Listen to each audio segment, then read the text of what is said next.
Today, I've prepared the biography of Joseph Stalin. Before you fall asleep, make sure to tell us from where you're listening and what time it is. Now, calm down and listen to the story while falling asleep. I'm wishing you a cozy and comfortable night. As you settle into your warm bed, perhaps with the gentle patter of rain against your window, or the soft hum of your fan creating a peaceful ambience, we'll explore the complex life of a historical figure. Let your body sink deeper into your mattress as we journey through time together. Feel free to drift off at any point. That's exactly what this gentle narrative is designed for. The steady rhythm of my voice will guide you toward restful slumber as we begin our story of Joseph Stalin, a figure whose life shaped much of the 20th century. In the quiet mountains of Georgia, where mist clings to the valleys in the early mornings, and the distant peaks stand sentinel against the sky, a child was born who would one day reshape the course of history. The year was 1878, though some records suggest it might have been 1879, and the small town of Gori welcomed the arrival of a baby boy named Joseph Stalin Jughashvili. On a peaceful December day, we would come to know him as Joseph Stalin. But in those gentle early hours of his life, he was simply a child born to humble surroundings, unaware of the path that lay before him. The home where little Joseph took his first breaths was modest indeed. A small, single-story dwelling with earthen floors and simple furnishings. His father, Bisarion Jughashvili, was a cobbler by trade, a man who worked with his hands, crafting and repairing shoes for the townspeople. Imagine the rhythmic sound of his father's tools against leather, a steady background melody to young Joseph's earliest memories. His mother, Ekaterine, known affectionately as Kik, was a washerwoman who took in laundry from the more affluent families in town. She was a devout Orthodox Christian, her faith a cornerstone of her identity, and she dreamed that her son might one day become a priest. The Georgia of Stalin's childhood was a land of ancient traditions nestled within the vast Russian Empire. The Caucasus Mountains rose majestically in the distance, their snow-capped peaks catching the golden light of dawn. The streets of Gori were lined with stone buildings and dotted with small shops where merchants sold their wares. Children played in dusty alleyways, while the scent of freshly baked bread and the aroma of spiced dishes wafted through open windows. It was a place where life moved at an unhurried pace, following rhythms established through centuries of tradition. Young Joseph's early years were not without hardship. His father's cobbling business struggled to provide for the family, and Bisarion increasingly sought comfort in drink. The gentle cadence of family life was often interrupted by his father's volatile temper. In those difficult moments, Kik would shield her son, wrapping him in the protective embrace of maternal love. The relationship between father and son grew strained, creating ripples that would flow through the stream of young Iosib's development. When Iosib was around 5 years old, he contracted smallpox, a disease that swept through communities with little regard for status or circumstance. For days, the child lay feverish on his bed while his mother tended to him with cool cloths and whispered prayers. Though he recovered, the illness left its mark upon him, his face bearing the subtle pockmarks that would remain with him throughout his life. Perhaps these early experiences with pain and recovery shaped something in his character, teaching him about endurance in ways a child should never have to learn. At the age of 7, another misfortune befell the young boy. While crossing a street in Gori, he was struck by a horse-drawn carriage. The accident left him with a permanent injury to his left arm, which would remain slightly shorter and stiffer than his right for the remainder of his days. These physical marks of suffering were carried alongside the emotional wounds inflicted by his father's increasingly harsh treatment and eventual abandonment of the family when Iosib was around 11 years old.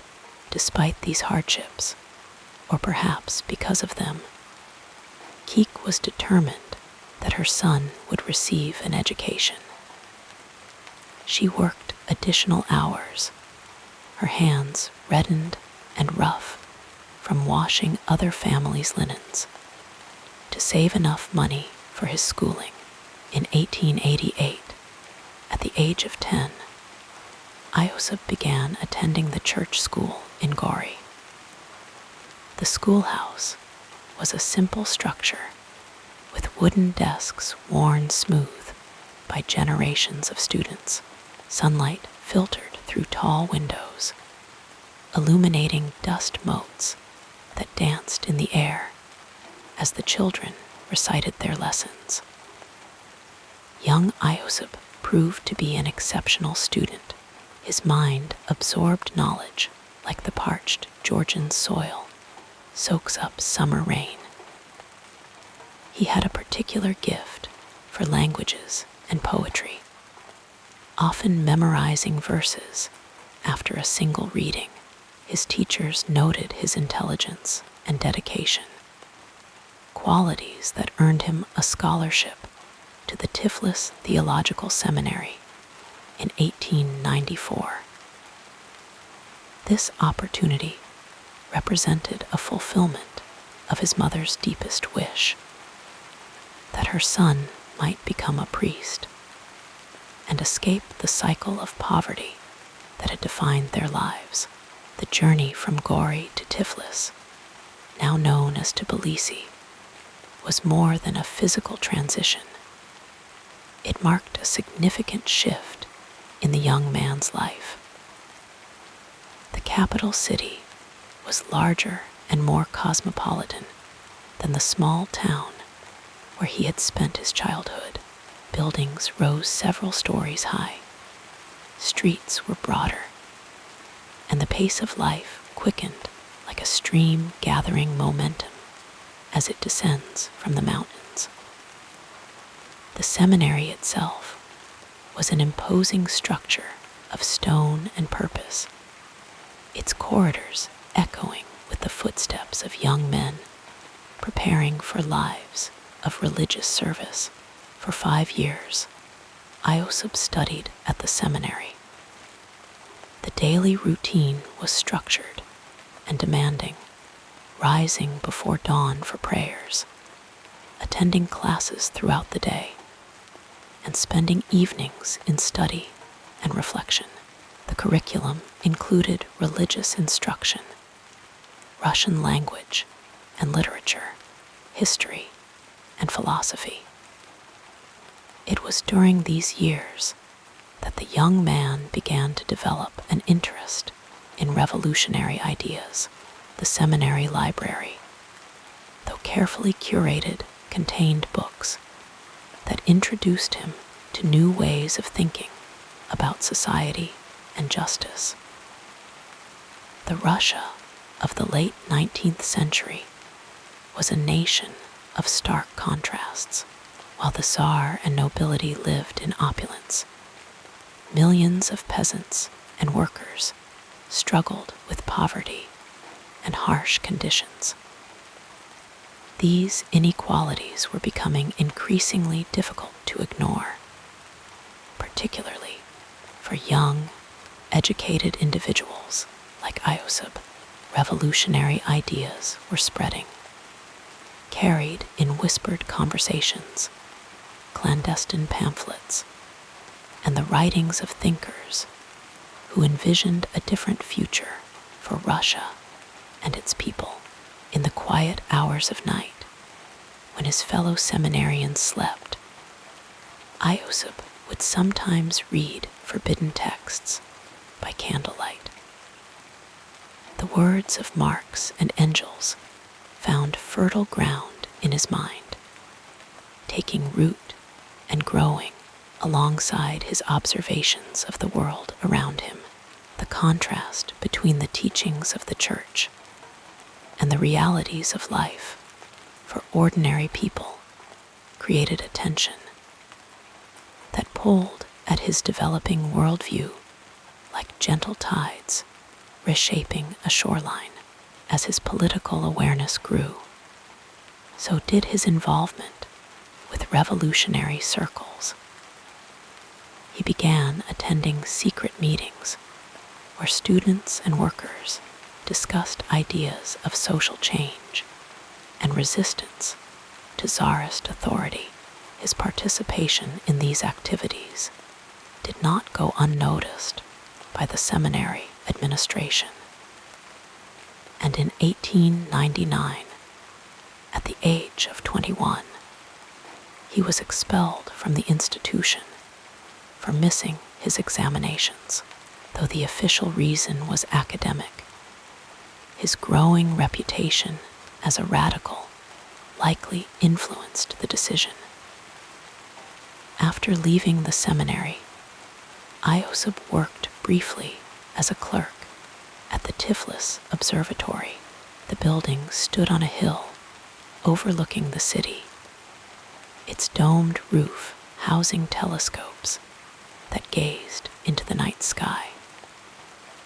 Perhaps during quiet moments between his duties, the young man would look up at the stars and contemplate his place in the vast universe. It was during this period that he became more deeply involved with the revolutionary movement, particularly the Russian Social Democratic Labor Party, which would later split into the Bolsheviks and Mensheviks. In 1901, he became a full-time revolutionary, adopting the first of many pseudonyms he would use throughout his life. The name Koba, taken from a character in a Georgian novel, became his identity within revolutionary circles. The character was a romantic hero who fought against injustice, a reflection, perhaps, of how the young man saw himself or wished to be seen by others. The life of a revolutionary in Tsarist Russia was one of constant movement and risk. Iosib traveled between cities, organizing workers, distributing illegal literature, and participating in demonstrations. He lived in modest rooms or the homes of sympathetic comrades, never staying in one place long enough to attract the attention of the authorities. His days were filled with meetings and planning, his nights with writing and reading.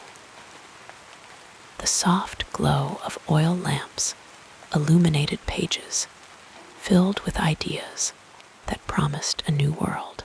In 1902, he was arrested for the first time and exiled to Siberia. The journey to exile was long and arduous, traveling by train and then by foot through landscapes that stretched endlessly before him. Siberia in winter was a realm of white and silence, where breath froze in the air and the cold penetrated to the bone. Yet, even in these harsh conditions, the revolutionary spirit persisted. Joseph escaped from exile in 1904, making his way back to the Caucasus to continue his political activities. The years that followed were marked by a pattern of revolutionary activity: arrest, imprisonment, escape, and return to the struggle. With each cycle, his commitment to the cause deepened, and his reputation within the party grew. He met Vladimir Lenin for the first time in 1905 at a conference in Finland, a meeting that would prove significant for both men and for the future of Russia. Throughout these formative years, Joseph, now increasingly using the revolutionary name Stalin, meaning man of steel, was shaped not only by his political experiences, but also by personal ones. In 1906, he married Ekaterina Svanets, a gentle woman with dark eyes and a quiet manner. Their home, though humble, was a place of warmth and companionship. A son, Yakov, was born to the couple in 1907, bringing a new dimension of joy and responsibility to Stalin's life. Tragically, this period of domestic happiness was brief. In 1907, Ekaterina fell ill with typhus. Despite Stalin's desperate efforts to save her, she died, leaving him a widower with an infant son. In his grief, he reportedly said at her funeral, "This creature softened my heart of stone." Whether he truly spoke these words, or they were attributed to him later, they suggest the profound impact of this loss on his emotional life. The years that followed saw Stalin's continued rise within the Bolshevik faction of the Russian Social Democratic Labor Party. His organizational skills, determination, and loyalty to Lenin's vision earned him positions of increasing responsibility. He edited party newspapers, raised funds, sometimes through bank robberies, which the party euphemistically called expropriations, and helped build the underground network that would eventually enable the Bolsheviks to seize power. As we reflect on these early years of Joseph Stalin's life, we can see the threads that would later be woven into the tapestry of history. The child born in a small Georgian town, who experienced physical hardship and family disruption, who found solace in books and ideas, who lost his first love to illness. All of these experiences contributed to the formation of the man who would one day lead the Soviet Union. The soft light of historical distance allows us to observe these formative experiences with a certain detachment, to see the human being behind the historical figure. In the quiet moments before sleep claims us, we might contemplate the complex interplay of circumstance, choice, and chance that shapes not only the lives of world leaders, but our own journeys as well. As our thoughts drift like leaves on a gentle autumn stream, we are reminded that each life contains within it countless moments of possibility, where paths diverge and futures are determined by decisions, both momentous and mundane. And so, as our consciousness begins to soften around the edges, we leave young Joseph Stalin on the cusp of the events that would propel him onto the world stage. A man formed by his past, yet moving inexorably toward a future that would alter the course of nations and lives in ways that the cobbler's son from Gori could scarcely have imagined in those distant, formative days of his youth. Let us drift further into the story as we explore the next part of this fascinating journey. In the quiet village of Gori, nestled in the lush valleys of Georgia, beneath the watchful gaze of the Caucasus Mountains, a child was born who would one day cast a long shadow across the pages of history. This was Joseph Stalin, born Iosip Vissarionis Dze Jugashvili on December 18, 1878. As our thoughts drift gently toward sleep, let us explore the ancestral roots of this historical figure, allowing the slow current of time to carry us back to a simpler era, the land of Georgia, where young Iosip drew his first breath, is a place of ancient traditions and deep cultural heritage. The Georgian people have dwelled in this mountainous region for thousands of years, cultivating a rich tapestry of customs, language, and identity. The very soil of this land seems to whisper stories of resilience, of kingdoms rising and falling, of peoples who have maintained their unique character despite waves of conquest and change. Stalin's father, Vissarion Jugashvili, was a cobbler by trade. Imagine the rhythmic sound of his hammer against leather, a steady, soothing percussion accompanying daily life in their modest home.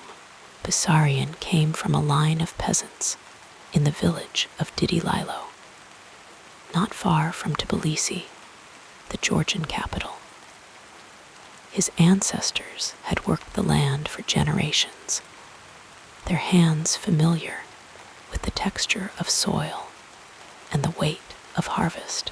They lived according to the seasons, celebrating traditional Georgian festivals that marked the turning of the year with song, dance, and feasting. The Jugashvili family name itself carries whispers of their heritage. In Georgian, Jugha refers to steel or metal, perhaps suggesting ancestors who worked with these materials. Their legacy of craftsmanship flowing through the generations like a quiet stream. These were people who understood the value of patience, of careful work, of transformation through persistent effort. Vissarion had moved to Gori to pursue his trade, bringing with him the customs and stories of his family. He was known to have a fondness for Georgian folk songs, their melodies carrying the emotional depth and poetic sensibility that characterizes Georgian culture. In the evenings, after the work of the day was done, perhaps he would sometimes sing these songs, his voice rising and falling like the hills of his homeland, the ancient words connecting him to countless generations before.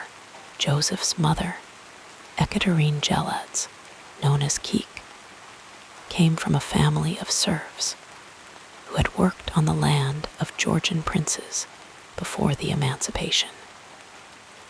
Her family had deep roots in the soil of Georgia, their lives intertwined with the agricultural rhythms that had sustained the region for centuries.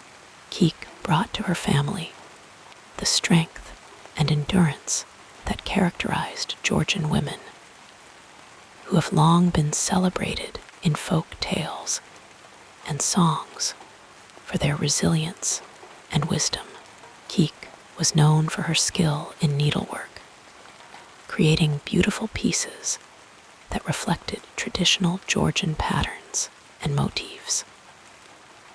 Imagine her sitting by the window in the gentle afternoon light, her fingers moving deftly as she worked threads into cloth, perhaps humming softly to herself. These were skills passed down from mother to daughter, connecting women across generations in a shared language of creativity and care.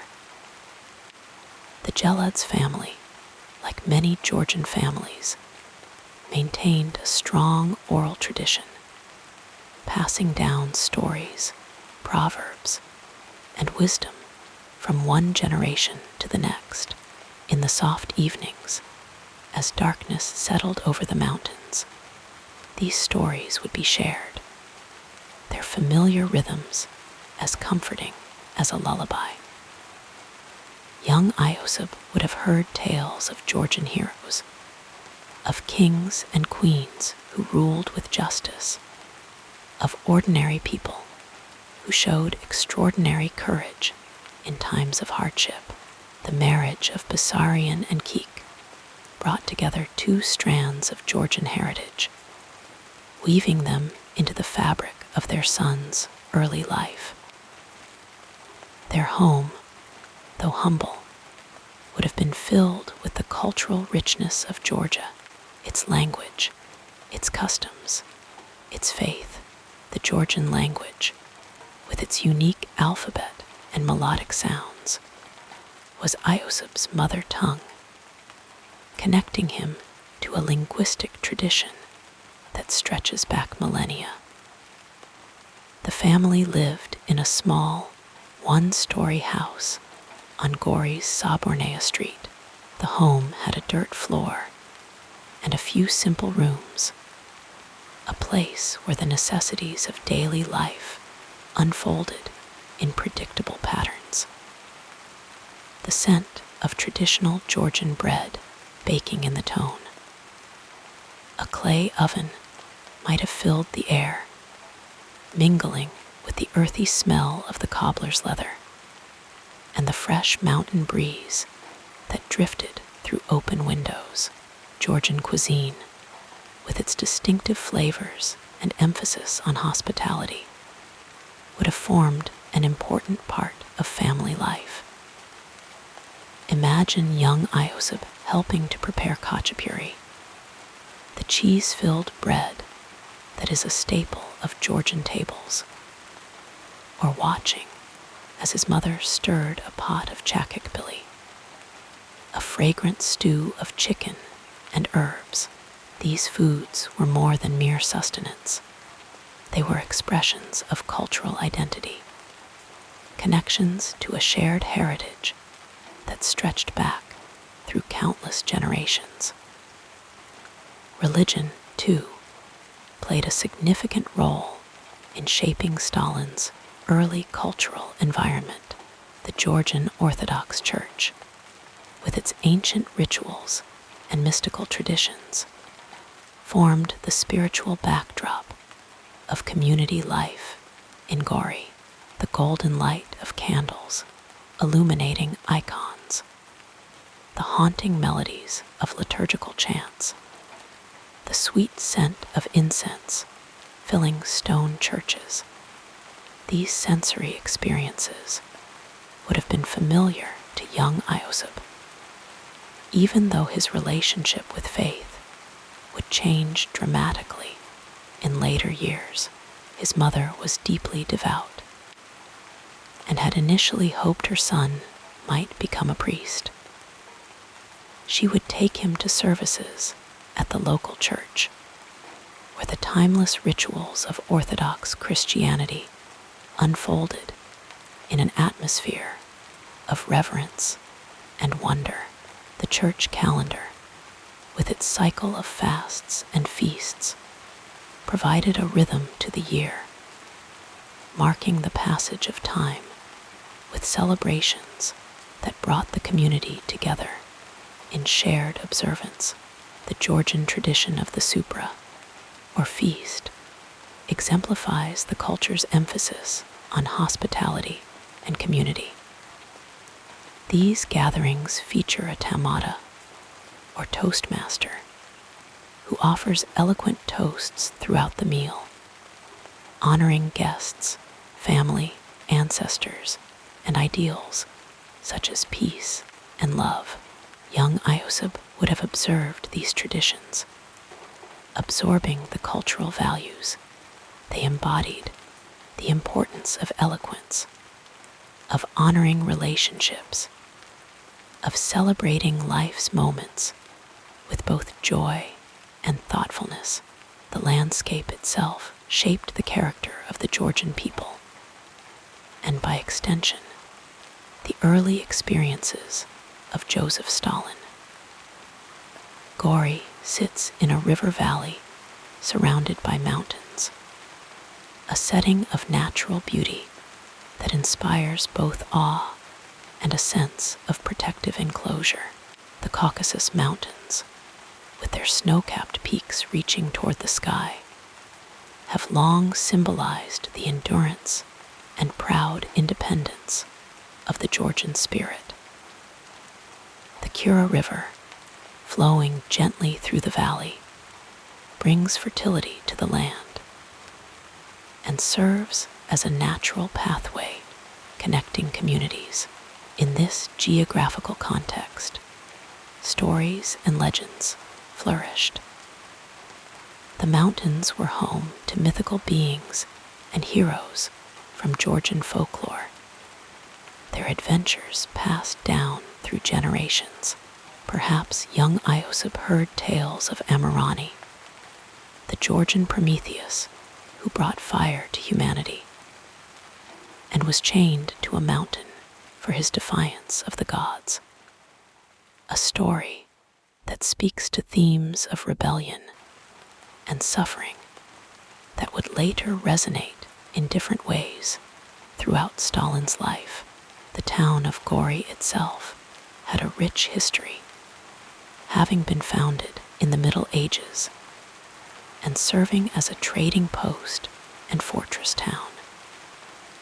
The imposing Gori fortress, standing on a hill overlooking the town, was a daily reminder of Georgia's complex past, of invasions weathered and independence maintained through centuries of struggle.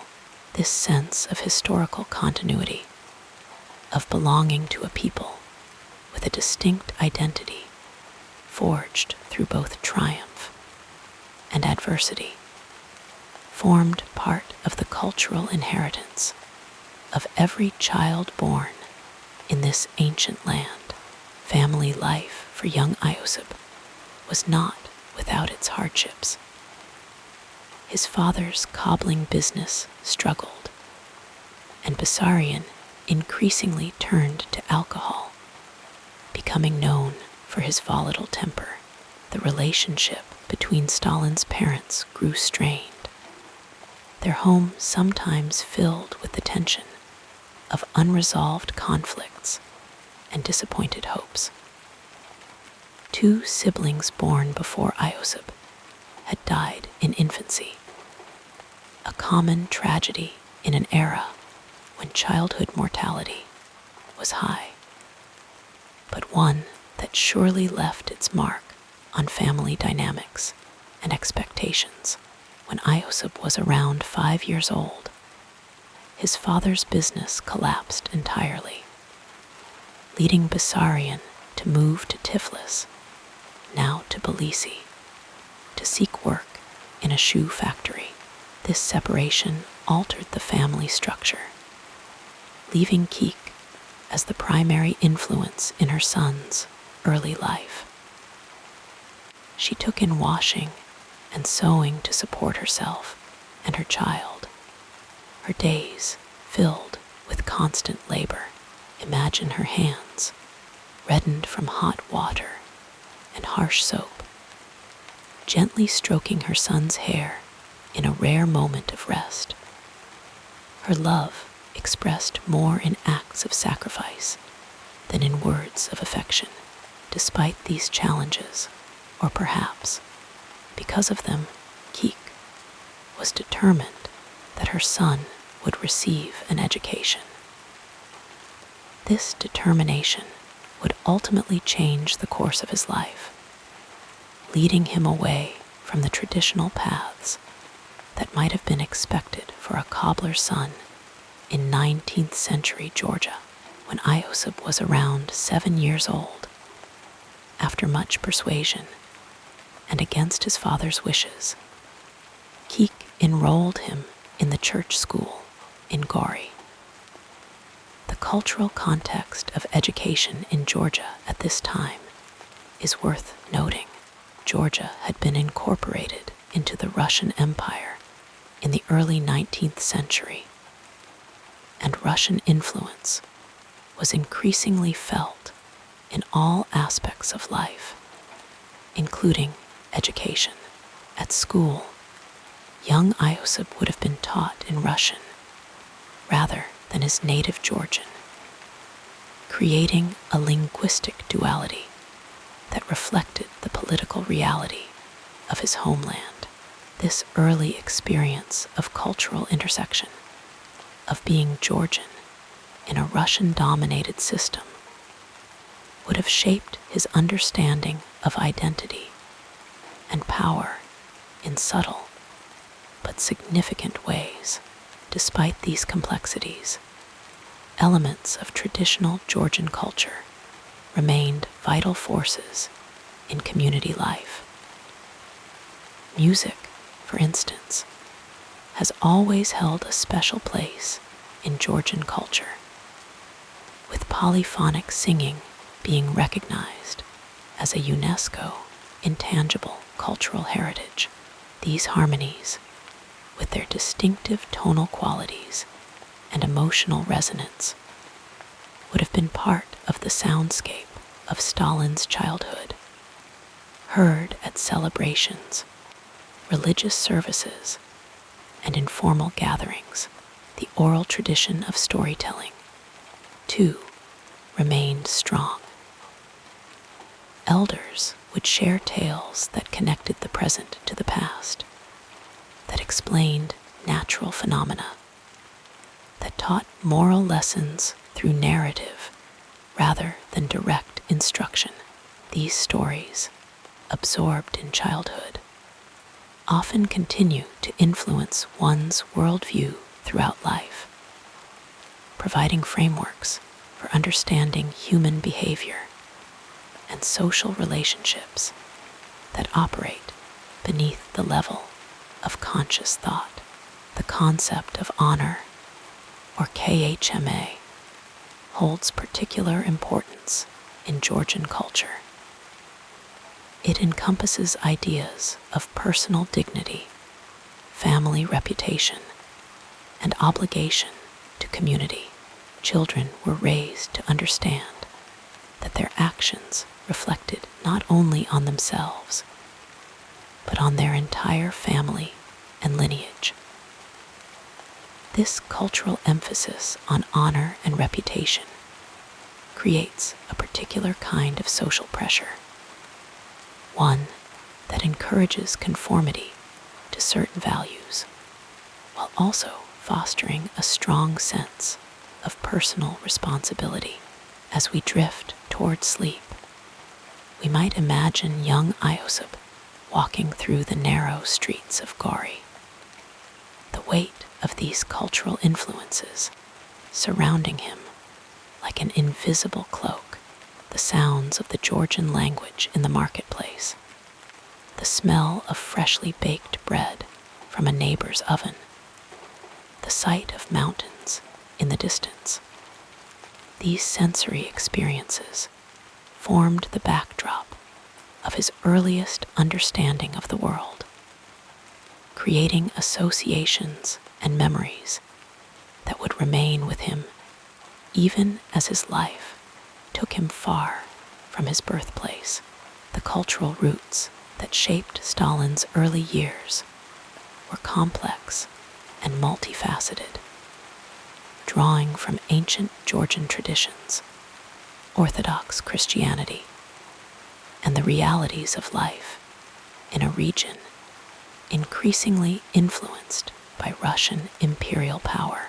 The stories he heard, the foods he ate, the songs he listened to, the landscapes he observed, all of these elements contributed to the formation of his identity in ways both obvious and subtle.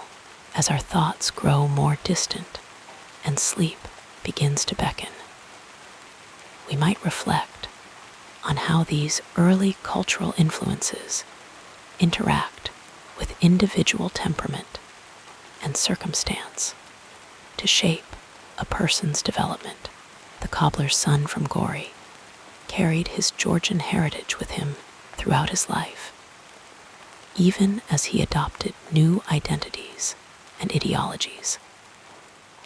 The patterns established in childhood of language, of relationship, of understanding the world continue to resonate through a lifetime, like ripples spreading outward from a stone dropped in still water. And so, as our consciousness begins to soften and blur at the edges, we leave young Iosib at the threshold of his future, a child formed by specific cultural traditions, yet standing at the beginning of a path that would lead him far from the familiar streets of Gori. The complexities of his heritage, Georgian and Russian, traditional and modern, religious and secular, mirror the complexities of the man he would become, reminding us that even the most momentous historical figures begin as children, shaped by the particular circumstances of their birth and early environment. The peaceful narrative of this life continues as we turn our attention to what happened next. In the small Georgian town of Gori, nestled within the verdant valleys of the Caucasus Mountains, a child named Iosib Jugashvili, later known to the world as Joseph Stalin, began his life in December of 1878.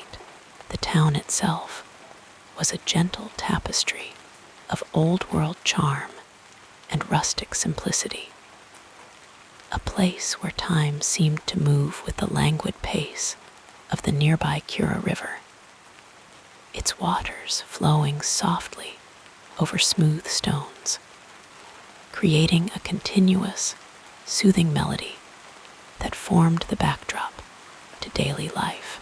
Gori in those days was a place of modest beauty.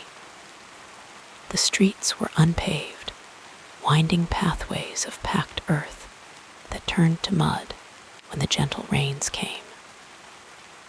In the summer, these streets would be warmed by the generous sun, releasing earthy aromas that mingled with the scent of baking bread from small stone ovens and the delicate fragrance of wild flowers that grew in abundance along the edges of the town.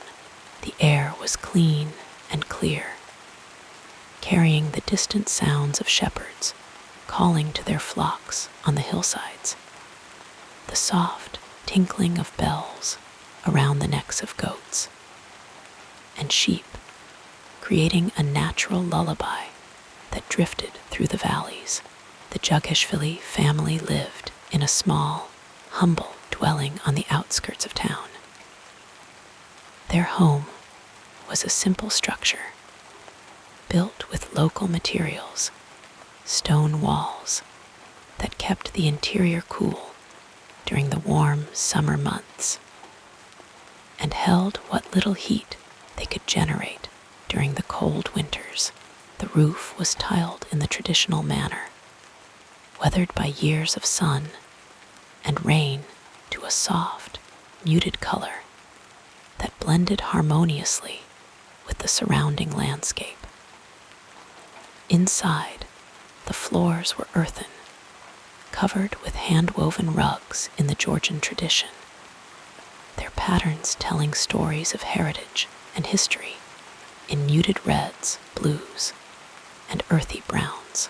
The home consisted of just a few rooms, sparsely furnished with handcrafted wooden pieces, a table where the family would gather for meals, simple chairs, a few storage chests for their modest belongings.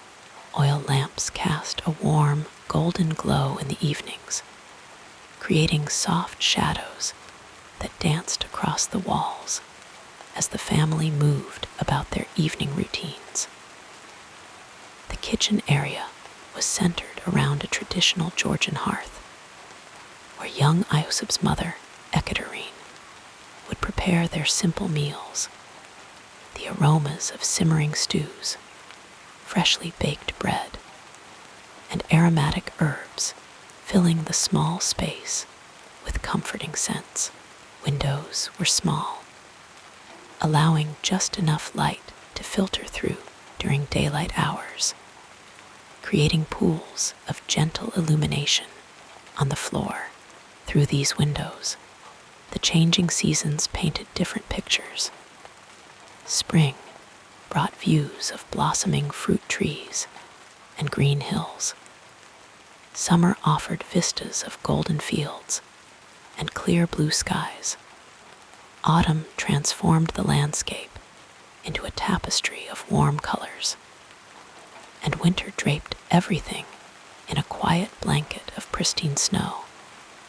The white expanse, broken only by the smoke rising from chimneys throughout the town. The rhythm of daily life in this environment was unhurried and predictable, following patterns that had been established for generations. Mornings began with the soft sounds of the household stirring, the quiet movements of Ekaterine as she kindled the fire for the day's first meal, the distant crowing of roosters announcing the new day, the gentle murmur of neighbors beginning their daily routines. The air would be cool and fresh, carrying the scent of dew-covered grass and the earthy aroma of the garden plots that surrounded many homes. Young Iosip would wake to these gentle sensory experiences, his world defined by the immediate surroundings of home and neighborhood. The textures of his childhood were tactile and real. The rough feel of homespun clothing against his skin, the cool smoothness of water drawn from the well, the varied textures of foods grown in nearby gardens or gathered from the surrounding countryside. His feet would know intimately the feel of the earth beneath them, the sensation of cool grass, warm dust, or cold snow, depending on the season. The soundscape of his childhood was a natural symphony. The voices of family and neighbors speaking Georgian, with its melodic cadences and distinctive phonetics, the songs that were part of daily life and special occasions, the distant sounds of animals and nature, the rhythmic sounds of work being done by hand. Music was an integral part of Georgian culture, and young Iosip would have been surrounded by traditional songs, work songs lullabies, festive melodies, and the haunting polyphonic singing for which Georgia is renowned. Voices blending in harmonies passed down through countless generations beyond the immediate confines of home. The neighborhood formed the next circle of influence in young Iosib's world. Gori was a community where people lived in close proximity, their lives intertwined through necessity and tradition. Neighbors knew one another intimately, sharing resources, celebrations, and sorrows. Children played together in the streets and open spaces, their games following the ancient patterns of childhood, running, hiding, imagining, constructing small worlds from whatever materials were at hand. The social structure of the town was hierarchical but intimate. Everyone knew their place within the community, roles defined by age, gender, family connections, and occupation. Iosib's father, Bessarion, worked as a cobbler, a respectable trade that positioned the family within the working class of the town. His workshop would have been a place of fascinating sights, sounds, and smells for a young child. The rich aroma of leather, the rhythmic tapping of the cobbler's hammer, the neat rows of tools and materials, each with its specific purpose and place. The natural environment surrounding Gori played a significant role in shaping the sensory experiences of childhood. The town was embraced by mountains, their distant profiles forming a protective boundary around the valley. These mountains changed in appearance throughout the year, verdant and inviting in spring and summer, painted with the warm hues of autumn, and majestic with snow-covered peaks in winter. They were a constant presence, a defining feature of the landscape that created a sense of place and belonging. The Kura River flowed near the town, its waters a life-giving presence that nourished the fertile valley. Children would gather at its banks during warm months, the cool water offering relief from summer heat. The river was a place of both utility and pleasure, a source of water for drinking and washing, a provider of fish for the table, and a natural playground where children could splash and swim under the watchful eyes of older siblings or parents. The seasonal cycles were deeply felt in this agricultural community. Spring brought renewal, the emergence of green shoots from the soil, blossoms on fruit trees, longer days filled with increasing warmth and light. Summer was a time of abundance and outdoor activity, with gardens yielding their bounty and fields ripening under the generous sun. Autumn brought the harvest and preparation for the colder months ahead, a time of gathering and preserving. Winter was a period of contraction and conservation, when life moved indoors and communities drew closer together for warmth and support. These natural rhythms shaped daily activities and created a framework for understanding time and change. Young Iosib would have absorbed these patterns unconsciously, his developing mind attuned to the reliable progression of seasons and the appropriate activities for each period of the year. This connection to natural cycles instilled a fundamental understanding of patience, timing, and the inevitable nature of change, concepts that would later manifest in very different contexts. The cultural environment of Gori was equally influential in shaping the child who would become Stalin. Georgian culture is ancient and distinctive, with strong traditions of hospitality, family loyalty, feasting, storytelling, and music. The Georgian Orthodox Church was a central institution, its rituals and beliefs woven into the fabric of daily life. Religious observances marked the passage of time. Saints' days, fasts, and festivals, creating a calendar of spiritual significance that overlaid the agricultural year. Church services would have been multisensory experiences. The visual splendor of icons and ecclesiastical vestments, the scent of incense filling the sacred space, the sound of liturgical chanting, the taste of communion wine, the physical sensations of standing, kneeling, and making the sign of the cross. These experiences created powerful associations between sensory input and spiritual meaning, embedding religious concepts in the body's memory, as well as the mind's understanding.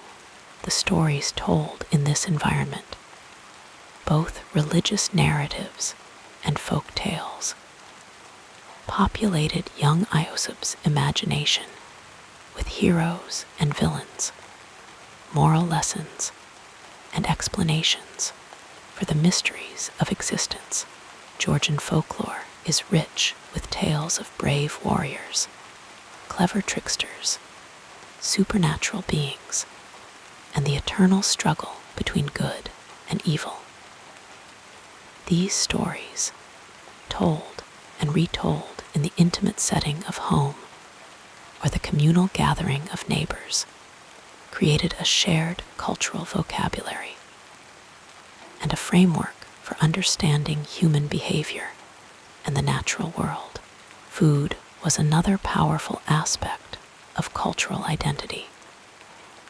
Georgian cuisine, with its distinctive flavors and traditional dishes, connected the child to his heritage through the most basic of human experiences: eating, the spices and herbs, the methods of preparation, the rituals of serving and sharing food.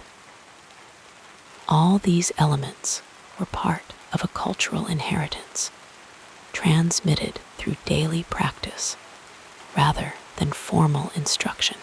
Mealtimes were social occasions, opportunities for family members to gather, share news, tell stories, and reinforce their connections to one another. As a child in this environment, Ioseb's developing identity was shaped by these multisensory experiences of place, culture, and community. His understanding of himself in relation to others was formed within the specific context of Georgian culture as it existed in Gori at that time. A culture influenced by its long history, its religious traditions, its position within the Russian Empire, and the particular economic and social conditions of the late 19th century. The physical spaces of his childhood, the small home with its familiar objects and routines, the neighborhood with its network of relationships, the natural environment with its beauty and challenges, all contributed to his emerging sense of self. These spaces were not merely backgrounds for his development, but active participants in the process, providing opportunities, imposing limitations, and creating the sensory vocabulary through which he would initially understand the world. The contrast between the intimate scale of his early environment and the vast arena in which he would later operate is striking.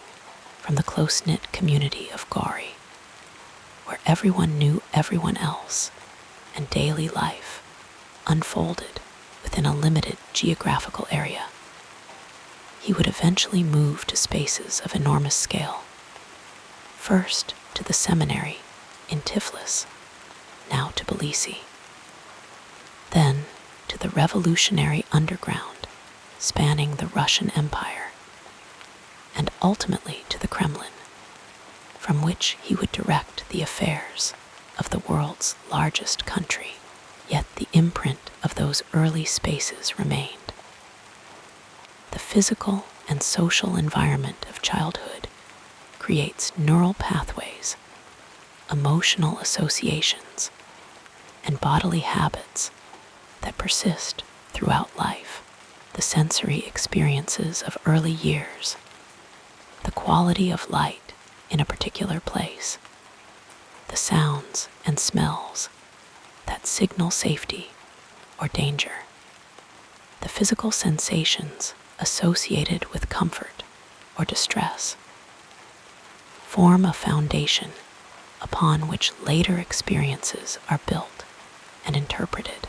For young Iosub, these early experiences unfolded in an environment that was both nurturing and challenging.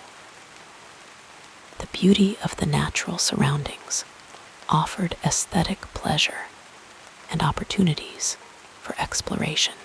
The close-knit community provided a sense of belonging and identity. The cultural traditions gave meaning and structure to daily life. Yet there were also hardships: the family's poverty, the father's alcoholism and abusive behavior, the physical ailments that affected the boy's health and appearance. These contrasting aspects of his early environment, beauty and harshness, belonging and alienation, tradition and disruption, created a complex foundation for his developing personality. The child who absorbed the rhythms and textures of life in Gauri was simultaneously being shaped by these contradictory influences, his responses to them forming patterns that would evolve and intensify as he moved beyond the boundaries of his birthplace. As you relax deeper, let us now softly explore the next chapter of this soothing biography. As young Iosib Jugashvili, who would later become known to the world as Joseph Stalin, grew beyond his early childhood years, his intellectual journey began to take shape in the gentle valleys of Georgia. His education commenced in a modest religious school in Gauri, where the soft morning light would filter through simple windows, casting warm patterns across worn wooden desks. The classroom had a particular scent, a blend of old books, candle wax, and the earthy fragrance that lingered after rain showers on the school's grounds. In these formative years, Iosib showed a quiet attentiveness that caught the notice of his teachers. His mother, Ekaterine, had nurtured dreams of her son entering the priesthood, seeing in this path a way for him to rise above the circumstances of his birth.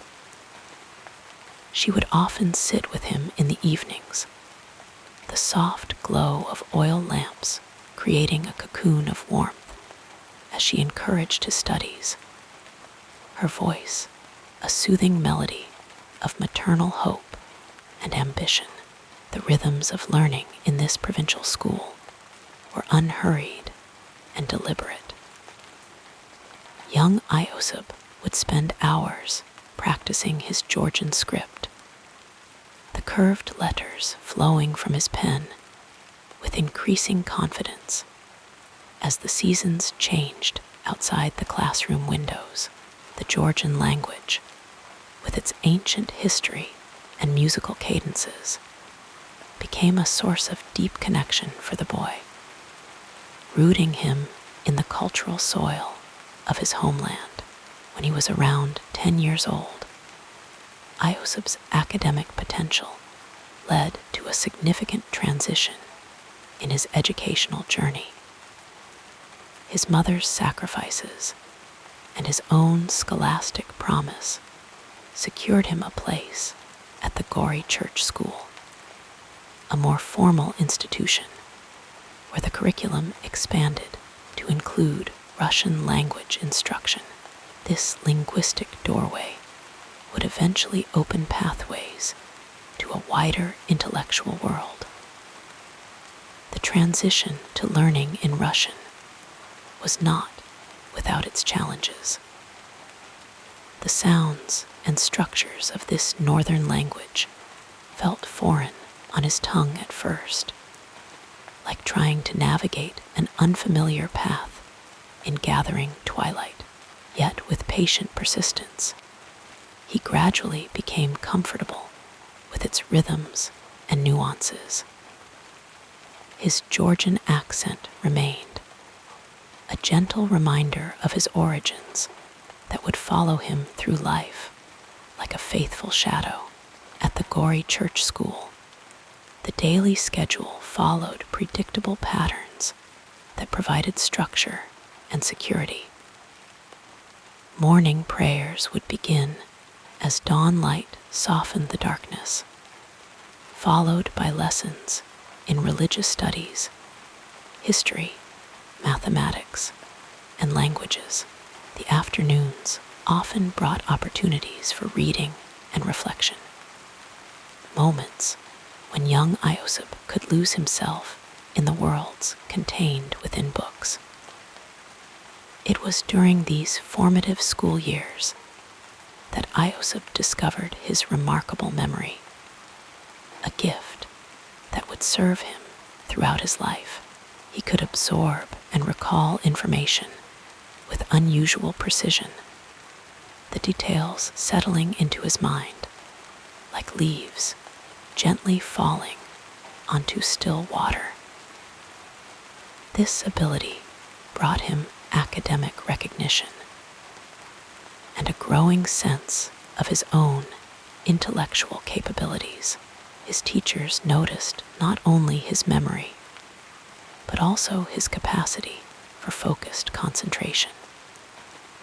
While other boys might fidget or daydream during lengthy lessons, Iosip could maintain his attention with remarkable steadiness, like a candle flame protected from drafts.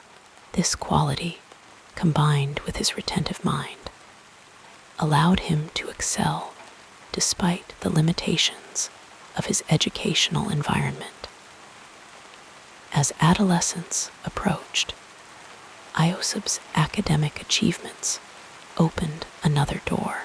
In 1894, at the age of 16, he received a scholarship to attend the Tiflis Theological Seminary in Tbilisi, Georgia's capital city.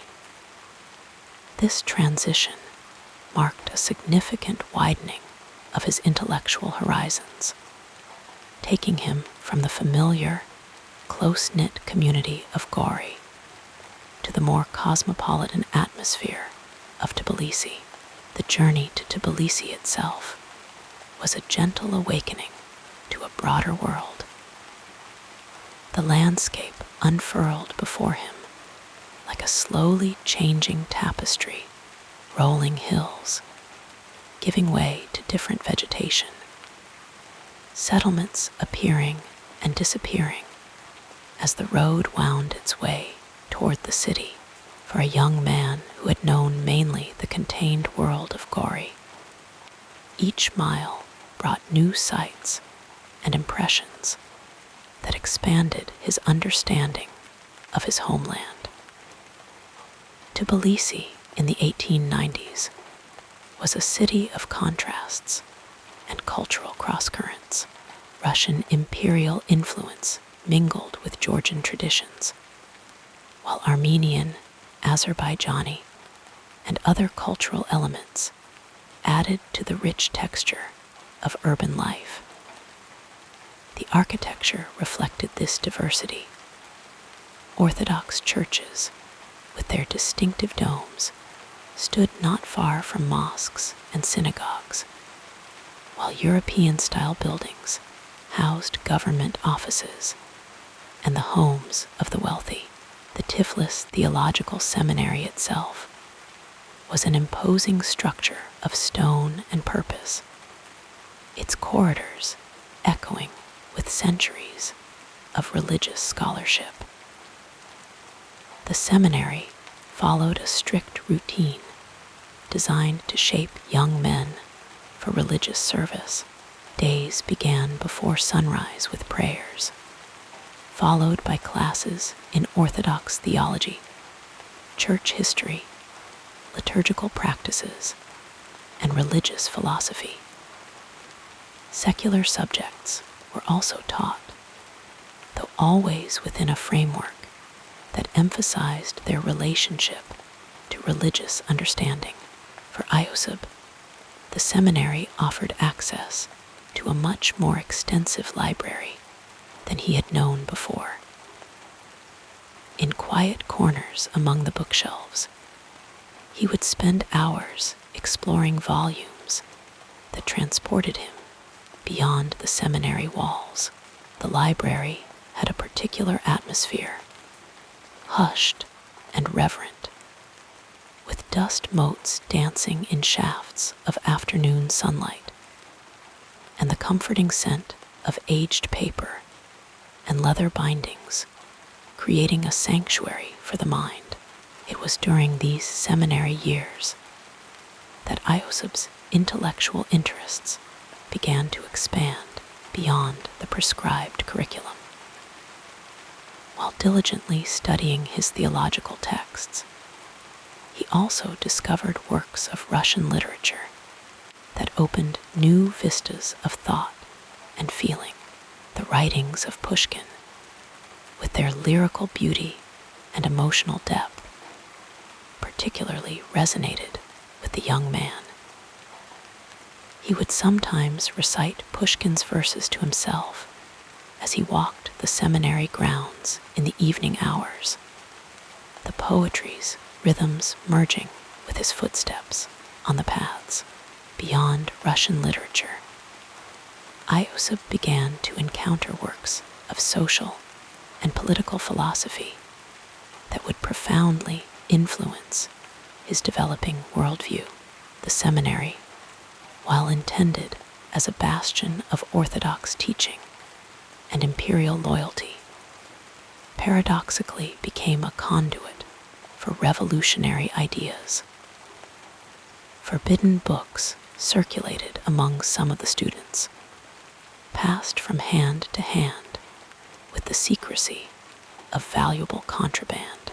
Among these works were the writings of Karl Marx, whose analysis of economic systems and social structures offered a framework for understanding the inequalities that Iosib had observed since childhood.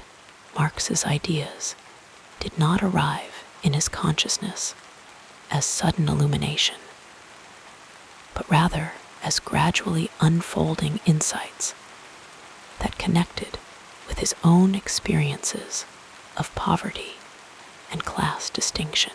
The seminary authorities maintained strict discipline, with rules governing every aspect of student life, from dress to speech to personal associations. This regimentation, intended to instill obedience and conformity, often had the opposite effect on independent-minded young men. For Iosib, the constraints became increasingly difficult to accept as his intellectual horizons expanded and his political consciousness awakened.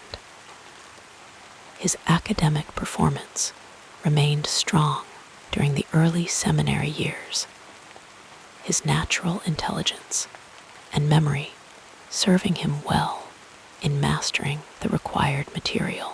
Yet his growing interest in forbidden literature and revolutionary ideas began to create a division between his outward compliance and his inner intellectual life. This division was like a slowly widening stream, eventually becoming a river too broad to cross. In the quiet evenings after formal studies were completed, small groups of students would sometimes gather in hushed conversation, discussing ideas that ranged far beyond the seminary curriculum. These discussions had a clandestine quality, voices kept low, with frequent glances toward doors and windows. For Iosub, these conversations provided intellectual companionship that nourished his developing political perspective.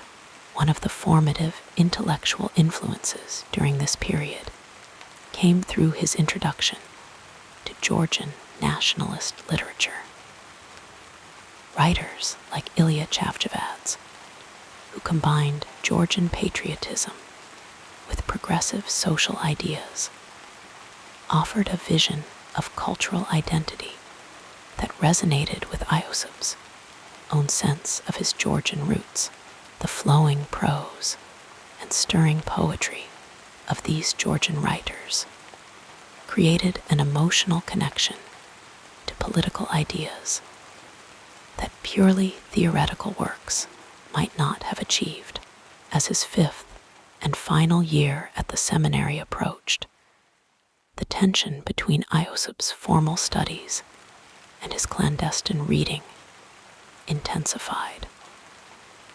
Seminary officials became increasingly aware of his interest in prohibited literature and his connections with politically suspect individuals.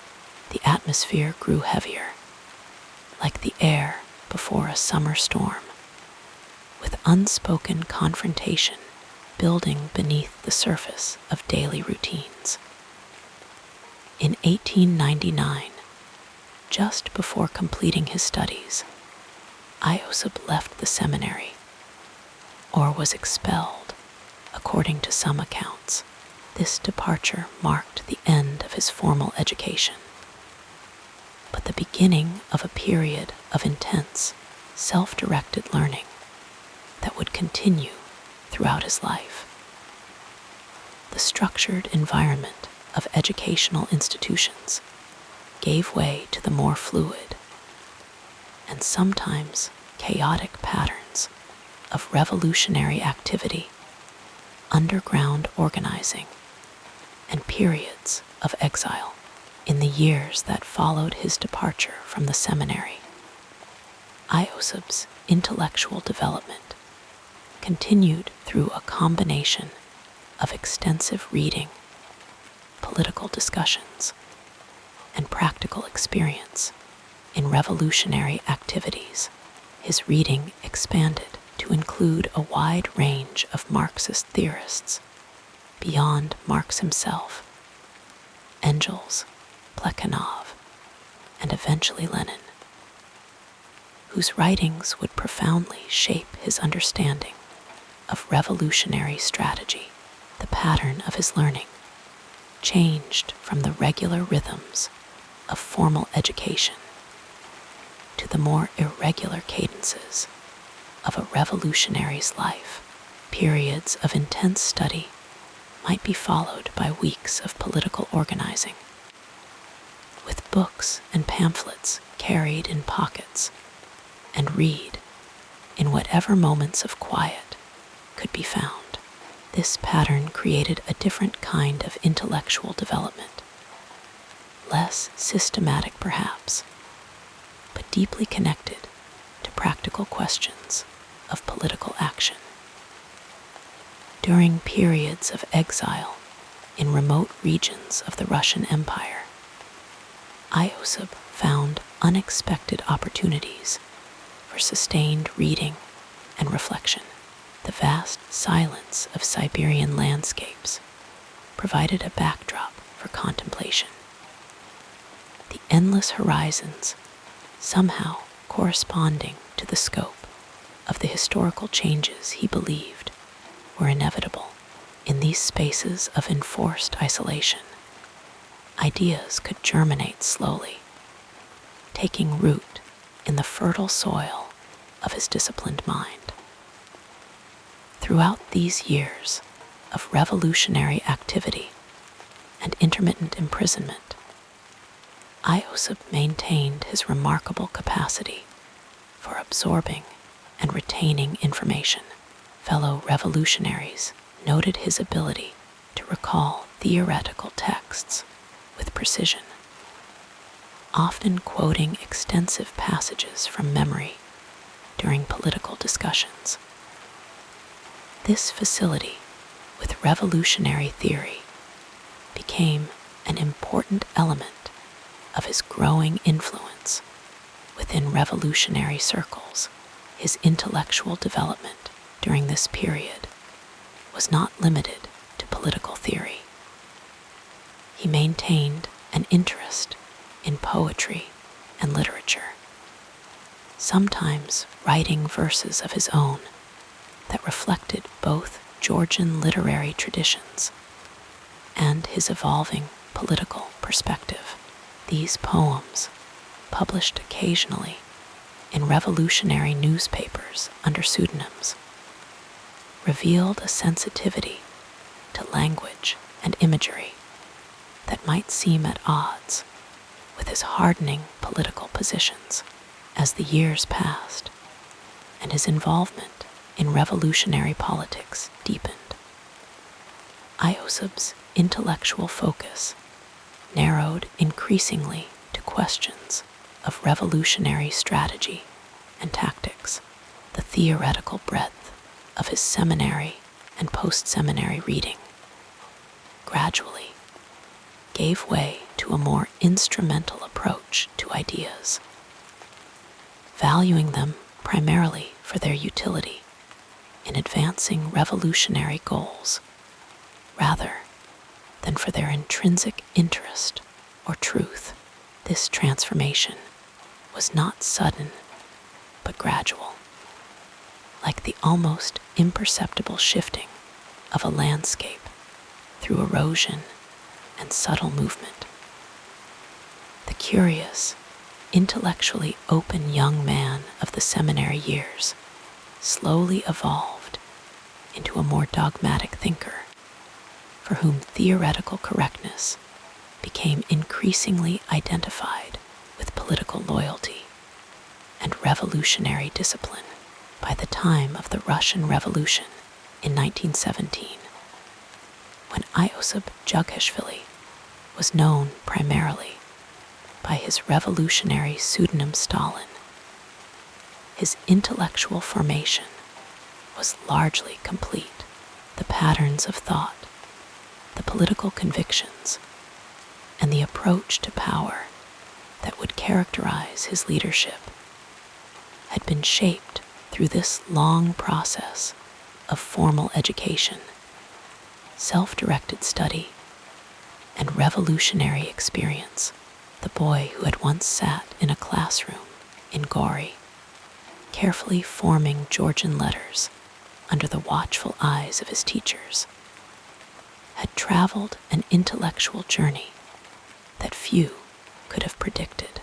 The gentle rhythms of those early learning experiences had given way to the harsher cadences of revolutionary politics.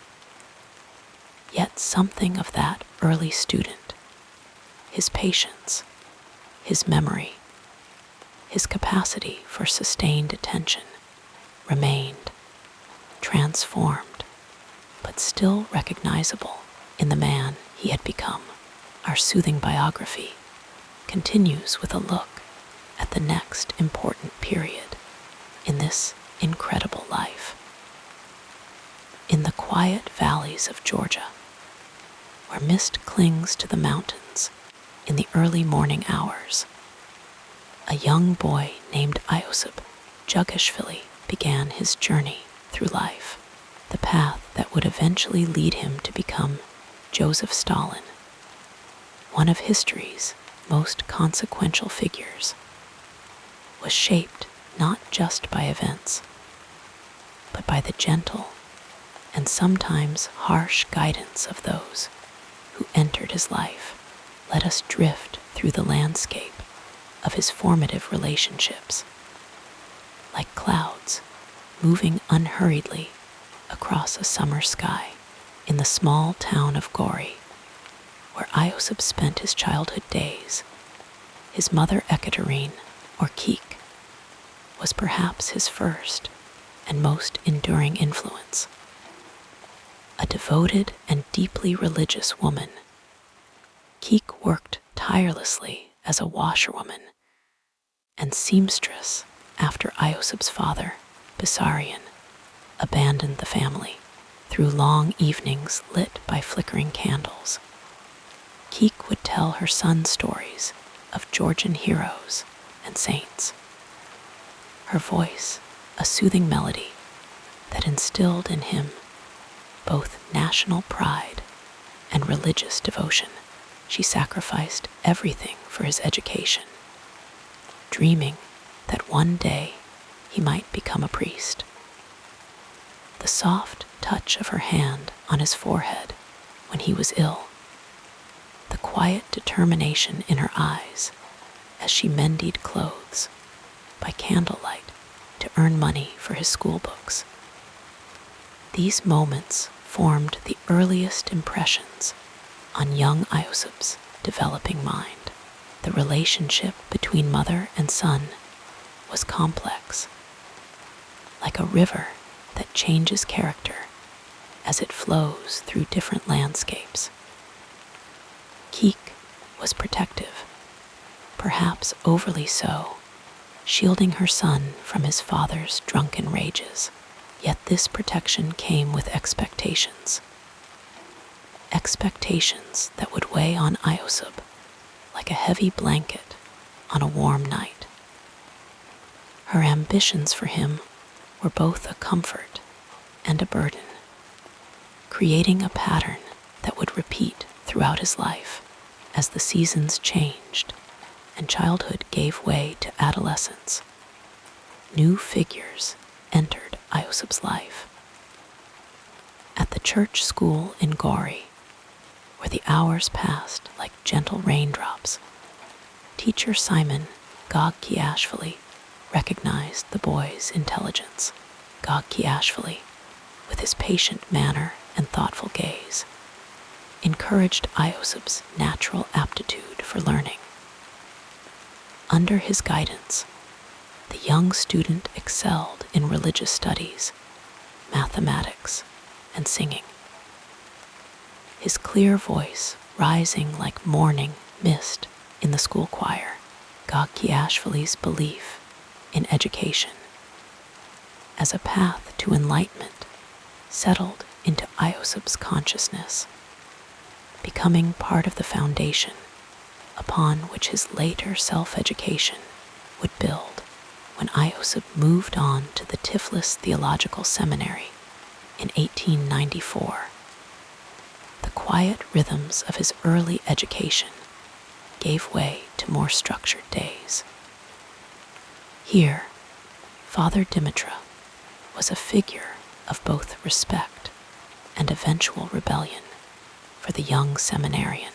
Father Dimitra, with his deep knowledge of Orthodox theology and strict adherence to rules, initially impressed Iosip with his certainty and command of religious texts. The older man's measured voice, explaining complex religious concepts in the cool stone halls of the seminary, created a sense of order and hierarchy that would later be reflected in Stalin's own organizational thinking. Yet as time passed, like shadows lengthening across a field at dusk, Iosif began to question the seminary's teachings. The very structure that Father Dimitra represented became something against which to rebel. This transformation was not sudden, but gradual, like the almost imperceptible shifting of a landscape through erosion and subtle movement. The curious, intellectually open young man of the seminary years slowly evolved into a more questioning thinker for whom new ideas began to take root. During these seminary years, Iosif discovered the writings of Karl Marx, introduced to him by older students who gathered in hushed corners of the seminary grounds. Among these students was Lado Ketzkavelli, whose calm demeanor belied his revolutionary ideas. Ketzkavelli, with his thoughtful eyes and measured speech, would walk with Iosif through the gardens of Tiflis, their footsteps falling softly on the gravel paths as they discussed ideas that seemed to open new horizons of possibility. Consider how Marx speaks of history moving through stages, Ketzkavelli might say, his voice as gentle as evening wind through leaves. These conversations, unfolding over many months, like flowers gradually opening to the sun, planted seeds that would grow into Stalin's lifelong commitment to revolutionary change. Another figure who entered Iosif's life during this period was Silabistro Silva Gibladze, a worker and revolutionary whose practical experience contrasted with the theoretical knowledge of the seminary students. Gibladze's hands were rough from labor, his face weathered by years of work in Tiflis's factories. When he spoke of workers' conditions, it was not with abstract concepts, but with stories of real suffering and real hope. I have seen men work 16 hours and still not earn enough to feed their children, he might say, his voice low and steady like a distant stream. From Gibladze, Iosif learned to connect theory with practice, to see revolutionary ideas not just as interesting concepts, but as tools for transforming reality. Their relationship was like a bridge connecting different worlds, the world of ideas and the world of action. As they walked together through the workers' districts of Tiflis, Gibladze would introduce Iosif to laborers, creating connections that would later form the basis of his revolutionary network. The pattern of these early relationships, the devoted but demanding mother, the encouraging teacher, the principled but ultimately rejected religious mentor, the revolutionary guides, established a template that would repeat throughout Stalin's life. He would seek out mentors, absorb what they had to offer, and then often move beyond them, sometimes rejecting them entirely. Perhaps no relationship illustrates this pattern more clearly than Stalin's connection to Vladimir Lenin. Their first meeting, which likely occurred around 1905, was not particularly momentous. Just two revolutionaries among many discussing strategy in the quiet corner of a safe house. Lenin, already established as a leading Bolshevik theorist, might not have taken special notice of the Georgian revolutionary who listened more than he spoke. Over time, however, their relationship deepened like a river, cutting its channel ever more firmly into the earth. Lenin came to appreciate Stalin's organizational abilities, his patience, his willingness to take on unglamorous tasks. There was something in Stalin's methodical approach that complemented Lenin's more dynamic leadership style. During long walks through the parks of European cities where they both lived in exile, Lenin would explain his vision of revolutionary change, his voice rising and falling like gentle waves against a shore. Stalin would listen, occasionally asking questions that revealed his practical mind. He might ask, his Georgian accent giving his Russian a distinctive rhythm. Lenin became not just a political ally, but a model for Stalin, someone whose theoretical clarity and revolutionary commitment represented an ideal to emulate. In the quiet evenings of exile, as they sat in modest rooms with books piled around them, the older revolutionary would sometimes read passages from his writings, testing ideas on his attentive listener. Stalin absorbed these lessons like soil absorbs rain, incorporating them into his own developing worldview. After the Bolshevik Revolution of 1917, as Lenin formed his government, he increasingly relied on Stalin for administrative tasks. Their relationship evolved from that of mentor and student to something closer to colleagues, though Lenin always remained the senior partner. In the Kremlin, where their offices were connected by long corridors that seemed to stretch like dreams, they would consult on matters of state, their voices echoing softly against the ancient walls.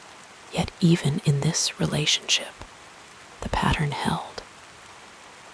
As Lenin's health declined, like a candle slowly burning down, Stalin began to position himself as the inheritor of the revolutionary legacy.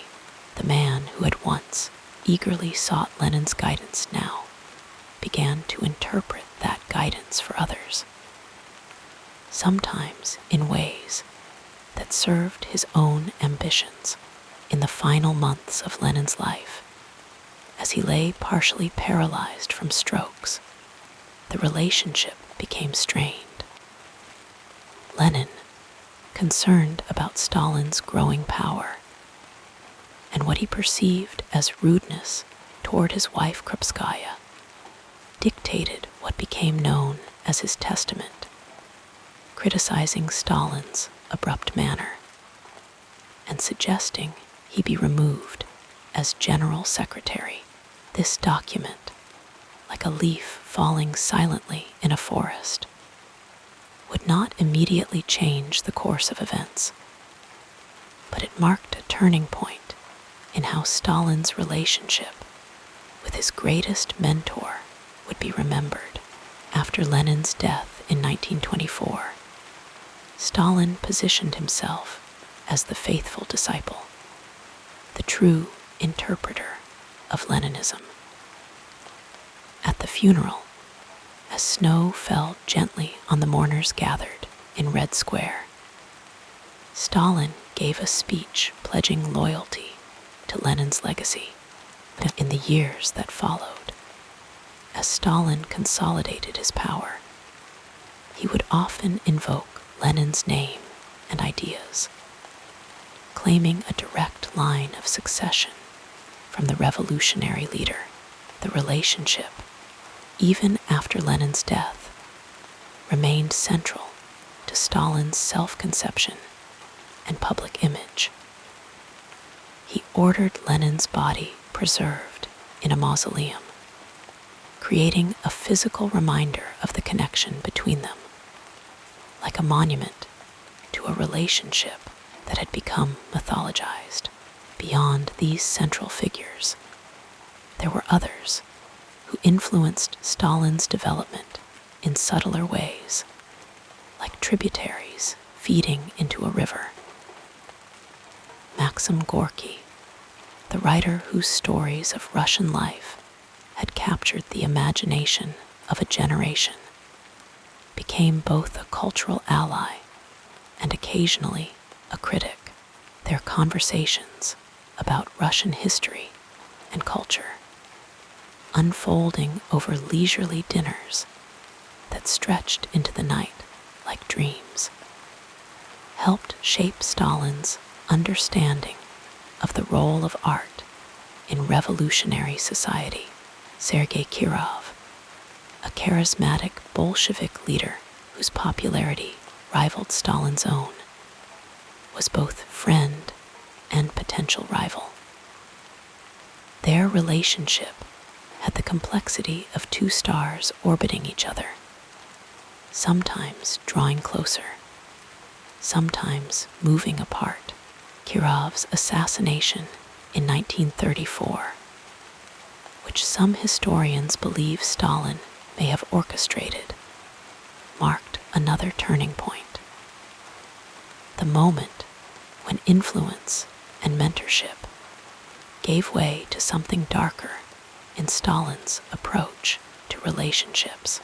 As we drift through these connections that shaped Joseph Stalin, it's worth noting how the pattern of his relationships changed over time. The young man who had eagerly sought mentors and absorbed their wisdom gradually became someone who demanded loyalty rather than offered it, who shaped others rather than being shaped by them.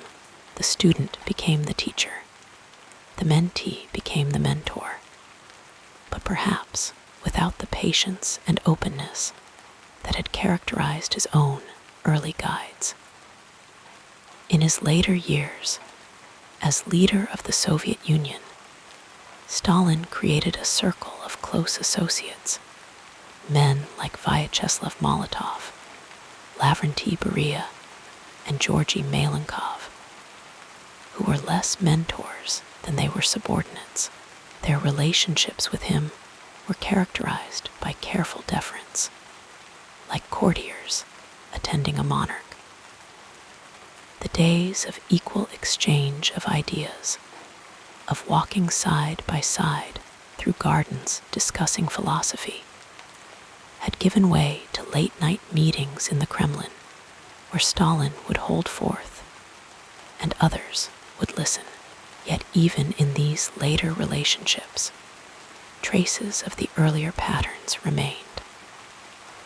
Stalin still valued loyalty above almost all other qualities, perhaps a reflection of his close bond with his mother. He still absorbed ideas and information methodically, as he had done under the guidance of his early teachers. And he still moved between embrace and rejection of those close to him, drawing people in only to push them away. A pattern established in those formative relationships of his youth. As we come to the end of this journey through the relationships that shaped Joseph Stalin, we might imagine him in his final years, walking alone through the gardens of his dacha outside Moscow. The man who had been influenced by so many had become increasingly isolated, like an island gradually separated from the mainland by rising waters.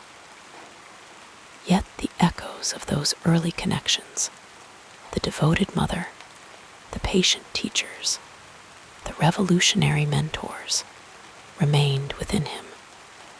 transformed, but never entirely lost, the curious boy from Gori, who had once eagerly absorbed the stories and lessons of those around him, had become a man who shaped the stories others would tell. The student had become not just a teacher, but a figure whose influence would extend far beyond his own lifetime, touching millions of lives across continents and generations.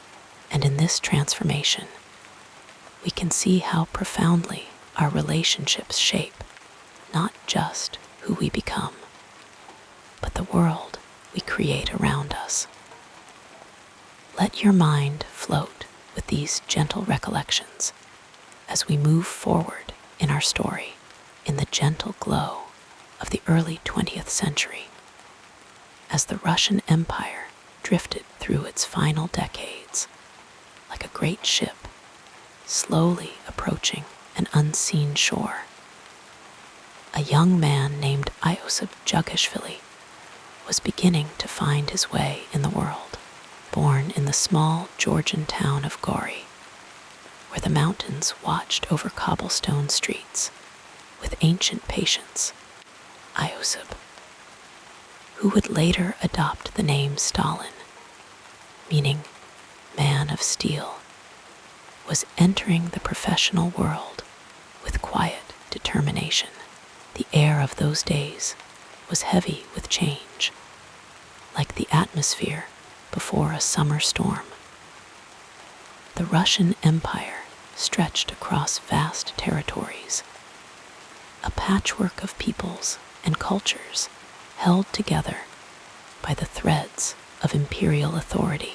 For a young man of humble origins, the pathways to advancement were narrow and winding, requiring both persistence and adaptability. Stalin possessed both these qualities in abundance, moving through his early professional life with a methodical steadiness that would become characteristic of his approach to all endeavors.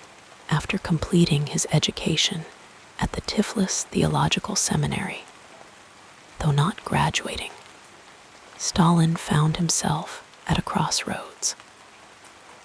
The seminary had provided him with a structured education, teaching him discipline and the art of careful study.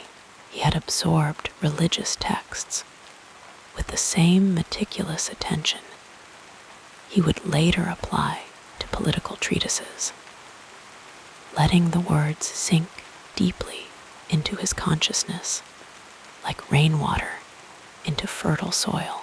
But the seminary had also exposed him to new ideas that flowed like underground streams beneath the official curriculum. Ideas about social justice, equality, and revolutionary change. His first professional experiences were modest and varied, like the early tributaries of a river that would eventually grow powerful. For a brief time, he worked as a clerk at the Tiflis Observatory, where he would have watched scientists measuring and recording the movements of distant stars. The observatory stood on a hill above the city, and perhaps in the quiet evenings, as he walked home under the vast Georgian sky, he contemplated his own trajectory among the greater forces at work in the world. This position at the observatory was temporary, a gentle eddy in the stream of his early career. Soon, Stalin began to devote more of his energies to revolutionary activities, which became, in effect, his true profession. In these early days, his work was that of an organizer and agitator, moving among workers in Tiflis and later in Batumi, speaking softly but persuasively about the conditions of their lives and the possibilities for change. The rhythm of this work had its own soothing patterns. Stalin would rise early, perhaps as the first light was touching the mountains, and make his way through streets where vendors were just beginning to set up their stalls, filling the air with the gentle aromas of fresh bread and spices. He would meet with workers in small groups, sometimes in the back rooms of shops, sometimes in modest apartments where the windows were kept closed to muffle conversation. In these settings, he developed a particular approach to communication.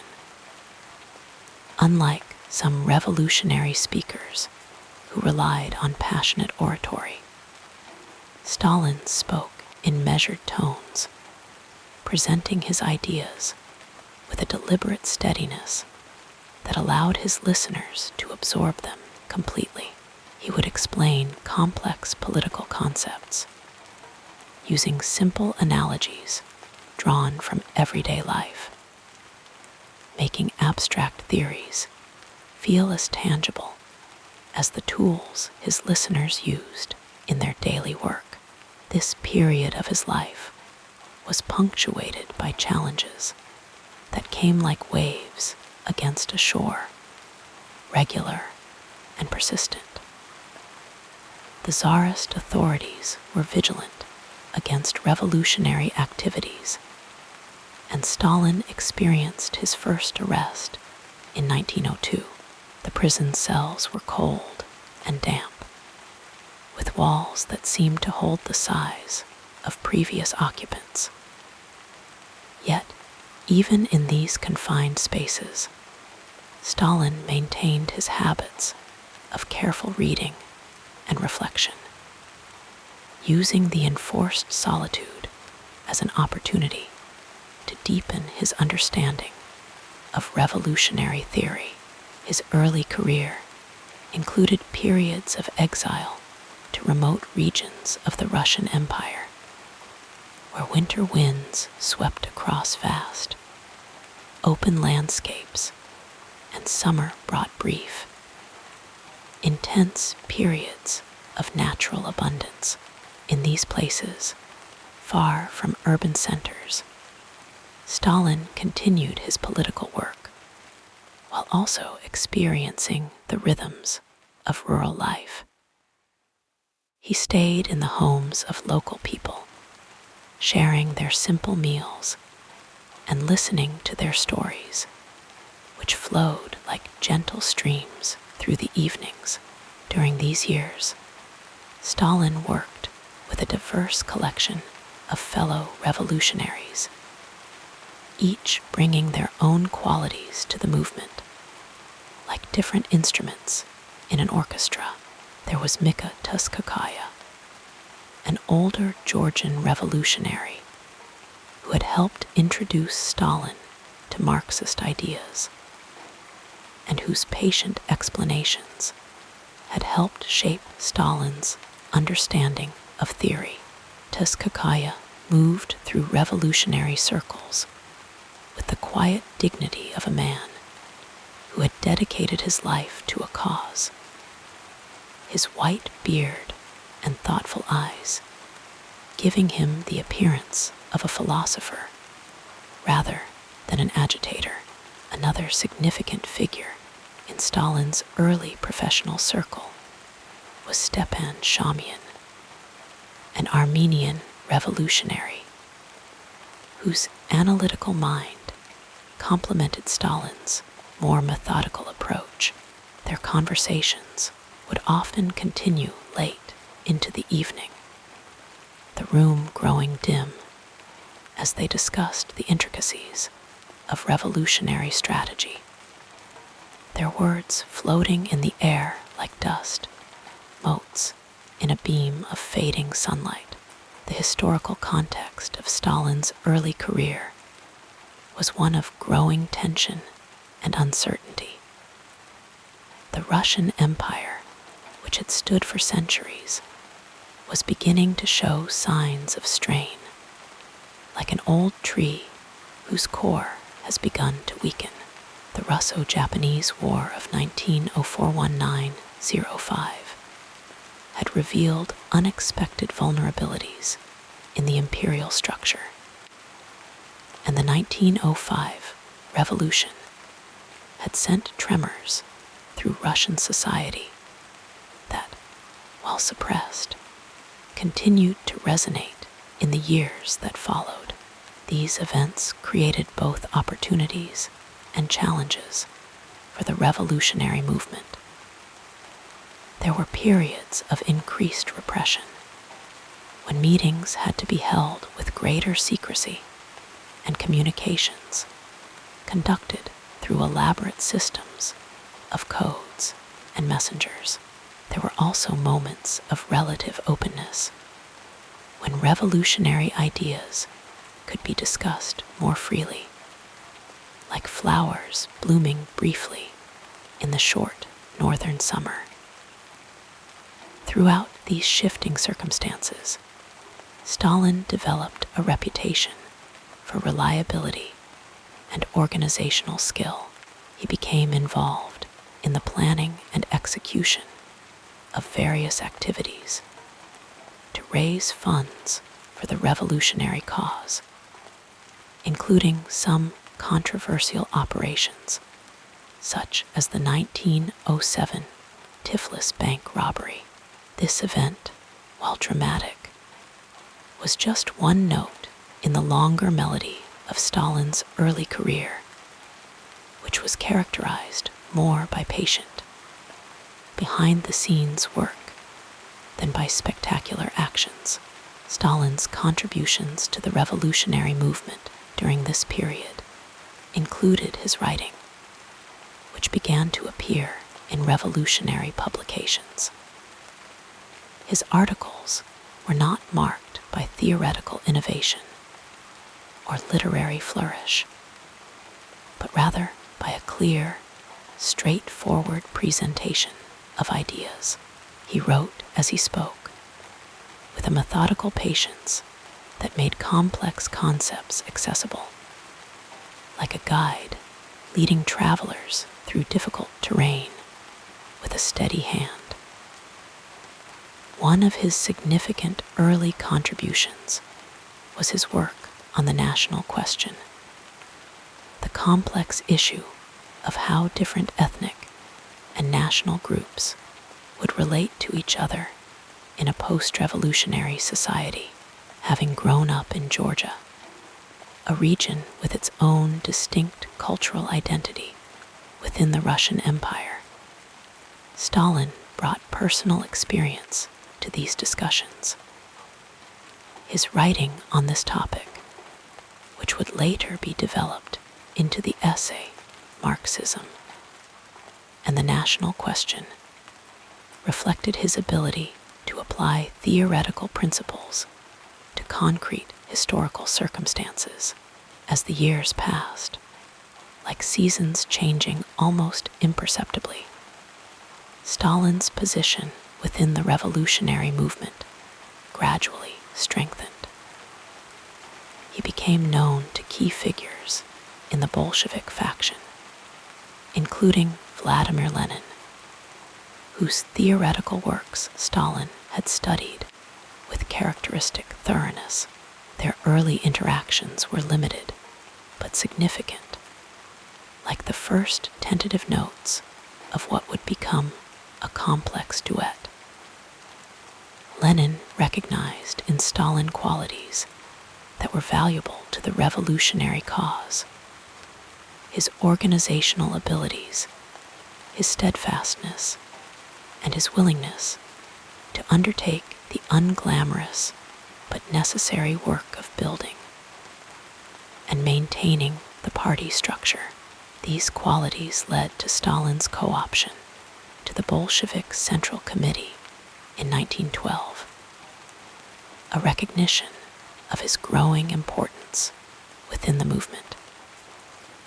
The period leading up to the First World War saw Stalin continuing his revolutionary activities, moving between exile, underground work, and brief periods of relative freedom.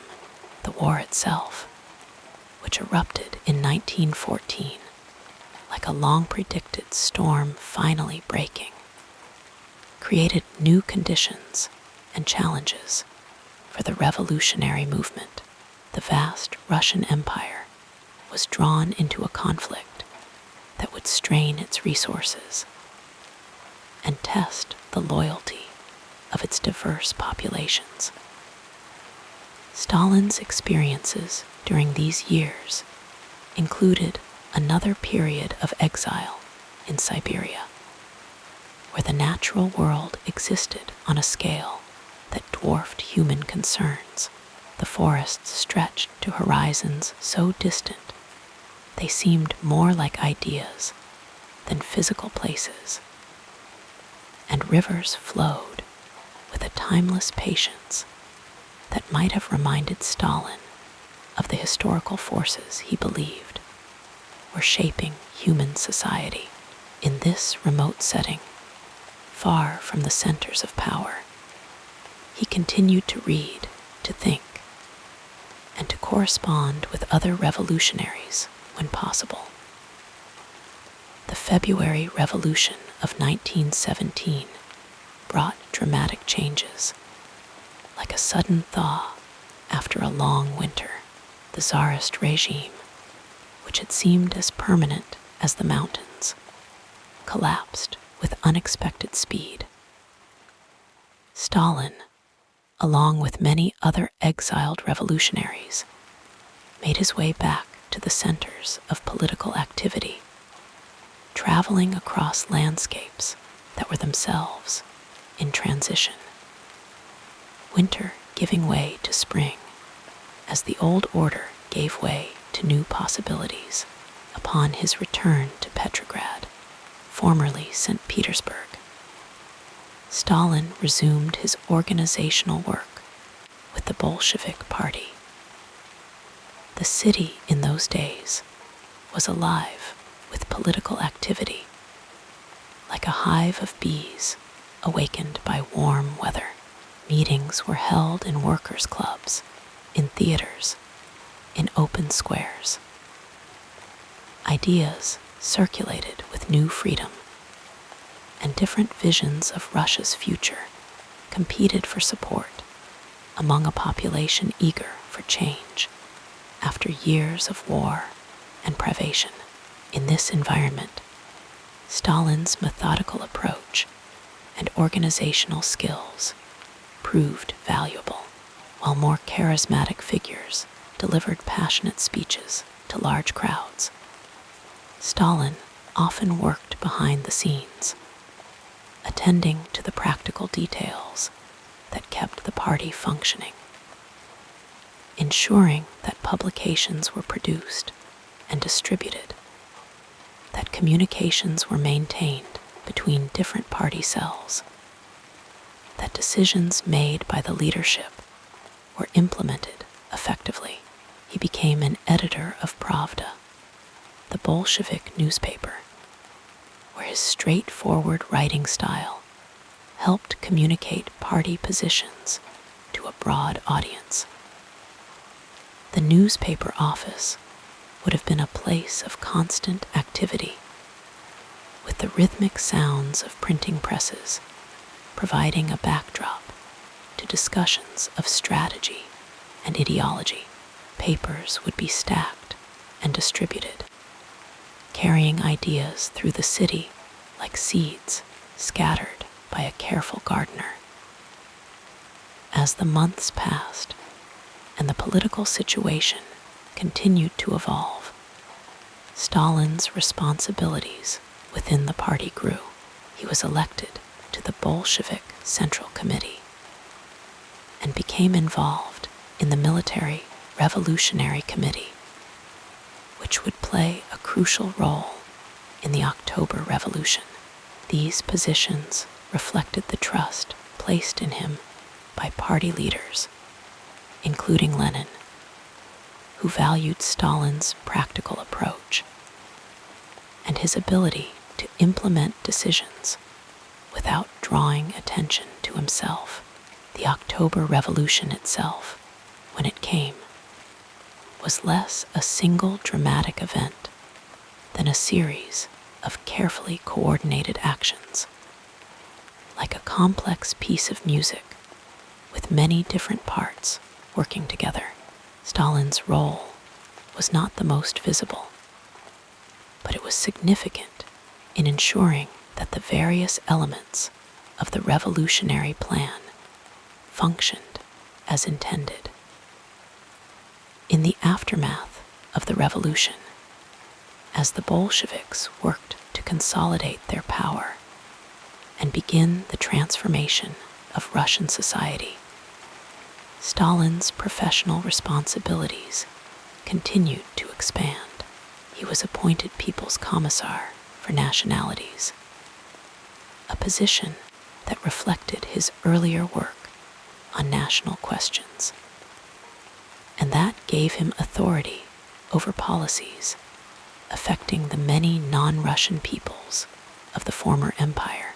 This role required him to travel to various regions, experiencing the diversity of the territories now under Bolshevik control. He would have seen the vast steppes of Central Asia, where nomadic peoples had followed traditional ways of life for centuries, and the industrialized regions of Ukraine, where modern factories stood alongside ancient churches. These journeys provided a tangible understanding of the challenges involved in creating a unified state from such diverse elements. Throughout these early years of his career, Stalin maintained the habits that had served him well: methodical work, careful study, attention to organizational detail. He was not the most innovative thinker among the revolutionary leaders, nor the most charismatic speaker, but his particular combination of qualities made him increasingly indispensable to the new regime, like a foundation stone whose importance becomes apparent only as the structure rises. The civil war that followed the revolution created new demands and challenges. Stalin served as a political commissar on various fronts, where he worked to ensure that military commanders remained loyal to the revolutionary government, and that troops understood the political dimensions of the conflict they were engaged in. These assignments took him to regions where the fighting was intense, like Tsaritsyn, later renamed Stalingrad, where the summer heat lay heavy on the land, and the sounds of battle disturbed the natural rhythms of the countryside, drifting like clouds across the evening sky. We now move to the next part of this calming life story. In the quiet hours of the early morning, when the world was still draped in darkness, Joseph Stalin would often begin his day.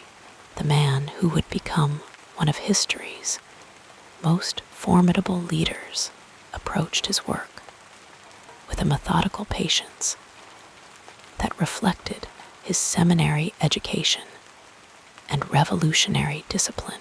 His daily rhythms followed a pattern that remained remarkably consistent throughout the decades of his rule, a steadiness that provided the foundation for his far-reaching control of the Soviet state.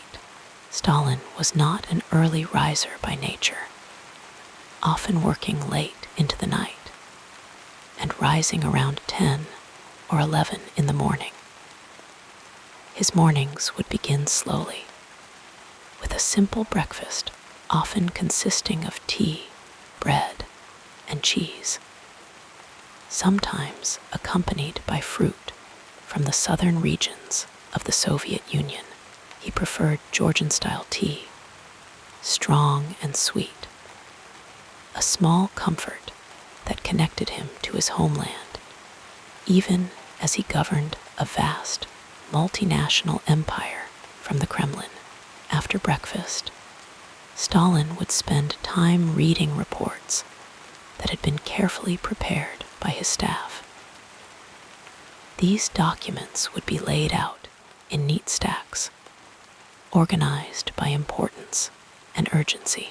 His reading was thorough and deliberate, his eyes moving methodically across the pages as he absorbed information about industrial production, agricultural harvests, military preparedness, and political developments, both within the Soviet Union and abroad.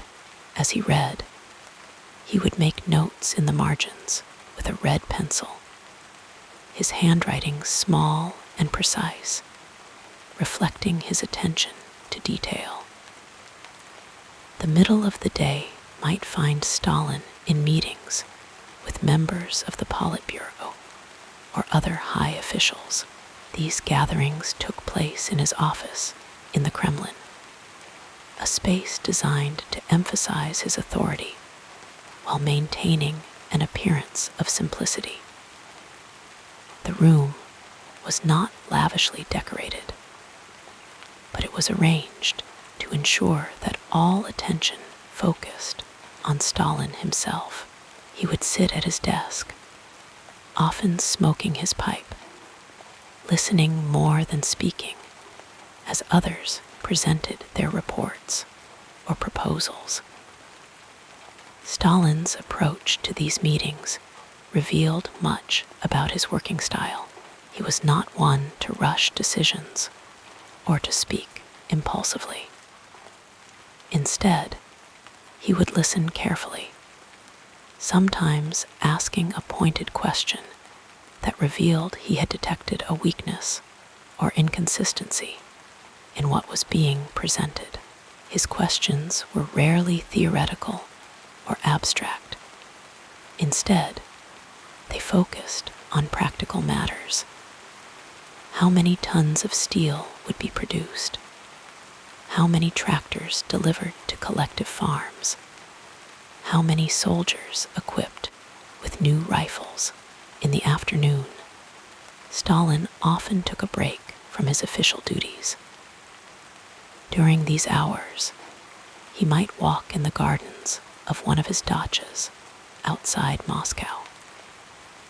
These walks were not merely for pleasure or exercise, but served as times of reflection when he could consider the various challenges facing the Soviet state. The natural setting, with its trees and flowering plants carefully tended by gardeners, provided a contrast to the stark political realities he managed daily. As evening approached, Stalin would return to his work with renewed focus. These later hours were often when he was most productive, reviewing and signing documents, writing letters or directives, or making annotations to speeches that would later be delivered to the Soviet people or to international audiences.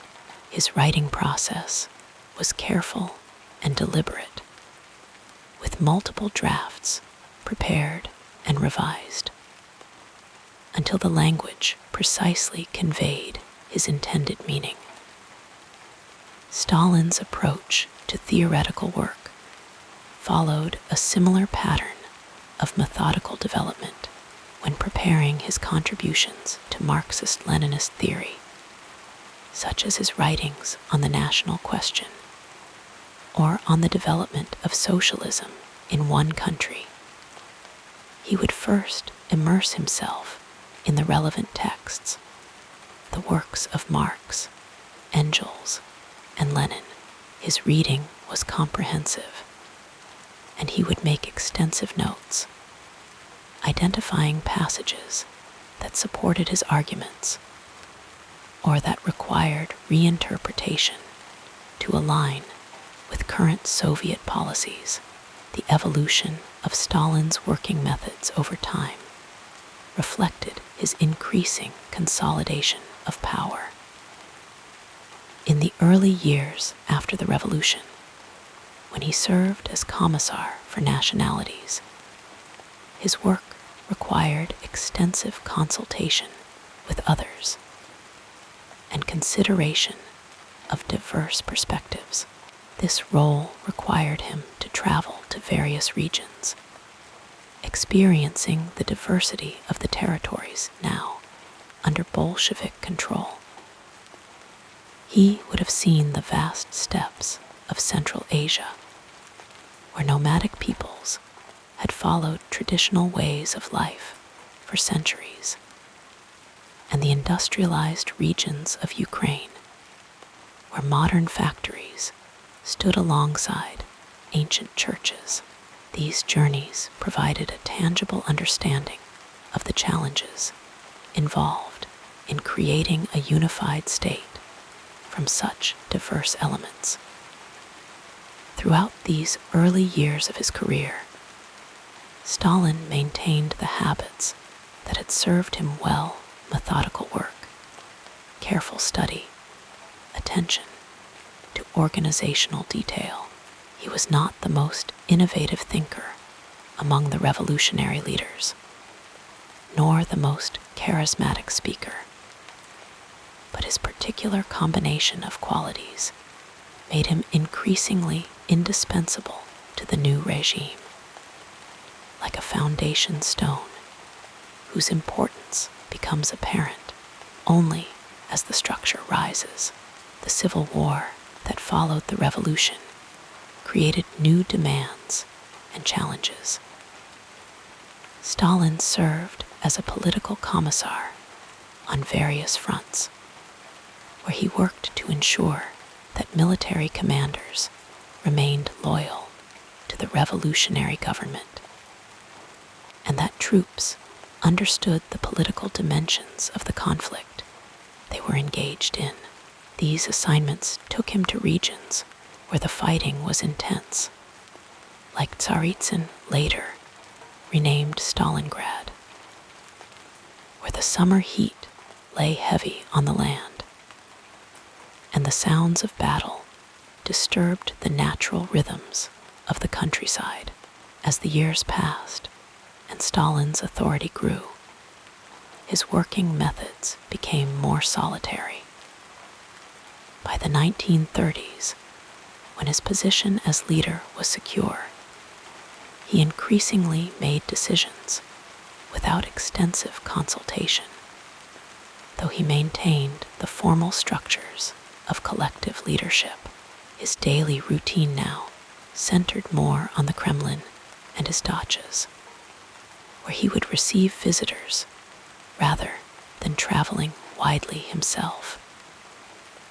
The Great Patriotic War, as World War II was known in the Soviet Union, brought new demands and altered Stalin's working patterns.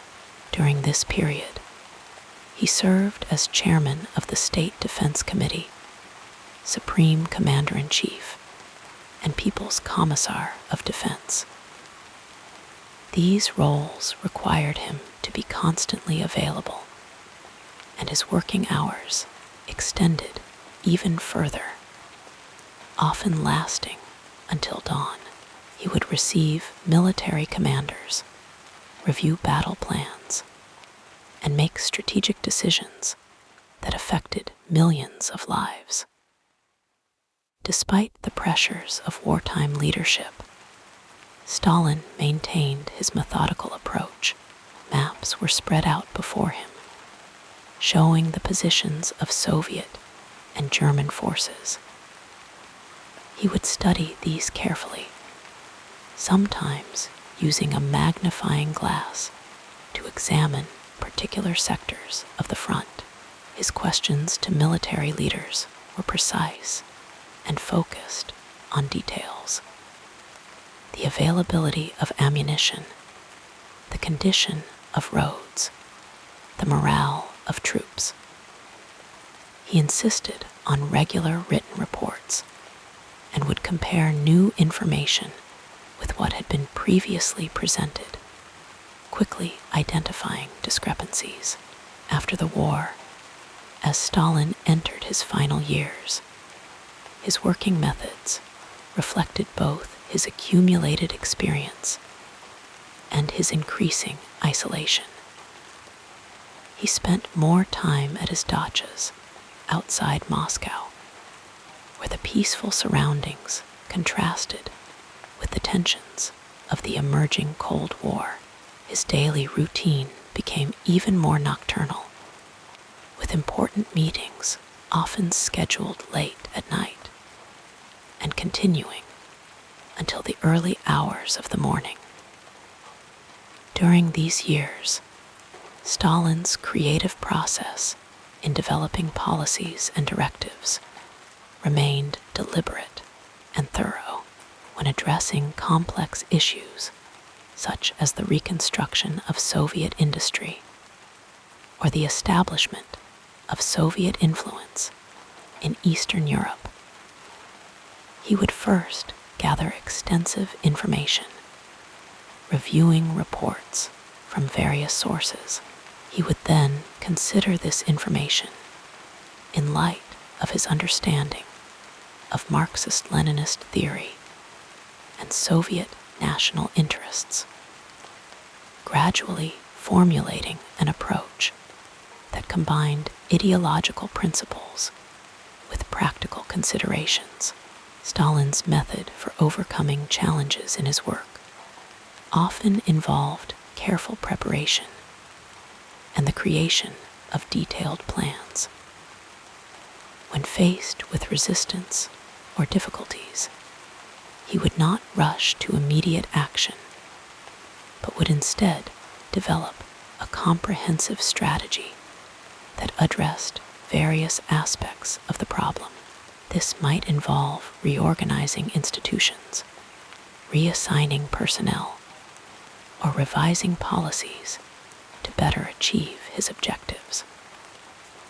The rhythm of Stalin's days followed the seasons in some respects. During the long Russian winters, when darkness came early and the snow lay thick on the ground, he spent more time indoors, reading and writing by lamplight. The summer months might find him at dachas farther from Moscow, where he could enjoy the warmer weather while continuing his work. He had a particular fondness for fruit trees and would sometimes walk among them, observing their growth and development with the same attention he gave to the development of the Soviet state.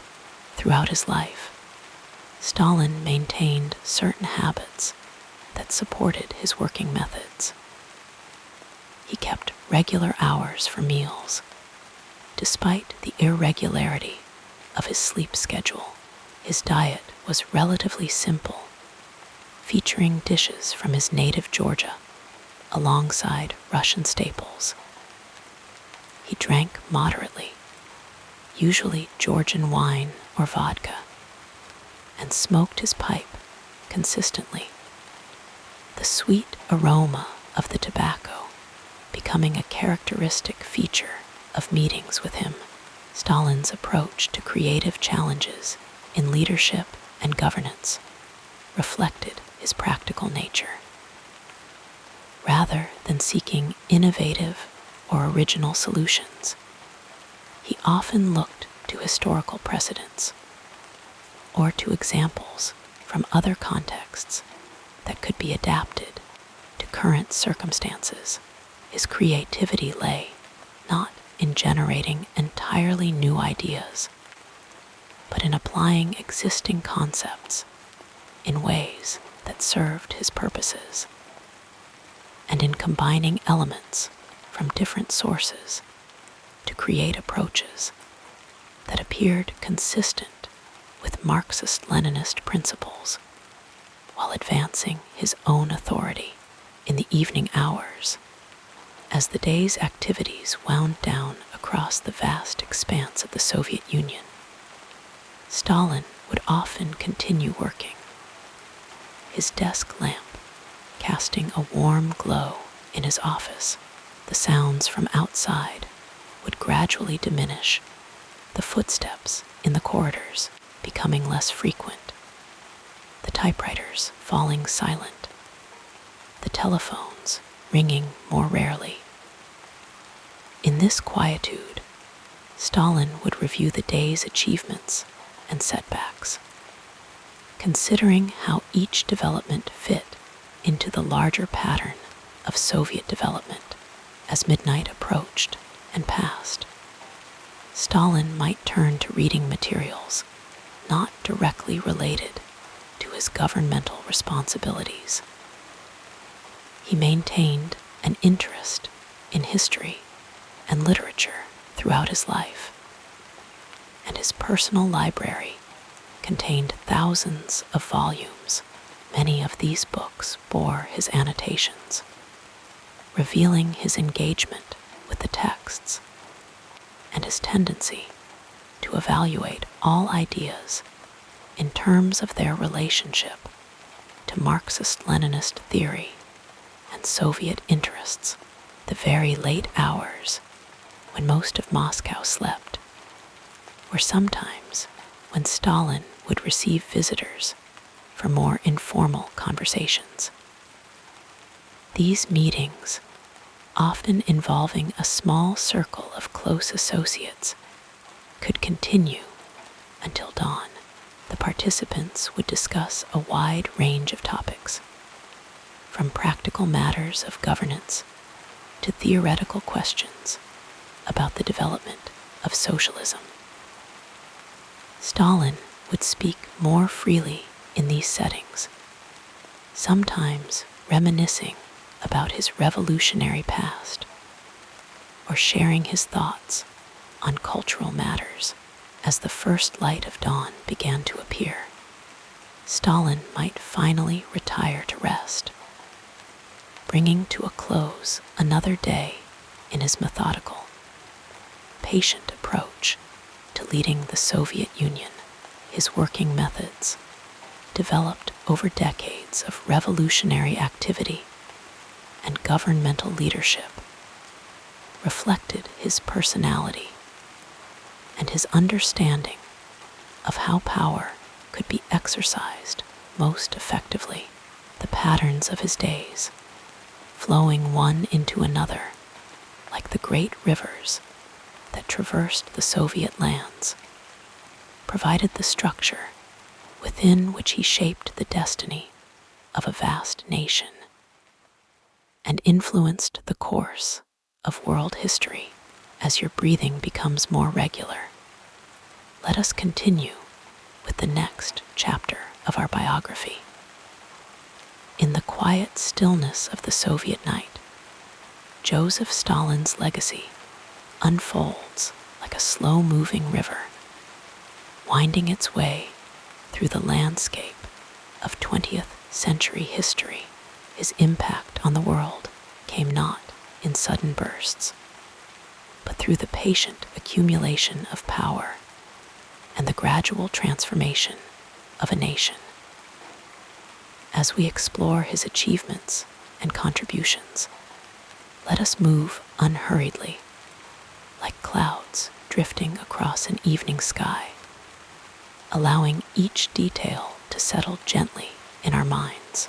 Born Iosip Vissarionis Dze Jugashvili in the small Georgian town of Gori in 1878, the man who would become Stalin emerged from humble beginnings. The soft lamplight of history illuminates his gradual rise through the Bolshevik Party, a journey marked by dedication to revolutionary ideals and an uncanny ability to navigate the complex currents of political life. His Georgian roots gave him a somewhat outsider status among the Russian revolutionaries. Yet this distance, perhaps, allowed him to observe and understand the mechanisms of power with particular clarity. One of Stalin's most significant contributions began to take shape in the 1920s, as the young Soviet state sought to define its path forward. The soft murmur of theoretical debates filled meeting halls and government offices as leaders considered how to build socialism in a largely agrarian country. Stalin's concept of socialism in one country emerged as an alternative to Trotsky's vision of permanent revolution. This theory suggested that the Soviet Union could and should build a socialist society within its own borders, rather than waiting for worldwide revolution like a gardener patiently tending to seedlings. Stalin believed that socialism could take root and flourish in Soviet soil, even if the gardens of other nations remained untransformed. This theoretical contribution had profound practical implications, guiding Soviet development for decades to come. The gentle rhythm of Stalin's thinking on this matter reflected his pragmatic approach to governance, an approach that acknowledged the realities of the Soviet Union's isolation in a largely hostile world. As evening shadows lengthen and thoughts begin to slow, we might imagine the careful deliberation that went into this theoretical framework, which provided the foundation for so many of his later policies. The transformation of the Soviet economy stands as perhaps Stalin's most tangible achievement. In the peaceful quiet of historical reflection, we can observe how the first five-year plan, introduced in 1928, began the process of rapid industrialization. Like the gradual changing of seasons, the Soviet Union's economic landscape shifted from one dominated by agriculture to one where factory smokestacks rose against the horizon. The soft hum of new machinery filled previously silent spaces as industrial production expanded at rates that surprised even the most optimistic planners. Steel production, coal mining, oil extraction, all increased substantially during these years. New industrial cities emerged where once there had been only small settlements, their growth as steady and inexorable as the slow breathing of a sleeping child. The Magnitogorsk metallurgical complex, rising from the Ural steppes, symbolized this transformation. Workers labored through changing seasons, through warm summer evenings and cold winter nights, to build what would become one of the world's largest steel plants. The rhythm of their work, day after day, year after year, embodied the patient persistence that characterized Stalin's approach to development. Agricultural collectivization accompanied industrialization, though its implementation brought considerable hardship. Individual peasant holdings were gradually consolidated into collective farms, changing patterns of rural life that had existed for centuries, like waves slowly reshaping a shoreline. This policy altered the fundamental relationship between the Soviet people and the land they cultivated. countryside, once a patchwork of small holdings, became organized into larger units designed to increase efficiency and production. As our thoughts continue to drift gently toward sleep, we might contemplate how these economic transformations changed not just the physical landscape, but the daily lives of millions. The soft light of historical understanding illuminates how ordinary people adapted to new routines and expectations, finding their place within the emerging socialist order. Some embraced these changes enthusiastically, seeing in them the promise of a better future. Others adapted more reluctantly, carrying memories of older ways like precious heirlooms. Education represents another area where Stalin's impact was profound and lasting.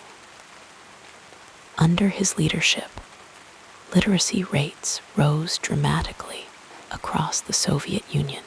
The soft rustle of pages turning became a common sound in villages and urban neighborhoods where reading had once been rare. Night schools welcomed workers after their shifts, offering classes in reading, writing, and basic mathematics. The warm glow of kerosene lamps illuminated textbooks as adults learned skills they had been denied in their youth. Higher education expanded as well, with new universities and technical institutes opening their doors to students from working class and peasant backgrounds. The quiet concentration of study halls, where young people prepared for examinations, reflected the serious commitment to learning that characterized the Soviet approach to education. Women gained unprecedented access to education during this period, their academic achievements adding to the intellectual richness of Soviet society, like stars gradually appearing in an evening sky. Scientific research received substantial support under Stalin's leadership. The gentle persistence of scientific inquiry, with its careful observations and methodical testing of hypotheses, aligned well with the patient approach to development that characterized his governance. Soviet scientists made important contributions in fields ranging from mathematics to physics to biology. The soft scratching of pencils on paper, the quiet concentration of researchers in laboratories, the thoughtful discussions at scientific conferences, all these became part of the intellectual landscape of the Soviet Union. The development of nuclear physics in the Soviet Union represents a particularly significant scientific achievement of the Stalin era. Like a slowly unfolding mystery, the secrets of atomic energy were gradually revealed through the dedicated work of physicists like Igor Kurchatov. The first Soviet nuclear test in 1949 demonstrated the success of these efforts, establishing the country as the world's second nuclear power. This achievement, born of years of patient research and development, fundamentally altered the global balance of power. Cultural life flourished in certain ways during this period as well. The soft melodies of composers like Prokofiev and Shostakovich, the measured cadences of poets, the visual harmonies created by painters and sculptors, all contributed to a distinctive Soviet cultural identity. Stalin took a personal interest in cultural matters, believing that art and literature should serve the goals of socialist construction. Like a gardener selecting which plants to cultivate, he encouraged certain artistic expressions while discouraging others. The film industry received particular attention, with Stalin recognizing the medium's potential to reach and influence broad audiences. Directors like Sergei Eisenstein created works that combined artistic innovation with politically acceptable themes. In darkened theaters across the vast Soviet territories, audiences watched these films, absorbing their messages as quietly and naturally as plants absorb sunlight. The soft whirring of projectors became a familiar sound in cities and towns, bringing stories and images to people who might never have experienced cinema before. Architecture changed dramatically during the Stalin years, with new buildings reflecting both practical needs and ideological aspirations. The Moscow metro, with its elegant stations adorned with mosaics, sculptures, and chandeliers, exemplified this approach. As passengers moved through these underground spaces, their footsteps echoing softly on marble floors, they experienced an environment designed to inspire pride in Soviet achievements. The metro stations, like jewel boxes hidden beneath the city streets, combined functionality with beauty in a way that embodied Stalin's vision for Soviet society. Above ground, new administrative buildings, apartment complexes, and cultural centers rose against the sky. The so-called Stalin Gothic style, with its emphasis on grandeur and historical references, created an architectural landscape that communicated strength and permanence. Like trees slowly growing taller year by year, these buildings gradually changed the skylines of Soviet cities, their shadows moving across streets and squares. With the passing of each day, the Soviet victory in World War II stands as perhaps Stalin's most significant achievement in the eyes of many. When Nazi Germany invaded in June 1941, the Soviet Union faced an existential threat. The soft summer breezes of that year carried the sounds of warfare, the distant rumble of artillery, the hum of aircraft engines, the muted conversations of soldiers preparing for battle. As supreme commander, Stalin oversaw the Soviet response to this aggression. His leadership, characterized by the same methodical approach he brought to other aspects of governance. The early months of the war brought severe setbacks, with German forces advancing deep into Soviet territory. Like a gardener watching precious plants threatened by frost, Stalin saw much of what had been built during the previous decades placed at risk, yet he maintained his composure, working long hours to coordinate the defense of the country. His radio address to the Soviet people on July 3, 1941, with its calm, measured tones, helped steady a nation facing its greatest challenge, the evacuation of industrial facilities from threatened areas to safer locations east of the Ural Mountains represented a logistical achievement of remarkable proportions, like a carefully choreographed dance. This movement of machinery, workers, and their families unfolded according to plans developed under Stalin's direction. Entire factories were dismantled, transported by rail, and reassembled in new locations. The quiet determination of workers who labored to restore production in these transplanted facilities contributed significantly to the Soviet Union's ability to continue the war effort.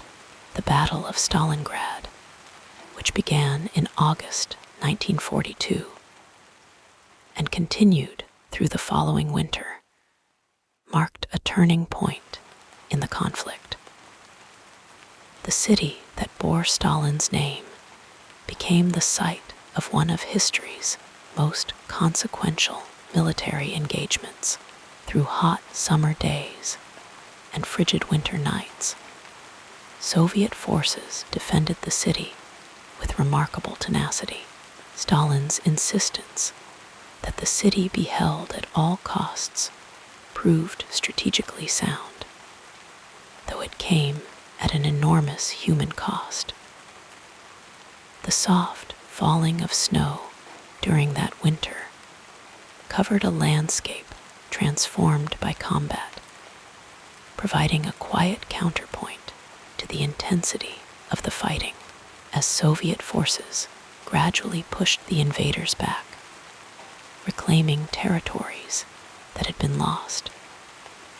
Stalin participated in conferences with Allied leaders to plan the post-war world at Tehran, Yalta, and Potsdam.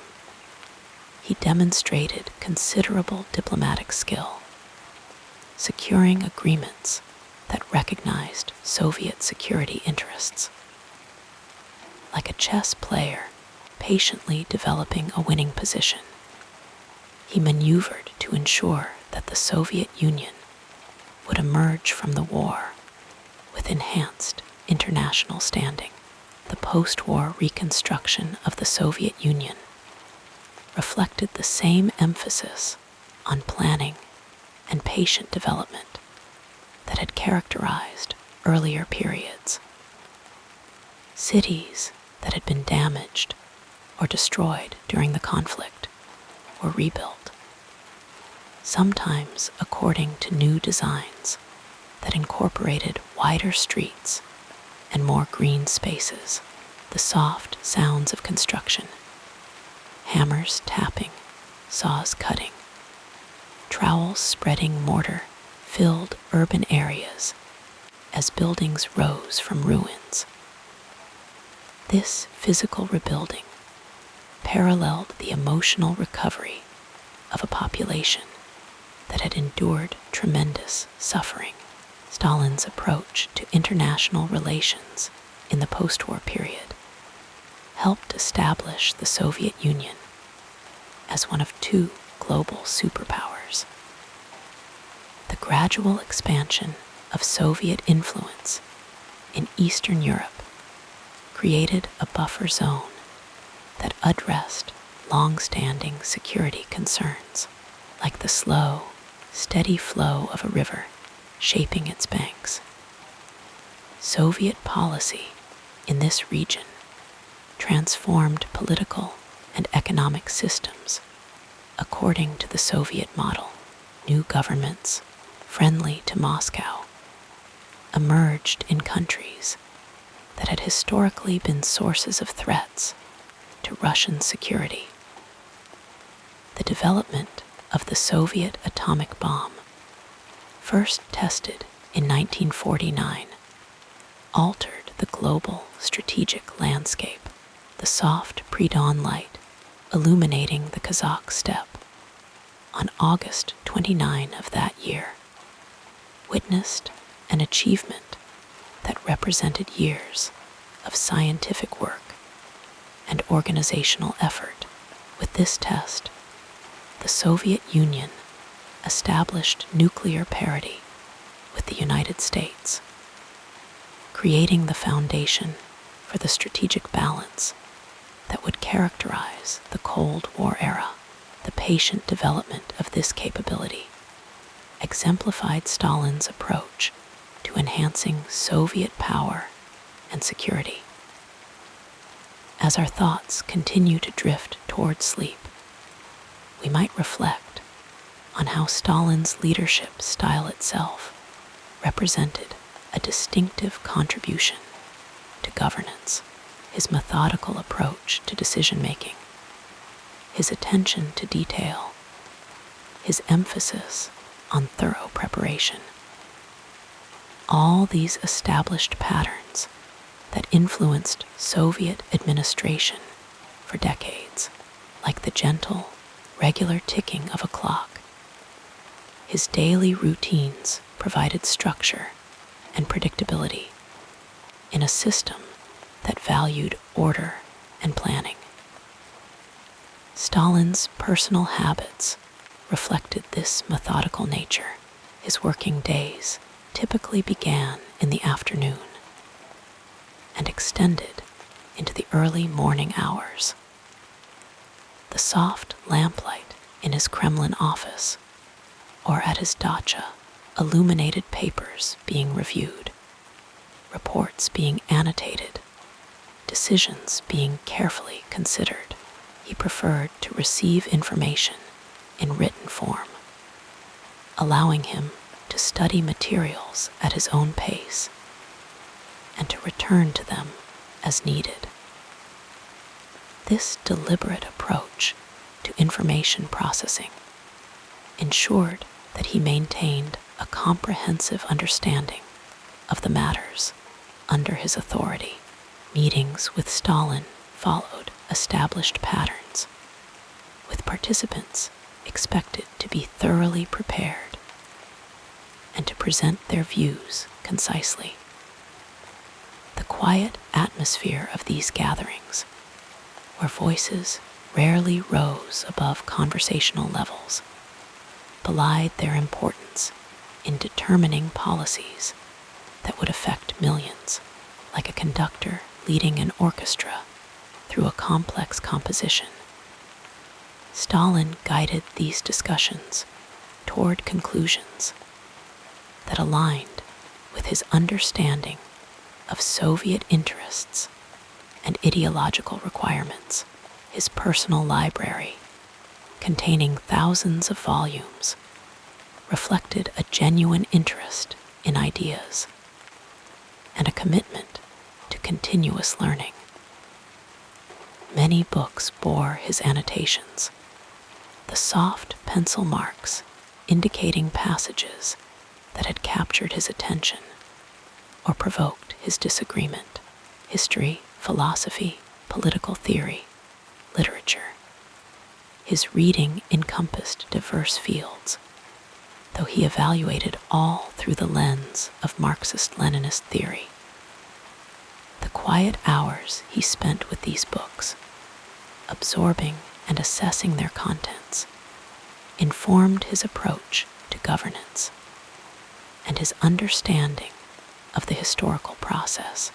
As our consciousness continues to soften toward sleep, we might consider how Stalin's legacy continues to influence our world. The institutions he shaped, the industrial base he helped create, the geopolitical realities he contributed to establishing. All these remained significant long after his death in 1953, like ripples spreading outward from a stone dropped in still water. The effects of his leadership continued to move through time, affecting subsequent generations in ways both obvious and subtle. The Soviet educational system, with its emphasis on technical training and scientific research, produced generations of engineers, scientists, and other specialists whose work contributed to global knowledge. The soft scratching of chalk on blackboards in Soviet classrooms, the quiet concentration of students in libraries and laboratories, the thoughtful discussions in university seminar rooms. All these represented the continuing influence of educational priorities established during Stalin's leadership. Soviet industrial development, initiated during the 5-year plans, created production capacities that remained significant through the remainder of the 20th century. The gentle humming of machinery in factories, the rhythmic movements of workers performing their tasks, the steady flow of goods from production facilities to distribution centers. These economic activities, continuing day after day, year after year, built upon foundations established during Stalin's time. The international order that emerged from World War II, shaped in part by Stalin's diplomatic efforts, provided the framework within which global affairs unfolded for decades. The soft rustling of documents being signed at international conferences, the measured exchanges of diplomats in meeting rooms, the careful calculations of strategic planners. All these activities took place within contexts influenced by arrangements established during his leadership. As sleep approaches and our thoughts become ever more gentle and diffuse, we might reflect on how historical understanding itself requires the kind of patience and methodical approach that characterized Stalin's governance, like pieces of a complex mosaic being carefully arranged to create a coherent image. The details of his achievements and contributions must be assembled with attention and care. The soft light of historical perspective illuminates these details, allowing us to see patterns and connections that might otherwise remain obscure. The quiet contemplation of history as our consciousness drifts toward sleep reminds us that even the most consequential lives unfold one day at a time, one decision after another, in patterns that become visible only with the passage of years. The gentle rhythm of this historical awareness, like waves softly touching a shore, carries us toward a deeper understanding of how individual actions connect to larger processes of change and development. And with these thoughts, we drift gently into sleep, cradled in the soft embrace of historical reflection. The calming story continues as we gently examine what happened next in this remarkable journey. In the quiet stillness of night, as your breathing slows and your mind begins to settle, let us journey through the life of Joseph Stalin, exploring those gentle turning points that, like a river changing course, altered the flow of his existence. His story unfolds across the tapestry of time, each thread connecting to create a pattern that we can now observe with the soft clarity that distance provides. Born Iosif Vissarionis DZE Jughashvili in the small Georgian town of Gori in December 1878, young Joseph's early years passed in the gentle rhythm of provincial life.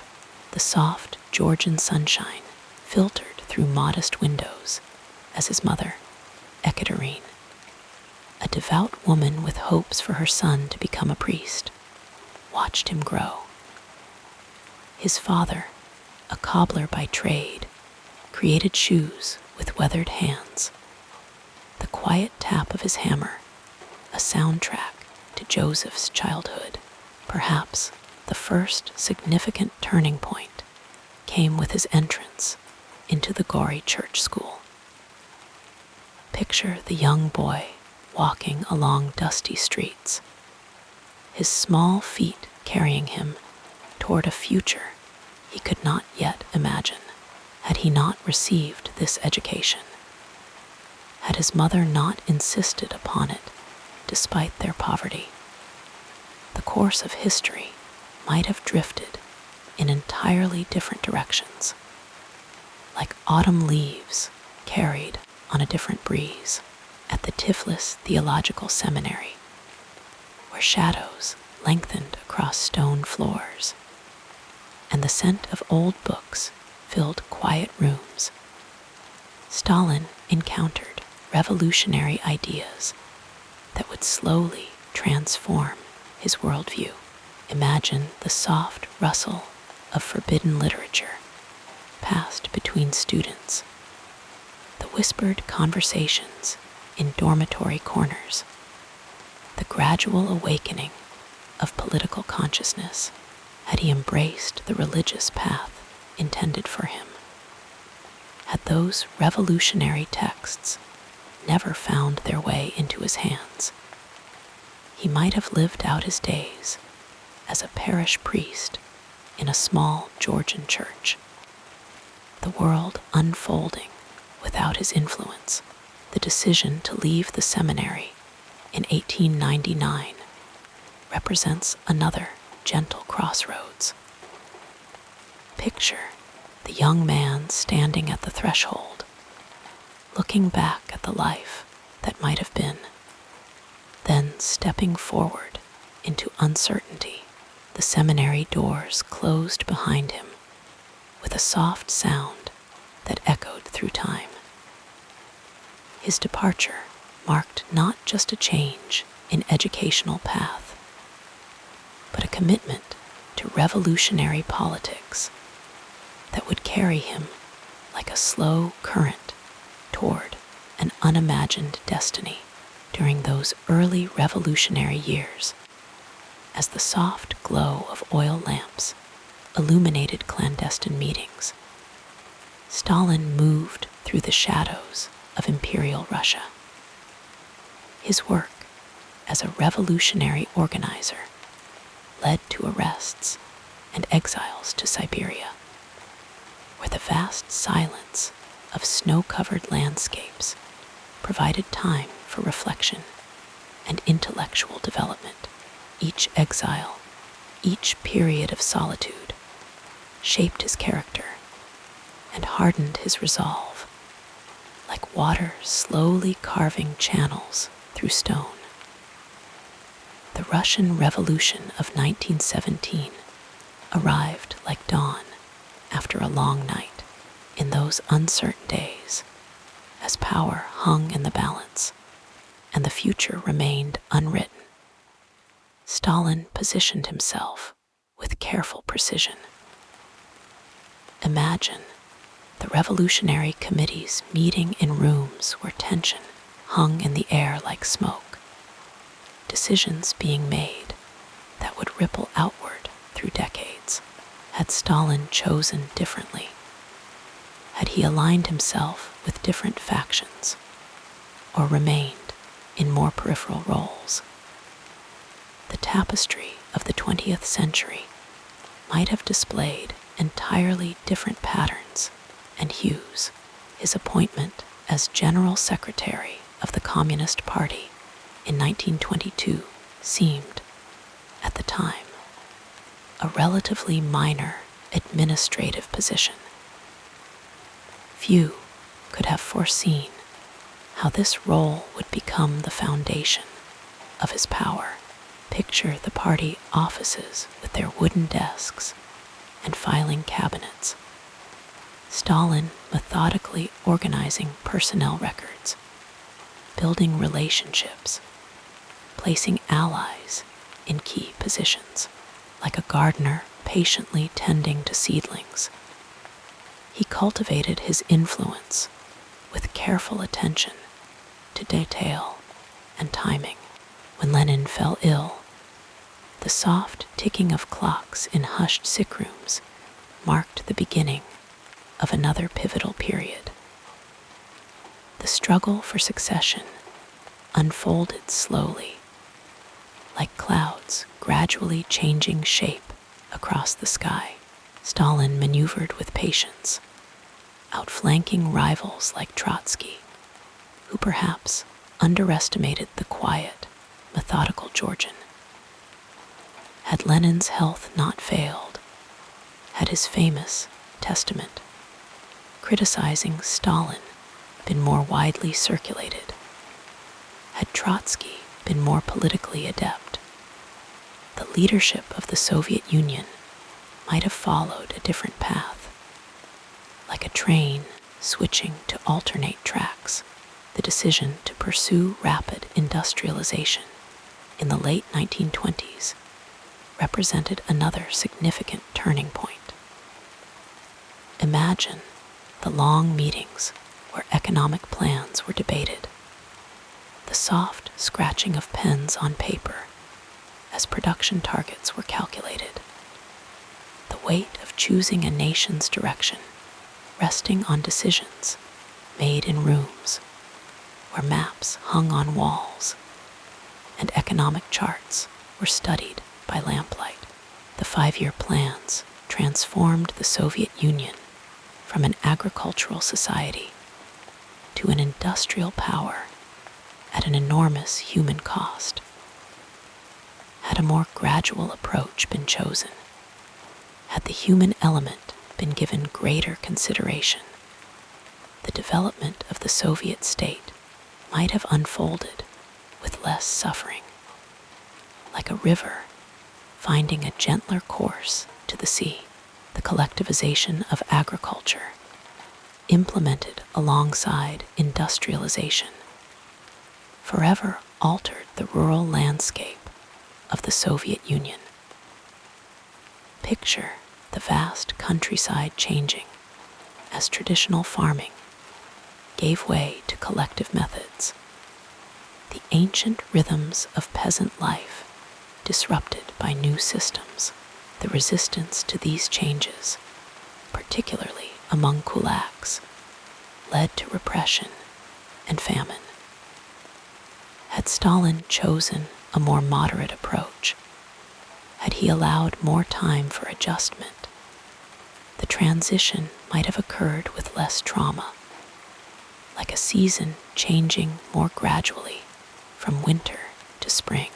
As the soft shadows of evening gather around us and sleep draws nearer, we might contemplate the Great Purge of the late 1930s, when Stalin's suspicion and desire for absolute control led to the removal of potential rivals and perceived enemies, the quiet knock on doors in the night, the whispered accusations, the show trials where confessions echoed in hushed courtrooms.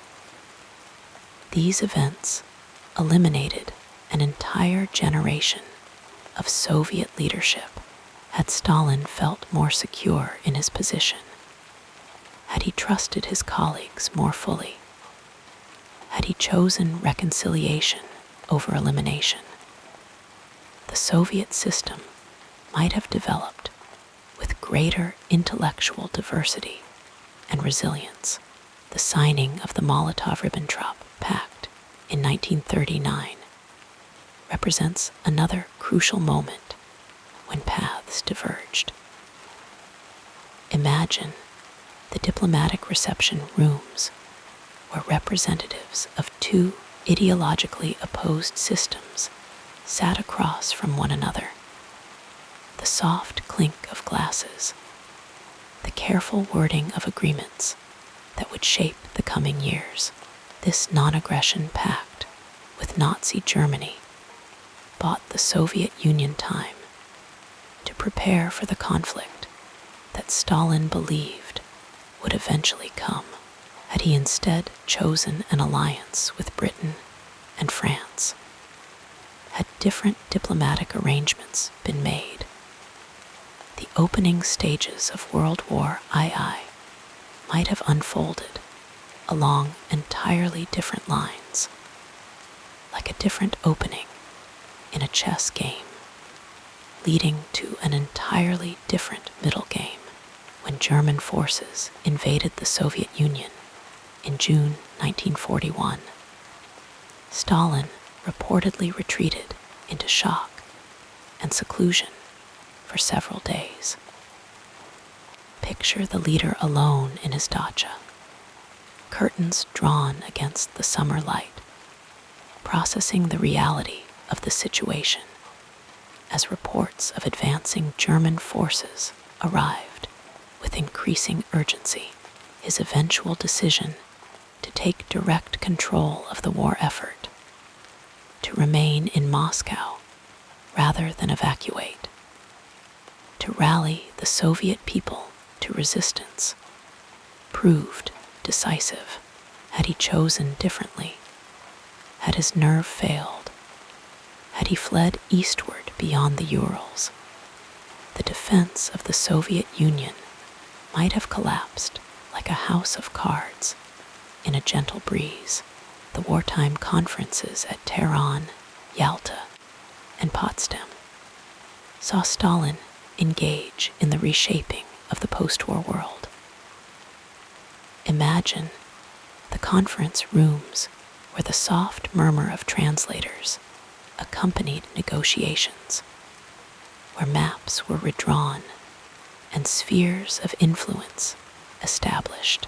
Stalin's diplomatic skill secured Soviet objectives and laid the groundwork for the Cold War order. Had he been less assertive, had he failed to secure buffer states in Eastern Europe, had different agreements been reached about Germany and other territories, the geopolitical landscape of the post-war decades might have featured entirely different contours and boundaries.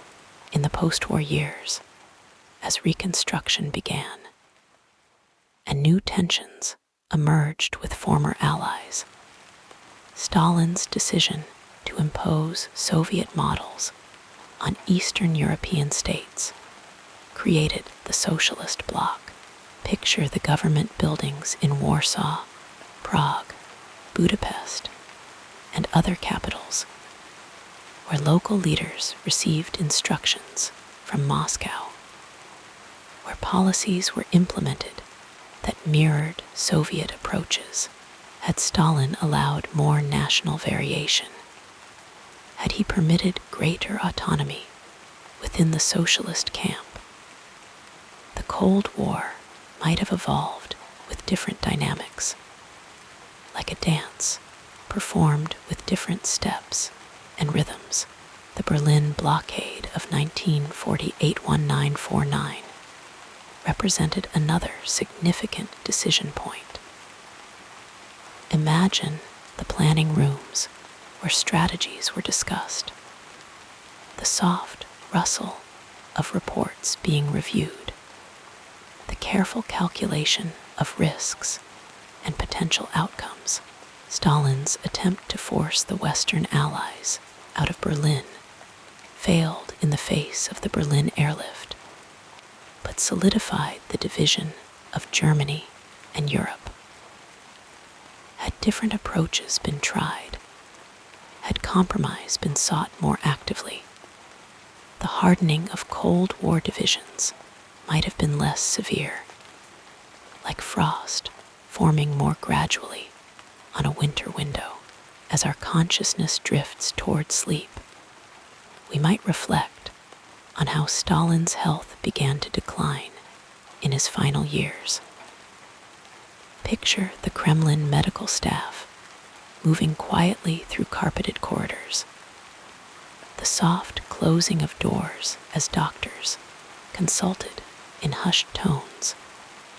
The leader himself, perhaps contemplating his mortality in quiet moments. His death in March 1953 created a vacuum at the center of Soviet power. Had he established clearer succession plans? Had he groomed a specific heir? The transition might have proceeded more smoothly, like a river flowing without interruption from one channel to another. The legacy of Stalin's pivotal decisions continues to ripple through time, touching shores far removed from their origin.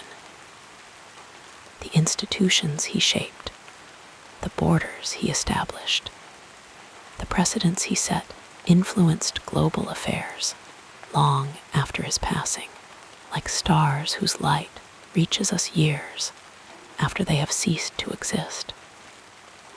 The consequences of his choices continued to illuminate or darken human experience decades after his death. As sleep approaches and our thoughts become ever more gentle and diffuse, we might consider how differently the 20th century might have unfolded had different paths been taken at key junctures. The international order that emerged from World War II, shaped in part by Stalin's diplomatic efforts, provided the framework within which global affairs unfolded for decades. The soft rustling of documents being signed at international conferences, the measured exchanges of diplomats in meeting rooms, the careful calculations of strategic planners. All these activities took place within contexts influenced by arrangements established during his leadership. The quiet contemplation of these historical crossroads, these moments when paths diverged and choices were made, reminds us that even the most consequential lives unfold one decision at a time, like a tapestry viewed from increasing distance. The pattern becomes clearer as individual threads blend into the whole. And as we drift toward sleep, carried on the gentle current of historical reflection, we might wonder about our own crossroads, our own pivotal moments, and how they connect to the larger flow of human experience across the soft landscape of time. Allow yourself to sink deeper into comfort as we explore the next phase of this soothing biography. In the quiet corners of history, where shadows lengthen and time slows its relentless march, we find Joseph Stalin, a man whose relationships shaped not only his own destiny, but that of nations. As we settle into this exploration of his connections, let your breathing deepen, your shoulders soften, and your mind drift along the gentle current of this human story.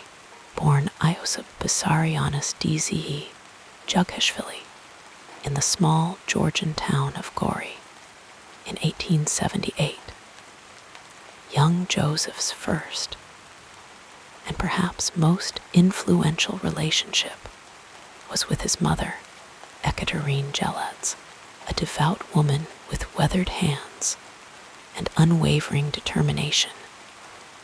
Ekaterine worked as a washerwoman after her husband, Vissarion, a cobbler by trade, descended into alcoholism and violence. The soft lamplight would illuminate her face as she sat by young Joseph's bedside, her gentle voice carrying stories and dreams into the night air. Despite their poverty, she nurtured ambitions for her son, visualizing him as a priest, a respected man of God. Her sacrifice sent him to seminary school. Her love a constant in his early years, like the distant stars that shimmer through bedroom windows as we drift toward sleep. His father's relationship was markedly different, a contrast as stark as the difference between a gentle summer rain and a violent thunderstorm. Bessariion's heavy hand left impressions deeper than the physical bruises that would fade with time. Some historians suggest that the seeds of Stalin's later cruelty were planted in these early experiences of domestic violence, like a garden where beautiful flowers might grow alongside poisonous varieties, their roots intertwined beneath the soil of childhood experience. As we float through the river of his youth, we come upon his first marriage, a tender connection with Ekaterina Kato Svanidze in 1906. Picture them in a small room with simple furnishings, her dark hair catching the light as she moved about their modest home, a seamstress with a gentle nature. Kato brought a softness to Stalin's increasingly hardened revolutionary existence. Their son, Yakov, was born the following year, bringing moments of ordinary domestic joy that punctuated the intensity of revolutionary activities. These quiet family evenings would have been filled with the soft sounds of breathing, perhaps the turning of book pages, or the gentle creak of a rocking chair. Sounds not unlike those that might surround you now as you settle deeper into comfort. But this gentle interlude was brief, like a dream that dissolves upon waking. Kato contracted typhus and passed away in 1907, leaving Stalin bereft, standing by her grave, the cold wind rustling through his coat. He reportedly told friends, "This creature softened my heart of stone." Whether these words were truly spoken or embellished by history, they carry the weight of a profound loss, the kind that reshapes the landscape of one's inner world, much as glaciers slowly carve valleys through mountains. The years that followed saw Stalin immersed in revolutionary activities, his relationships primarily forged in the crucible of political struggle. His connection with Vladimir Lenin evolved from distant admiration to close collaboration. Imagine them walking together through the streets of St. Petersburg, their breath visible in the cold air, voices lowered as they discussed the future they envisioned. Lenin valued Stalin's pragmatism and organizational abilities, appointing him to key positions, including the role of General Secretary in 1922, a position that would become the foundation of his eventual power. Their relationship was like that of mentor and protege, though without the warmth such connections often entail. It was a relationship of purpose rather than affection, of shared vision rather than emotional intimacy. After years of revolutionary solitude, Stalin found companionship again with Nadezhda Alexeyeva, whom he married in 1919. 16 years his junior, Nadezhda had known Stalin since childhood through her father's revolutionary connections.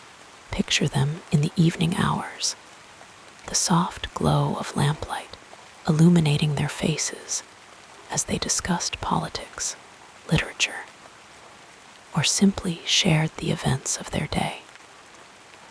Unlike his first wife, Nejda was educated and politically engaged, working as Lenin's secretary for a time. They had 2 children together, a son, Vasily, born in 1921, and a daughter, Svetlana, in 1926. As your eyelids perhaps grow heavier, envision the family moments they might have shared walking through a park, as autumn leaves drifted lazily to the ground, reading stories to their children as twilight deepened outside their windows, sharing simple meals at a wooden table worn smooth by daily use. These ordinary moments of human connection existed alongside Stalin's increasingly extraordinary political power, like gentle ripples on the surface of a deep and turbulent sea. But this marriage, too, would end in tragedy. The relationship gradually deteriorated as Stalin's political life consumed him and his paranoia grew. Nejda, increasingly distressed by his policies, particularly the collectivization that led to famine, as well as his rumored infidelities, took her own life in 1932. The night of her death followed a public argument at a dinner party celebrating the anniversary of the October Revolution. Later that evening, in their apartment in the Kremlin, she used his pistol to end her life, leaving behind a letter expressing her disillusionment and despair. The soft ticking of a clock might have been the only sound in the room as Stalin received this news, his face impassive, but his inner world forever altered.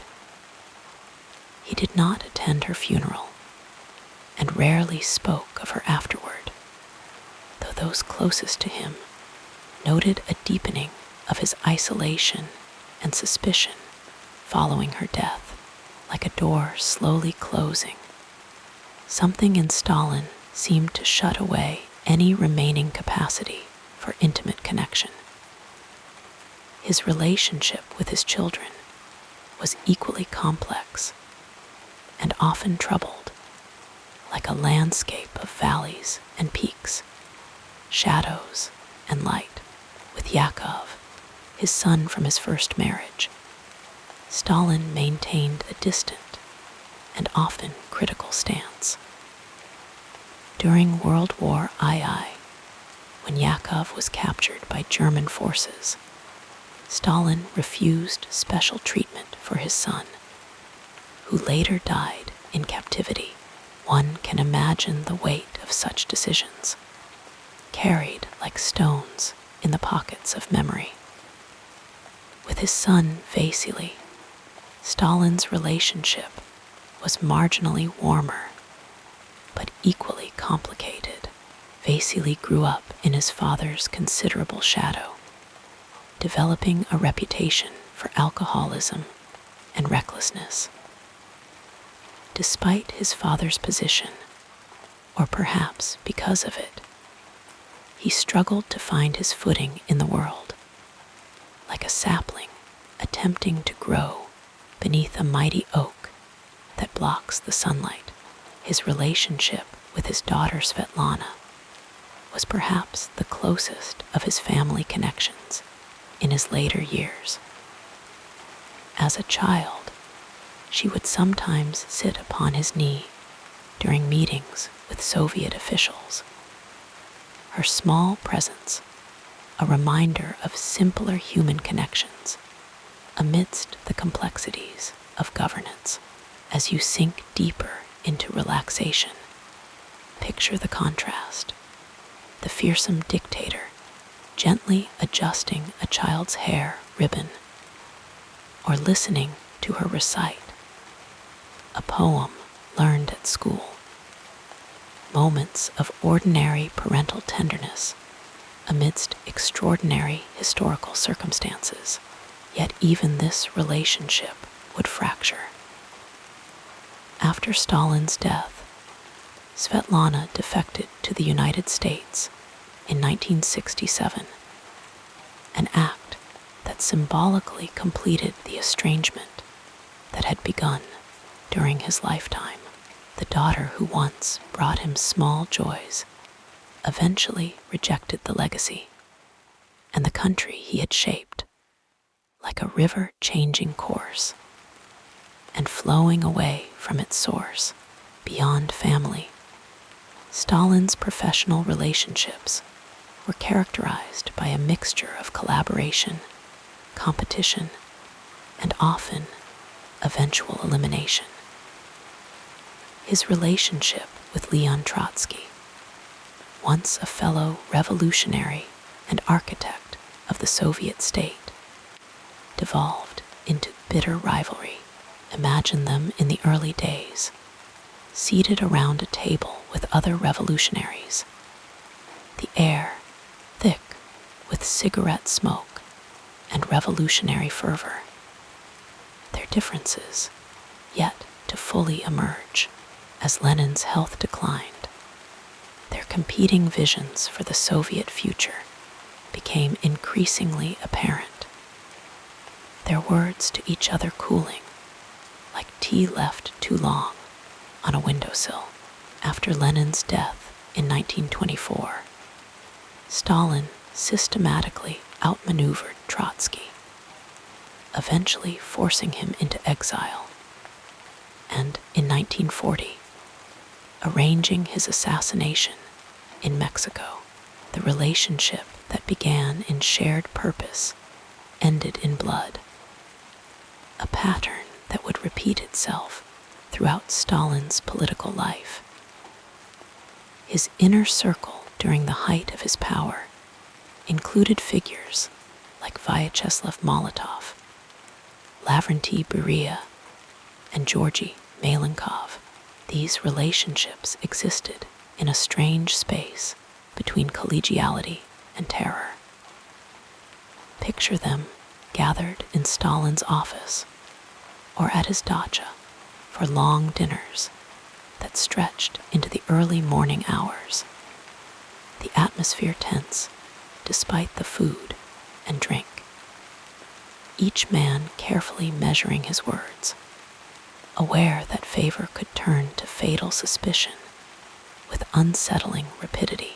Molotov, who served as Stalin's foreign minister, was among the few who survived in the inner circle throughout Stalin's rule. Their relationship spanned decades, from revolutionary days to the height of Soviet power. Yet even Molotov was not immune to Stalin's suspicion. His wife, Polina Zemchizhina, was arrested and exiled in 1949, a move that demonstrated the limits of even the closest professional relationships in Stalin's world. Imagine the complexity of continuing to work alongside the man who had ordered your wife's arrest. The personal and political, so inextricably intertwined that they could no longer be separated. Lavrentiy Beria, the head of the secret police, shared a particularly dark connection with Stalin. As executor of many of Stalin's most brutal policies, Beria was both essential to Stalin's power and a man he deeply distrusted. Their relationship was like that of two predators sharing territory, necessary to each other, yet always watchful, always calculating. After Stalin's death, Beria would be quickly arrested and executed by their mutual colleagues, a final acknowledgement of the fear he inspired. As your body continues to relax, sinking deeper into comfort. Consider the strange isolation that characterized Stalin's later years. Despite being surrounded by people, aides, security personnel, political associates, genuine human connection became increasingly rare. His paranoia intensified, particularly after the German invasion of the Soviet Union in 1940. One violated the non-aggression pact he had negotiated. Trust, that delicate thread that connects one human heart to another, had largely unraveled in his world. In his final years, Stalin retreated more frequently to his dacha outside Moscow, where he would host long, alcohol-fueled dinners for his inner circle. These gatherings had a ritualistic quality, beginning late in the evening and continuing until dawn, with films screened, toasts offered, and conversation carefully navigated. Imagine the heavy silence that would fall when Stalin posed a question. The collective held breath as each man considered his response, knowing that words once spoken could not be recalled, like arrows released from a bow. When Stalin suffered a stroke in March 1953, he lay on the floor of his room for hours before being discovered. His security guards afraid to enter his quarters unbidden.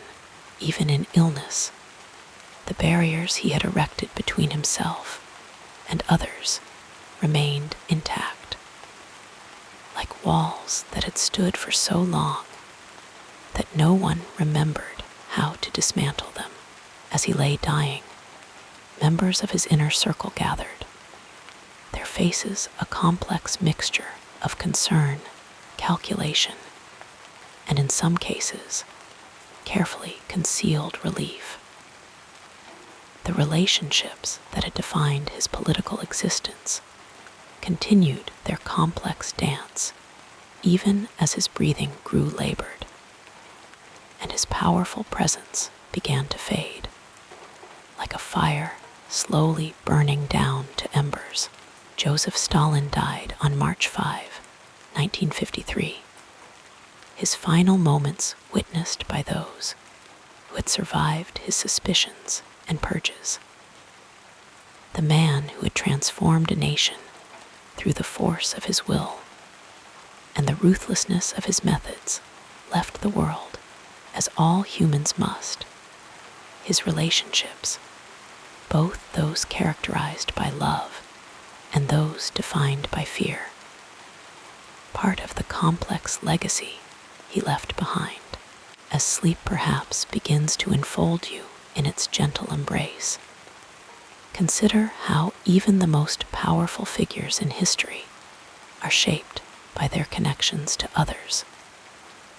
Parents who leave indelible impressions, partners who offer companionship or heartbreak, children who carry forward aspects of their legacy, colleagues who collaborate or compete. These relationships form the invisible architecture of every human life, from the most ordinary to the most consequential. The story of Joseph Stalin's relationships reminds us that power, even at its most absolute, cannot replace the fundamental human need for connection. As your consciousness drifts toward the peaceful shores of sleep, let these historical reflections merge with your own thoughts, gentle as waves lapping at the edge of awareness, carrying you toward rest and renewal in the soft, embracing darkness like a gentle river flowing toward the sea. Our story continues with the next meaningful chapter. Beyond the imposing figure that history remembers, Joseph Stalin cultivated a private world filled with small pleasures and personal habits that rarely made their way into official accounts. In the quiet evenings, when governmental matters had been addressed, and the weight of running a vast nation temporarily set aside, Stalin would often retreat to his dacha outside Moscow, where the gentle rustling of leaves provided a natural symphony that helped ease his perpetually suspicious mind. Stalin developed a fondness for gardening in these later years, tending particularly to lemon trees that he grew with unexpected tenderness. Picture him there, in the soft morning light, carefully examining the glossy leaves, his weathered hands, the same that signed countless death warrants, delicately pruning branches and testing soil moisture. This connection to growing things offered him a sense of creation rather than destruction, a quiet counterbalance to the harsh policies he enacted in the wider world. Music flowed through Stalin's personal hours like a gentle stream. He possessed a surprisingly melodious singing voice and would sometimes entertain close associates with Georgian folk songs, his baritone carrying the melodies of his homeland through the rooms of his residence. During these rare moments, those present might glimpse a shadow of the young seminary student he had once been, before revolution and power transformed him. He maintained a collection of gramophone records, classical pieces mostly, with a particular affection for Mozart, whose harmonies seemed to soothe something restless within him. His reading habits revealed a man of broader intellectual interests than his public image suggested. Stalin's personal library contained thousands of volumes, many bearing his handwritten notes, in the margins observations, questions, and occasional rebuttals to the author's arguments. He read widely in history and philosophy, returning often to works about great military leaders like Alexander the Great and Napoleon, perhaps searching for reflections of himself in these earlier architects of empire. In the stillness of night, with a glass of diluted Georgian wine at his elbow, he would lose himself in these pages, the soft turning of paper a counterpoint to the weight of his thoughts. Food brought Stalin simple pleasures, though his tastes remained relatively modest despite his position. He favored the dishes of his Georgian upbringing, hearty stews rich with vegetables and herbs, freshly baked bread with its comforting aroma filling the dining room, and traditional cheeses that connected him to his distant childhood. Meals were important social occasions for Stalin, often extending for hours as conversation flowed among his inner circle. These dinners would stretch late into the night, the atmosphere gradually relaxing as more wine was consumed, though Stalin himself remained careful about his intake, preferring to watch others lose their inhibitions while he maintained his characteristic control. In the rhythm of his days, Stalin adhered to patterns that provided structure and comfort. He was not an early riser by nature, often working until the small hours, and then sleeping until mid-morning. His staff knew to arrange his schedule accordingly, with important meetings rarely scheduled before noon. After waking, he enjoyed a leisurely breakfast, often reading reports and newspapers, while sipping tea served in a traditional glass with a silver holder, a small reminder of more ordinary Russian life amidst his extraordinary circumstances. Physical activity played its part in Stalin's personal routine, though not in the form of rigorous exercise. He enjoyed unhurried walks through the grounds of his various residences, sometimes alone with his thoughts, sometimes in the company of a trusted associate. During these ambulatory conversations, important decisions might be contemplated, the gentle pace of their steps matching the deliberate consideration of matters of state. In winter, when snow blanketed the landscape in pristine white, Stalin would occasionally go for sleigh rides, wrapped in furs against the cold, the only sound the soft jingling of bells and the whisper of runners on snow. The relationships that colored Stalin's private world were complex, often shadowed by the same suspicion that characterized his political life. His second marriage to Nadezhda Alalaeva had ended in tragedy with her suicide in 1932, an event that seemed to deepen the furrows of isolation in his character. After her death, he never remarried, though he maintained relationships with women that remained discreet and largely undocumented. The warmth of genuine intimacy seemed increasingly foreign to him as the years progressed, as though the capacity for uncomplicated affection had atrophied alongside his youthful idealism.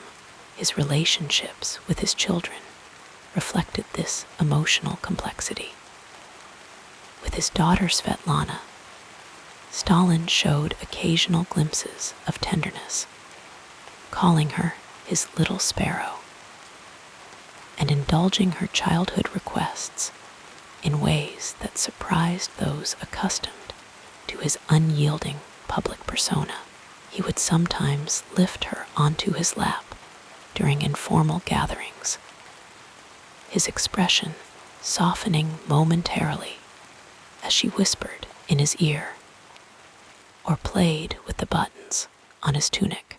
Yet as she grew older, the distance between them widened, his paternal affection increasingly tempered by political considerations, and his fundamental inability to trust completely.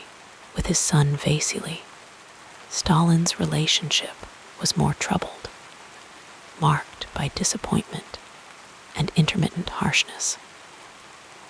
Vasily's tendency toward alcoholism and impulsive behavior frustrated his father, who saw in these weaknesses a failure of character that reflected poorly on the family name.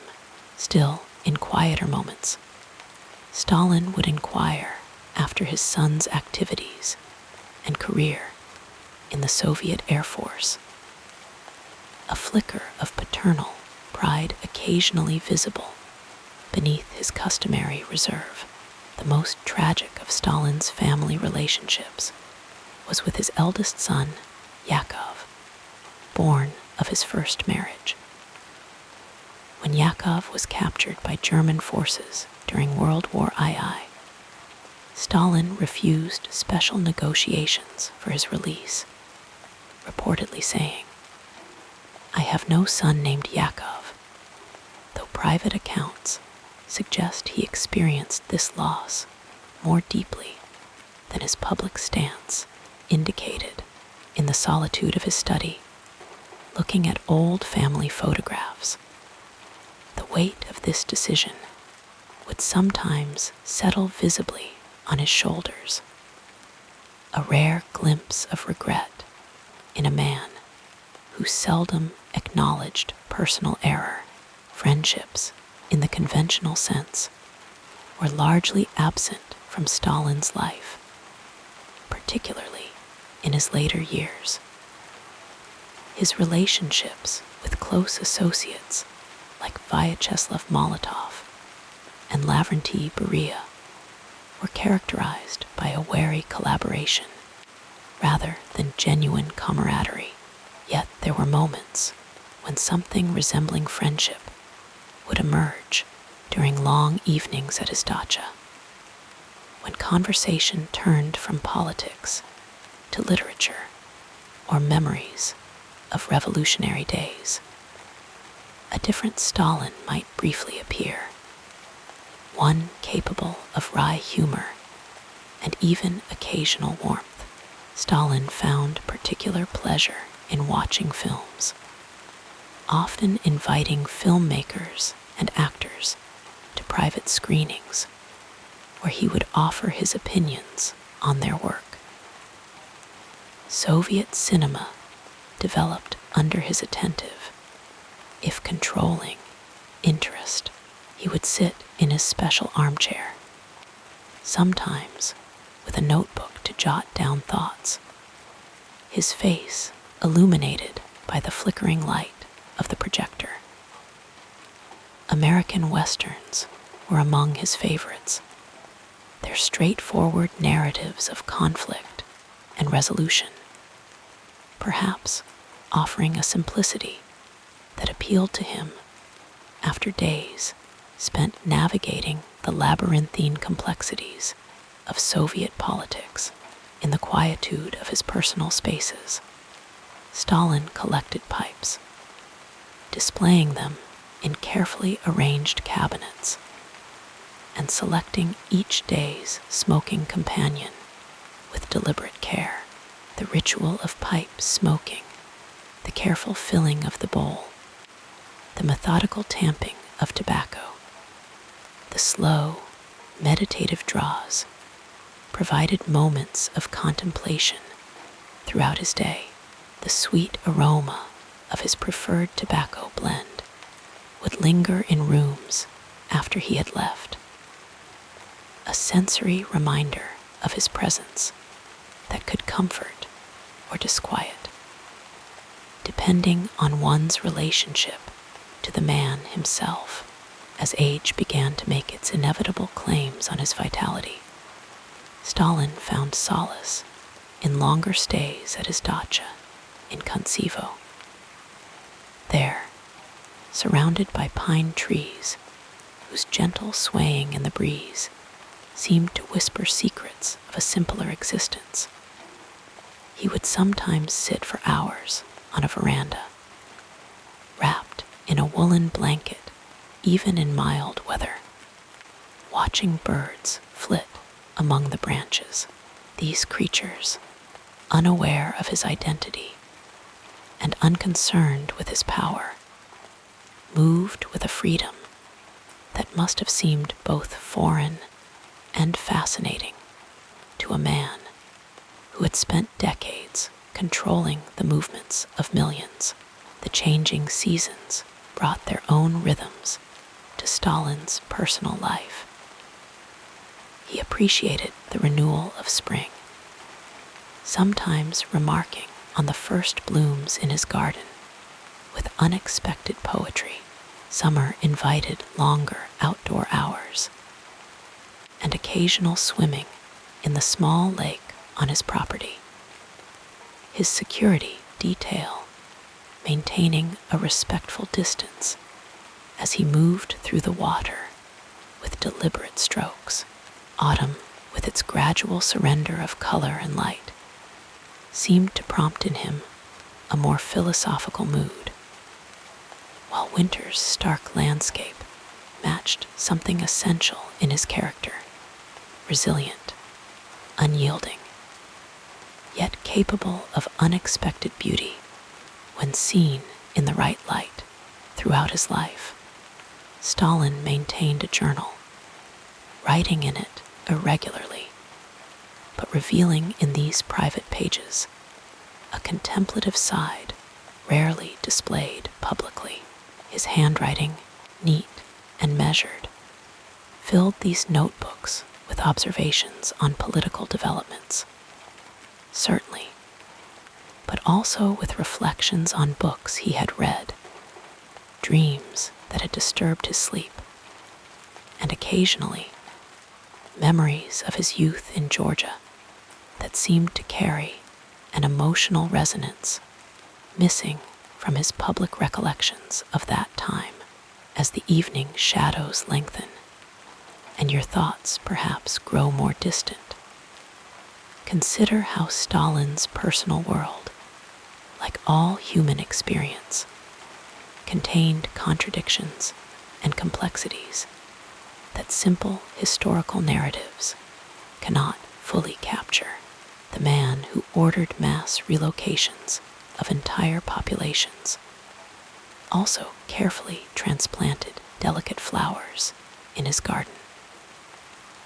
The leader who maintained an atmosphere of terror also laughed genuinely at the antics of Charlie Chaplin films. The father who could be cold and demanding also kept childhood drawings from his daughter, preserved carefully in a desk drawer. In the final years of his life, as his health began to decline, Stalin's daily routine slowed further. His walks became shorter, his working hours less extended. He spent more time in contemplation, sometimes sitting for long periods looking at maps of the Soviet Union spread before him, his fingers tracing the vast expanse he had helped to transform through policies both visionary and terrible. What thoughts occupied these silent moments? Regret, pride, concern for his legacy, or simply the universal human reckoning with mortality remained locked within him, as impenetrable as he had always been. As your thoughts grow quieter, we'll continue our peaceful exploration of this fascinating life. In the quietude of the early morning hours, Joseph Stalin would begin his day much later than most. The Soviet leader was known to be a night owl, often working well past midnight and into the early hours, which shaped his distinctive daily rhythm. As the soft light of dawn spread across Moscow, Stalin would still be nestled in his bed, the heavy curtains drawn against the morning brightness, allowing him to slumber until around 10 or 11 in the morning. This late rising became a consistent pattern throughout his years in power, a personal habit that his entire staff and government apparatus learned to accommodate. When he finally stirred from sleep, Stalin would begin his morning with unhurried deliberation. His bedroom at the Kremlin, and later at his dacha outside Moscow, was furnished simply but comfortably. The walls were painted in muted tones, and the furniture was solid and traditional rather than ornate. His bed was of medium size, with a firm mattress that supported his back, which occasionally troubled him as he aged. Beside the bed stood a small table where he kept a glass of water, a few books he might be reading, and sometimes a notebook for thoughts that came to him during the night. Upon waking, Stalin would slowly make his way to his private bathroom, where his morning ablutions were straightforward and methodical. He preferred warm water for washing and used a simple soap rather than any luxury products. His grooming was precise.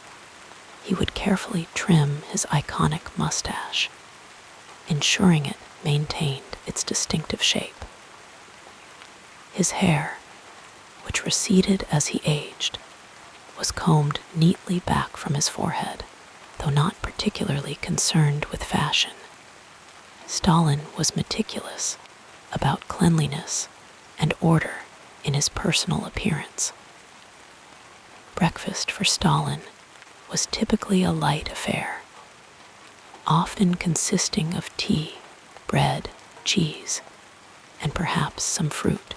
He enjoyed Georgian flatbreads when they were available, a small reminder of his homeland. Stalin took his tea strong and sweet, a preference that remained constant throughout his life. During breakfast, he would often begin reading reports or newspapers, easing into the day's information rather than immediately immersing himself in work. The morning meal was rarely a social occasion. Stalin preferred to eat alone or with just one or two close associates if necessary business needed to be discussed. As the day progressed into late morning, Stalin would dress in his characteristic attire, simple, practical clothing that became almost uniform-like in its consistency. He favored a light-colored tunic, sometimes military in style, but without elaborate decorations, and dark trousers. His boots were well made, but not ostentatious. In colder weather, he might add a heavier jacket or greatcoat when venturing outdoors. The simplicity of his wardrobe reflected both his public image as a man of the people and his personal disinterest in material extravagance. By noon, Stalin would be fully engaged in the business of governing. His workspace was arranged to suit his working style. A large desk, positioned to give him a view of anyone entering the room, with chairs for visitors placed at a slight distance.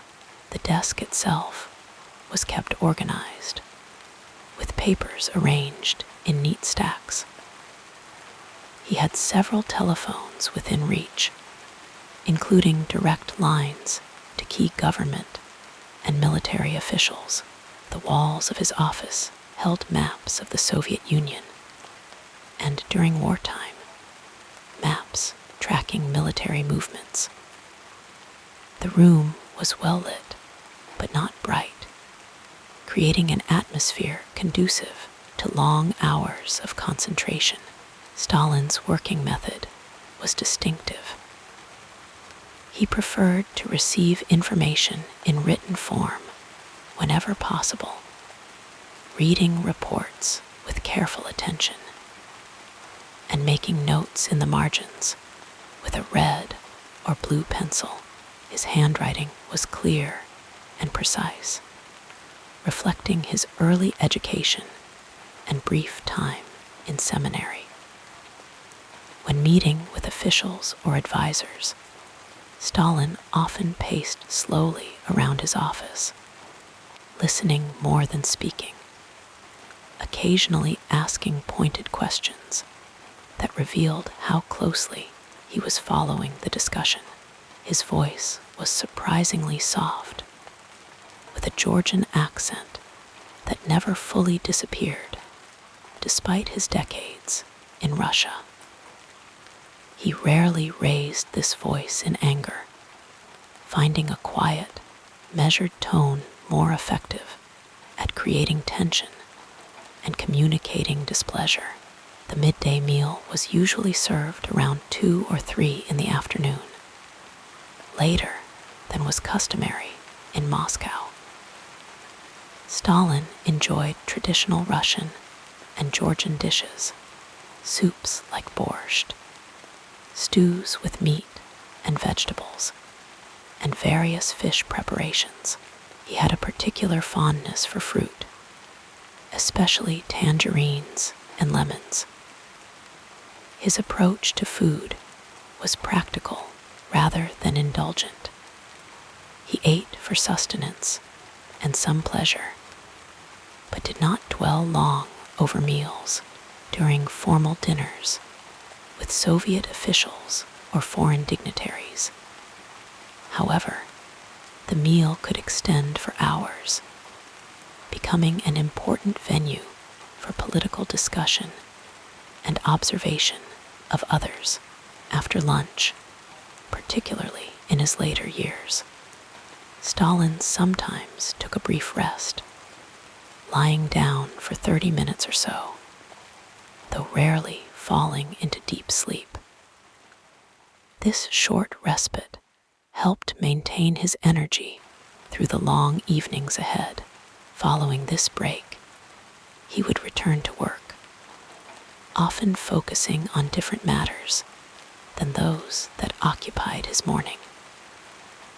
The afternoon might involve more meetings with officials, reviewing economic reports, or addressing military matters during wartime. As evening approached, Stalin often took a walk in the Kremlin grounds, or, when at his dacha, through the surrounding gardens and woods. These walks became an important ritual, a time for reflection and physical movement after hours at his desk. He walked at a measured pace, sometimes alone with his thoughts, other times accompanied by security personnel who maintained a respectful distance. The gardens at his dacha were particularly important to him.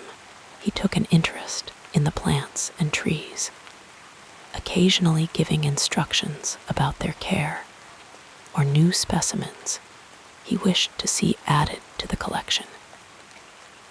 Stalin's relationship with nature was complex and often overlooked by historians. In the privacy of his dacha gardens, he could sometimes be observed studying plants with genuine curiosity, touching leaves or blossoms with a gentleness that seemed at odds with his political persona. He maintained a small vegetable garden at one of his dachas, where tomatoes, cucumbers, and herbs grew under his occasional supervision. This connection to growing things provided a counterbalance to the abstract nature of political power, giving him something tangible and life-affirming to nurture. The evening hours were when Stalin was most energetic and engaged. Dinner would be served around 8 or 9, often becoming a more social affair than earlier meals. Stalin frequently hosted dinner gatherings with his close associates Molotov, Beria, Khrushchev, and others who formed his inner circle. These dinners, stretching late into the night, blended personal interaction with political business in ways that made them crucial to Soviet governance. The food was substantial, but not extravagant, though the wine flowed more freely than at daytime meals. Stalin himself drank in moderation, preferring Georgian wines and sometimes vodka, but always staying more sober than many of his dinner companions, allowing him to observe their behavior and statements when their guards were lowered. After dinner came what many considered the most important part of Stalin's day, the late night hours when major decisions were often made. Between 10 in the evening and 2 or 3 in the morning, Stalin would hold meetings, read detailed reports, sign documents, or engage in long conversations about politics, history, or cultural matters.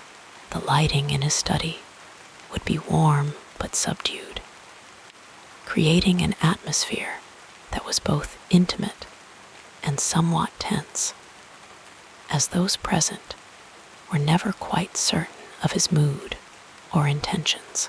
During these night hours, Stalin sometimes revealed a different side of his personality. He might reminisce about his revolutionary past, discuss literature or films that interested him, or engage in philosophical debates about Marxist theory. He enjoyed having poems read aloud, particularly works by Russian classics like Pushkin.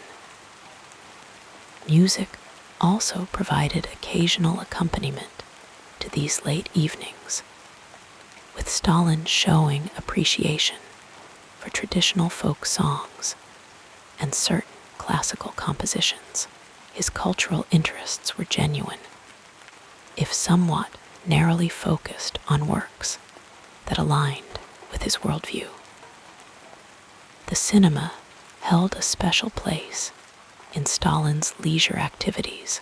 He had a private screening room installed at the Kremlin and at his dacha, where he would watch films several times a week. His taste in film was eclectic. He enjoyed Soviet productions naturally, but also selected American comedies, particularly Charlie Chaplin, whose physical humor transcended language barriers. During these screenings, Stalin would sit comfortably in a well-padded chair, sometimes making notes about the film's political messages or technical aspects that interested him. These film screenings provided rare moments when he might laugh openly or show visible emotional responses. Reading remained a constant throughout Stalin's life. His personal library contained thousands of volumes, many of them marked with his notes in the margins. History, political theory, and certain works of Russian literature dominated his collection. He read methodically, often making detailed notes or underlining passages that struck him as significant. This habit of annotation extended to his reading of newspapers and reports. Stalin was known to correct grammatical errors he found in official documents, revealing both his attention to detail and his desire to demonstrate mastery over written language. As midnight passed and the new day technically began, Stalin would often still be fully engaged in work or conversation. Only in the early hours of the morning would he finally prepare for sleep. His bedtime routine was simple. He would change into night clothes, perform basic ablutions, and perhaps read for a short while before turning out the light. The bedroom would be kept cool, as he preferred for sleeping, with windows slightly open even in winter. Security personnel maintained a constant, discreet presence outside his rooms, though Stalin insisted on privacy within his personal chambers. Sleep did not always come easily to the Soviet leader. He suffered from occasional insomnia, particularly during periods of intense political crisis or personal stress. During these restless nights, he might rise from bed and return to his desk, writing in his journal or reading, until fatigue finally overcame him. His dreams, when sleep did come, were rarely shared with others, though occasionally he mentioned particularly vivid ones to his close associates, especially dreams that seemed to contain symbolic meanings or connections to current events. This cycle, late to bed, late to rise, working through the evening hours, remained consistent throughout most of Stalin's time in power, adjusting only slightly as he aged, and his health began to decline. The rhythm of his days shaped the rhythm of Soviet governance itself, with important meetings scheduled for his hours of peak alertness, and major announcements often prepared during those productive night sessions. The Soviet government, and by extension much of the communist world, operated on Stalin time, adapting to the unusual daily patterns of its leader.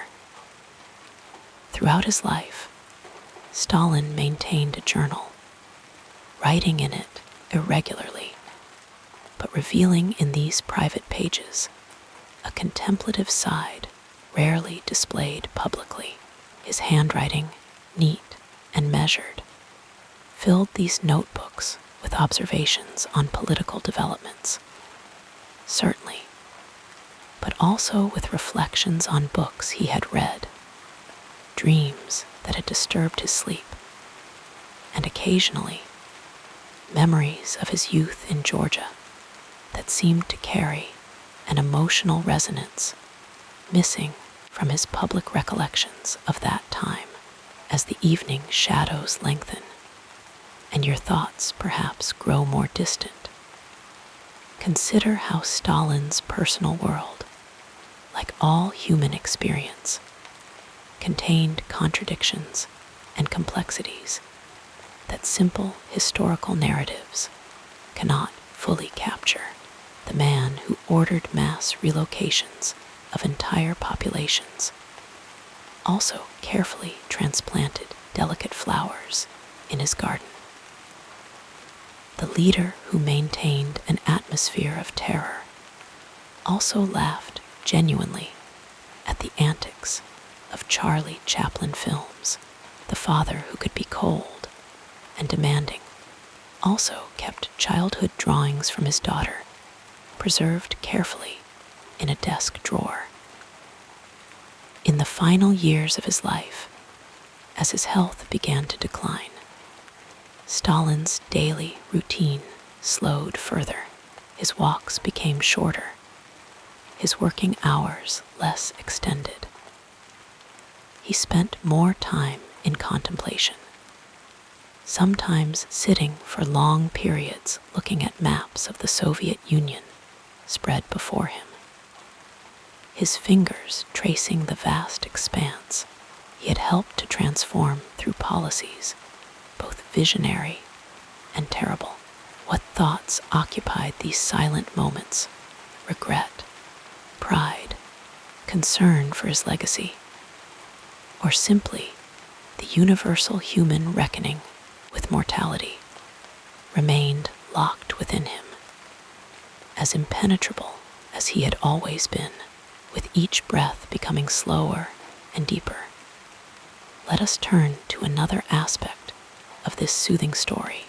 In the quiet hours of evening, as your mind prepares for rest, let us gently explore the inner landscape of Joseph Stalin, a man whose public image often overshadows the complex tapestry of his personal beliefs and worldview. Like the slow, steady rhythm of breathing before sleep, will move unhurriedly through the evolution of his thinking, the principles that guided his actions, and the values that shaped his decisions throughout his life. Born Iosip Vissarionis Dze Jughashvili in the small Georgian town of Gori in 1878, young Stalin's worldview began forming in the shadow of poverty. And under the influence of his devoutly Orthodox Christian mother, in these early years, before revolutionary fervor took hold, he studied at a theological seminary, immersed in religious texts and contemplative silence.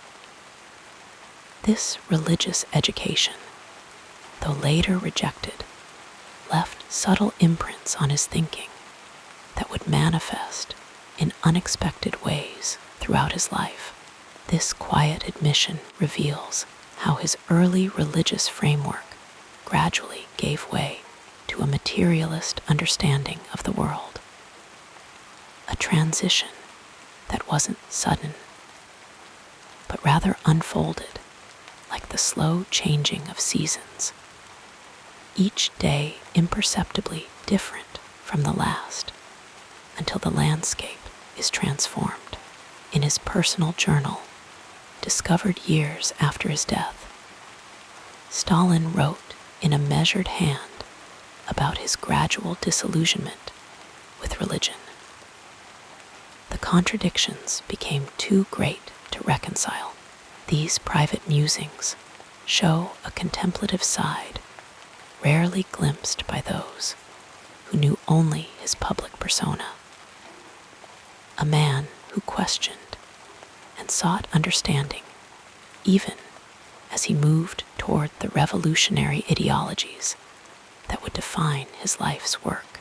As twilight deepens and your thoughts grow more distant, imagine the young Stalin walking through the streets of Tiflis, now Tbilisi, absorbing the revolutionary ideas circulating among workers and intellectuals. His worldview was taking shape like clay on a potter's wheel, influenced by Marxist texts that offered explanations for the inequality and injustice he observed around him. In these formative years, his belief in the inevitable progress of history through class struggle became the foundation upon which he would build his understanding of the world. Books became my university, he once remarked to Vyacheslav Molotov during a late evening conversation at his dacha.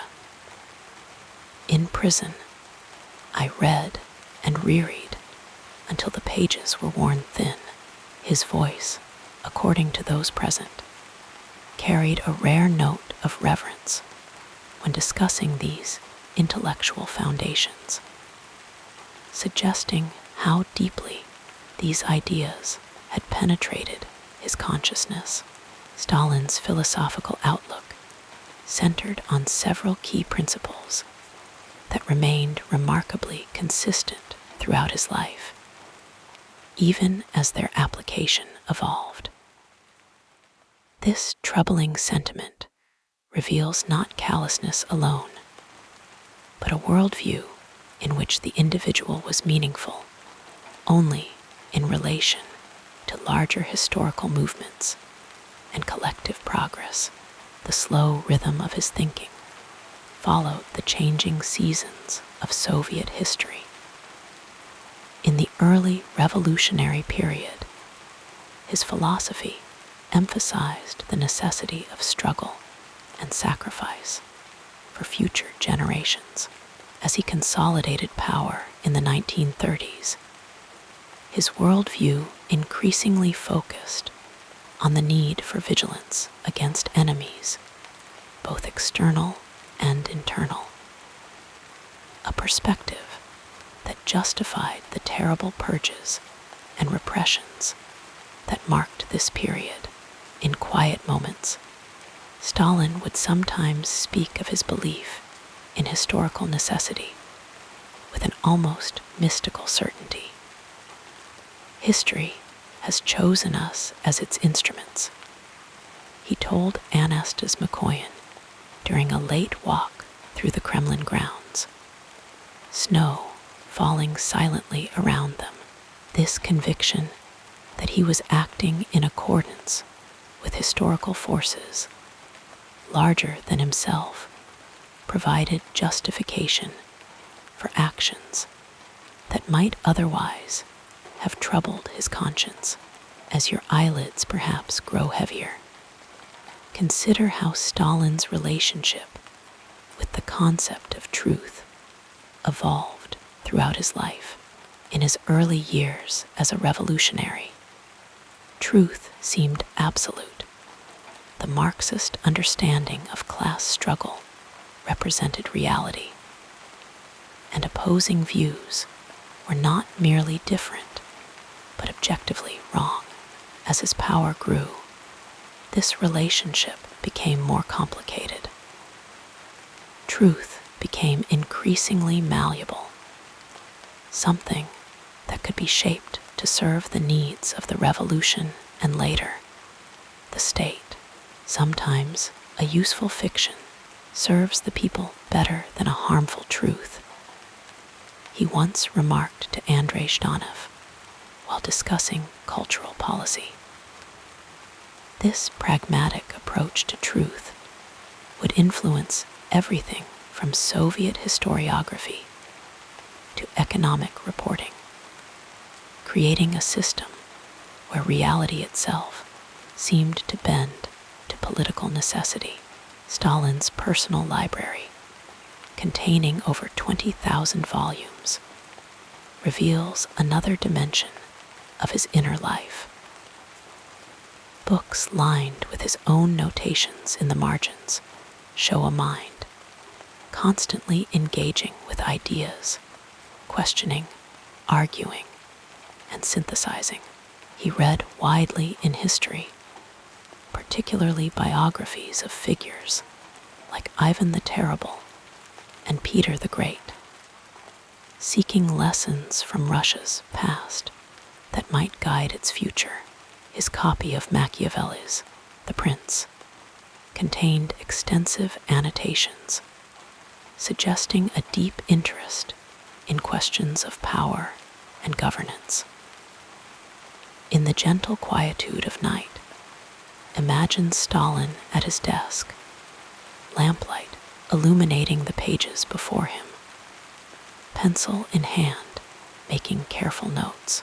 Despite his limited formal education, he cultivated a life of the mind that few of his associates fully appreciated. "I must understand," he wrote in his journal during the difficult winter of 1942, "not merely know." This distinction between knowledge and understanding appears repeatedly in his private writings, suggesting a man who valued depth of thought over mere accumulation of facts. Stalin's worldview was profoundly shaped by his understanding of human nature, which was decidedly pessimistic. He believed people were fundamentally motivated by self-interest and fear rather than idealism or love.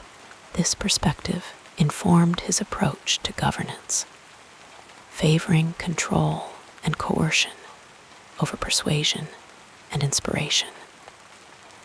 People must be led firmly, he told Lavrentiy Beria during a late evening discussion at his dacha.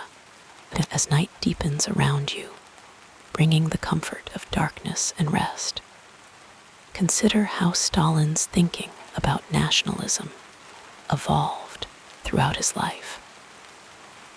Though committed to international communism in theory, his policies increasingly embraced Russian nationalism, particularly during and after World War II. This shift wasn't merely tactical, but reflected a deeper reconciliation in his thinking between Marxist internationalism and the power of national identity. "The people need something to love," he remarked to Georgy Malenkov while discussing wartime propaganda. This insight revealed Stalin's understanding of human psychology and the limits of purely ideological motivation. In his personal garden at his dacha, Stalin cultivated lemon trees with particular care, tending to them himself despite the demands on his time. This quiet activity offered rare glimpses into his relationship with nature and perhaps his Georgian roots. Things that grow require patience, he once told his daughter Svetlana as they examined a new blossom together. These moments of contemplation in his garden seemed to nurture a different side of his thinking, one more attuned to natural rhythms and organic development. As your breathing perhaps slows and deepens with approaching sleep, consider how Stalin's values regarding family and personal relationships remained complex and often contradictory. Though capable of genuine warmth with his daughter when she was young, he maintained emotional distance from most people in his life. Trust is a luxury for those who do not bear responsibility for millions, he wrote in a private note after the suicide of his second wife, Nadezhda Alalaeva, in 1932. This tragedy seemed to deepen his emotional isolation and reinforce his belief that personal attachments represented vulnerability. Stalin's aesthetic values remained remarkably consistent throughout his life, favoring clarity, accessibility, and traditional forms over experimentation or abstraction. During quiet evenings at his dacha, he would sometimes listen to recordings of Russian folk songs or Georgian polyphonic choral music, revealing a connection to cultural traditions that transcended his revolutionary politics. Beauty must serve a purpose, he told filmmaker Sergei Eisenstein during a discussion about cinema. This utilitarian approach to aesthetics reflected his broader philosophical commitment to functionality and purpose in all aspects of life. As night embraces you more fully, bringing the gentle weight of sleep ever closer, consider how Stalin's thinking about time and history gave meaning to his actions. He viewed himself as working not merely for the present, but for future generations who would inherit the socialist society being built through sacrifice and struggle. This long view of history provided justification for present hardships and allowed him to dismiss contemporary criticism as short-sighted. We work for those who are not yet born, he said during a Politburo meeting discussing the ambitious 5-year plans. This sentiment reveals a man who saw himself as part of a historical process extending far beyond his own lifetime, a perspective that both inspired his dedication and enabled his indifference to immediate human suffering. In his final years, as his health declined and the Soviet Union he had helped to build stood as a global superpower, Stalin's worldview turned increasingly inward and suspicious.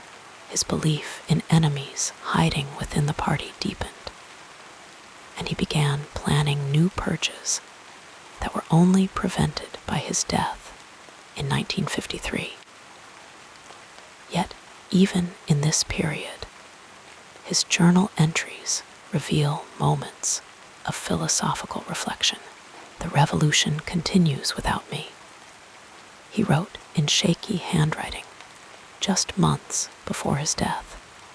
"As sleep perhaps begins to envelop you like a warm blanket on a winter's night, we might reflect on how Stalin's complex inner life reminds us that even the most consequential historical figures remain fundamentally human, with doubts, contradictions, and moments of uncertainty hidden beneath public certainty." The man who transformed a nation and influenced world history kept a journal where he occasionally questioned his own understanding, tended carefully to lemon trees in his garden, and made detailed notes in the margins of books. He read late into the night, the slow, gentle rhythm of human thought, even when directed toward revolutionary change, follows patterns as old as consciousness itself, questioning, seeking, doubting, and believing as you drift toward sleep. Perhaps there is something soothing in recognizing this continuity of human experience, transcending the particular content of any individual's beliefs or actions, connecting us across time in the shared experience of trying to make sense of our world and our place within it. The tapestry of this remarkable life unfolds further as we gently explore the next meaningful period. In the fading light of evening, as you prepare to drift into peaceful slumber, let us journey through the formative travels and experiences of Joseph Stalin, whose life took him across the varied landscapes of Russia and beyond. The gentle cadence of this story may help ease you into restful sleep as we explore how places and journeys shaped a man who would later shape history. Born Iosip Vissarionis DZE Jughashvili in the small Georgian town of Gori in 1878, young Joseph's earliest memories were of the rolling hills and mountains that surrounded his birthplace. The Caucasus region, with its verdant valleys and snow-capped peaks, created a tapestry of natural beauty that contrasted with the humble conditions of his childhood home. The cobblestone streets of Gori would echo with his footsteps as a child, the warm southern sun casting long shadows as he made his way to the local Orthodox church, where his mother hoped he might train for the priesthood. The air in Gori carried the scent of baking bread and ripening fruit in summer, while winters brought the crisp smell of wood smoke from hearths, keeping families warm. These sensory memories would remain with Stalin throughout his life, occasionally surfacing in quiet moments when he would mention to close associates the particular quality of light in his homeland, or how different the stars appeared there compared to the skies above Moscow. His journey beyond Gori began when his mother, Ekaterine, managed through determination and sacrifice to secure him a place at the Tiflis Theological Seminary in Tbilisi. The journey to Tbilisi, though not great in distance, represented a profound transition from the provincial to the cosmopolitan. Tbilisi, in the late 19th century, was a city of contrasts. Ancient Orthodox churches stood alongside newer Russian imperial architecture, while the markets buzzed with conversations in Georgian, Russian, Armenian, and Azerbaijani. In Tbilisi, the young seminarian would walk along the banks of the Kura River, its waters flowing steadily, much like time itself, constant yet ever-changing. The river's gentle sounds provided background to his growing interest in revolutionary ideas. The seminary library, with its hushed atmosphere and rows of leather-bound volumes, became a sanctuary where Stalin first encountered the writings of Marx and Engels, their ideas seeping into his consciousness like water into soil, gradually transforming his worldview. The seminary's strict regimen of prayer and study created a rhythm to his days, though increasingly he found himself drawn to clandestine meetings with fellow students interested in revolutionary politics. These gatherings often took place in small tea houses where the aromatic steam from glasses of hot tea would rise into the air as hushed conversations about social justice and revolution continued late into the evening. Stalin's expulsion from the seminary in 1899 marked another transition, sending him into the underground revolutionary movement. His travels now took on a new character.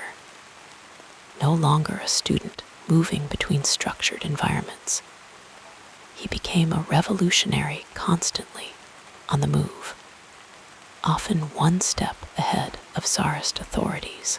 The landscape of his life expanded to include safe houses, secret meeting places, and the homes of sympathetic workers. The city of Batumi on the Black Sea coast became an important location in Stalin's early revolutionary activities. Here, the salty sea air mixed with the industrial smells of the oil refineries, where many workers toiled in difficult conditions. The contrast between the beautiful natural setting, the deep blue waters of the sea stretching to the horizon, and the harsh realities of industrial labor reinforced Stalin's commitment to revolutionary change. His first significant journey beyond the Caucasus came with exile to Siberia, a fate that befell many revolutionaries who opposed the Tsarist regime. The train journey north and east took him through the vastness of the Russian Empire, the landscape gradually changing from familiar southern terrain to the seemingly endless forests and steppes of Siberia. Through the train windows, he watched as villages appeared and disappeared, each a cluster of wooden houses with smoke rising from chimneys, surrounded by fields that in summer would be golden with grain. Siberian exile brought Stalin to remote villages where the winter nights were long and temperatures fell far below freezing. The silence of the Siberian winter has a quality all its own, a profound stillness broken only by the crunch of snow underfoot or the distant howl of wolves.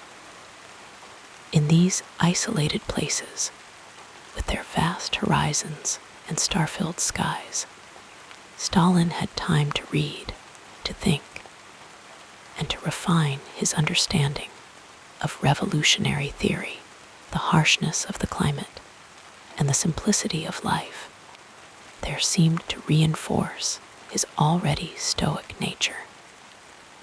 Between periods of exile, Stalin would travel to St. Petersburg, a city of grand imperial architecture that stood in stark contrast to both his Georgian homeland and the simple wooden structures of Siberian villages.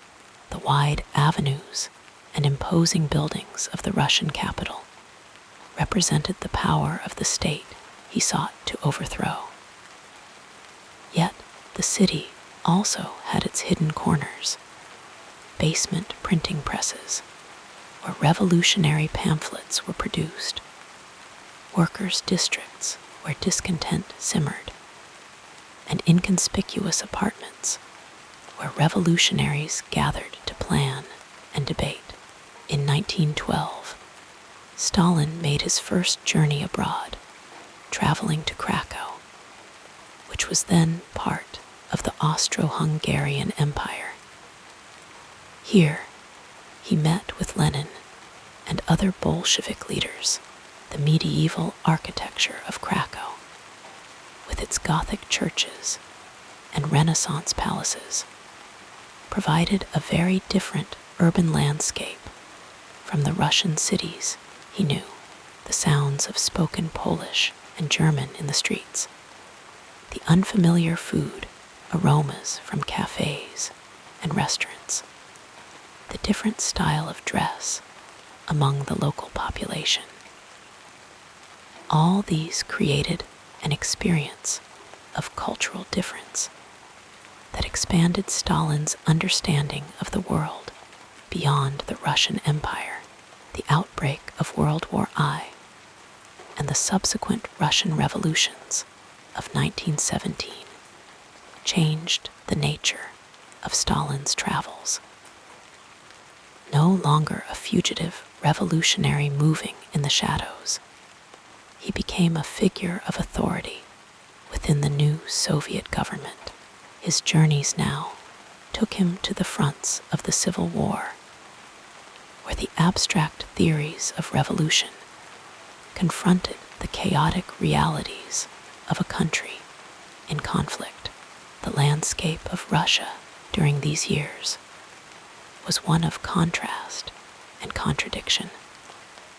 Opulent palaces, now repurposed as people's commissariats, former nobles' estates transformed into collective farms, ancient churches standing alongside new monuments to revolutionary heroes. Stalin moved through this changing landscape as both observer and architect of transformation. In the 1920s, as he consolidated his position within the Soviet leadership, Stalin's travels became more purposeful and official. He would journey to the industrial centers of Ukraine and the Urals, where the sounds of construction and machinery represented the Soviet drive for industrialization. The smell of coal smoke and molten metal, the rhythmic pounding of factory equipment, the voices of workers raised in Soviet songs. These sensory experiences reinforced his vision of a transformed Russia. His visits to collective farms brought different sensory impressions. The earthy smell of freshly plowed fields, the sight of tractors replacing horse-drawn plows, the taste of bread made from grain harvested by new methods. These experiences shaped his understanding of the agricultural transformation he was determined to implement, sometimes with little regard for the human cost.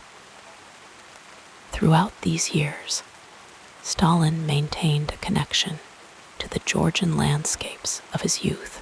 His visits to the Black Sea coast, where Soviet leaders established retreats in former Tsarist palaces, allowed him to experience again the subtropical climate of his homeland, the sound of waves against the shore, the scent of cypress trees, and the taste of regional foods perhaps triggered memories of earlier, simpler times. As the years passed and Stalin's power grew, his physical travels became less extensive. Increasingly, he directed the vast Soviet Empire from Moscow, specifically from his offices in the Kremlin and his dacha outside the city. Yet his mental journeys continued through reports, maps, and the testimonies of others who traveled on his behalf. The dacha at Kuntsivo became a particular refuge, its garden paths offering space for contemplative walks among apple trees and flowering shrubs. Here, away from the formality of the Kremlin, Stalin would often pace slowly, deep in thought, the changing seasons marking the passage of time, spring blossoms giving way to summer greenery, autumn colors fading to winter's stark branches, only to begin the cycle again with the first buds of spring. In his final years, as his health declined, and the Soviet Union he had helped to build stood as a global superpower, Stalin's physical world contracted further. The man who had once traveled across the vast expanses of the Russian Empire now rarely left a small circle of locations in and around Moscow, yet his mind still roamed widely, considering the future of the Soviet experiment and his place in history. His private study, with its simple desk and rows of books with extensively marked margins, became the center of his world. The soft rustle of turning pages, the scratch of his pen making notes, the ticking of the clock marking the hours. These quiet sounds accompanied his final reflections. His journal entries from this period reveal a man still engaged with big questions, still considering the nature of revolution and historical change, even as his own role in that process was coming to an end. "The revolution continues without me," he wrote in shaky handwriting just months before his death in 1953. This rare moment of self-doubt from a man known for his certainty offers a glimpse into the complexity of human experience, reminding us that even figures who shape history remain fundamentally human, with their own questions and uncertainties. As you drift toward sleep, perhaps there is comfort in recognizing this continuity of human experience, how we are all shaped by the places we have been, the journeys we have taken, and the landscapes, both physical and mental, that we have traversed. The gentle rhythm of breath, the gradual relaxation of your body, the slow quieting of thoughts. These universal experiences connect us across time and space, transcending the particular circumstances of any individual life. The journey through Stalin's travels and experiences is but one thread in the vast tapestry of human history, a story told as day fades to night and consciousness yields to dreams. May your own journey into sleep be peaceful, carrying you gently into restful slumber until morning light returns once more. As you settle more comfortably, our narrative flows onward like soft moonlight across still waters. In the quietude of his later years, Joseph Stalin often reflected on the many obstacles that had shaped his path. His journey, like all human journeys, was not a straight line toward destiny, but rather a winding road marked by setbacks and struggles that tested his resolve in ways both small and profound. As you settle deeper into comfort, allow your mind to drift through the gentle narrative of these challenges, feeling the weight of your body sink more heavily into your resting place with each passing moment.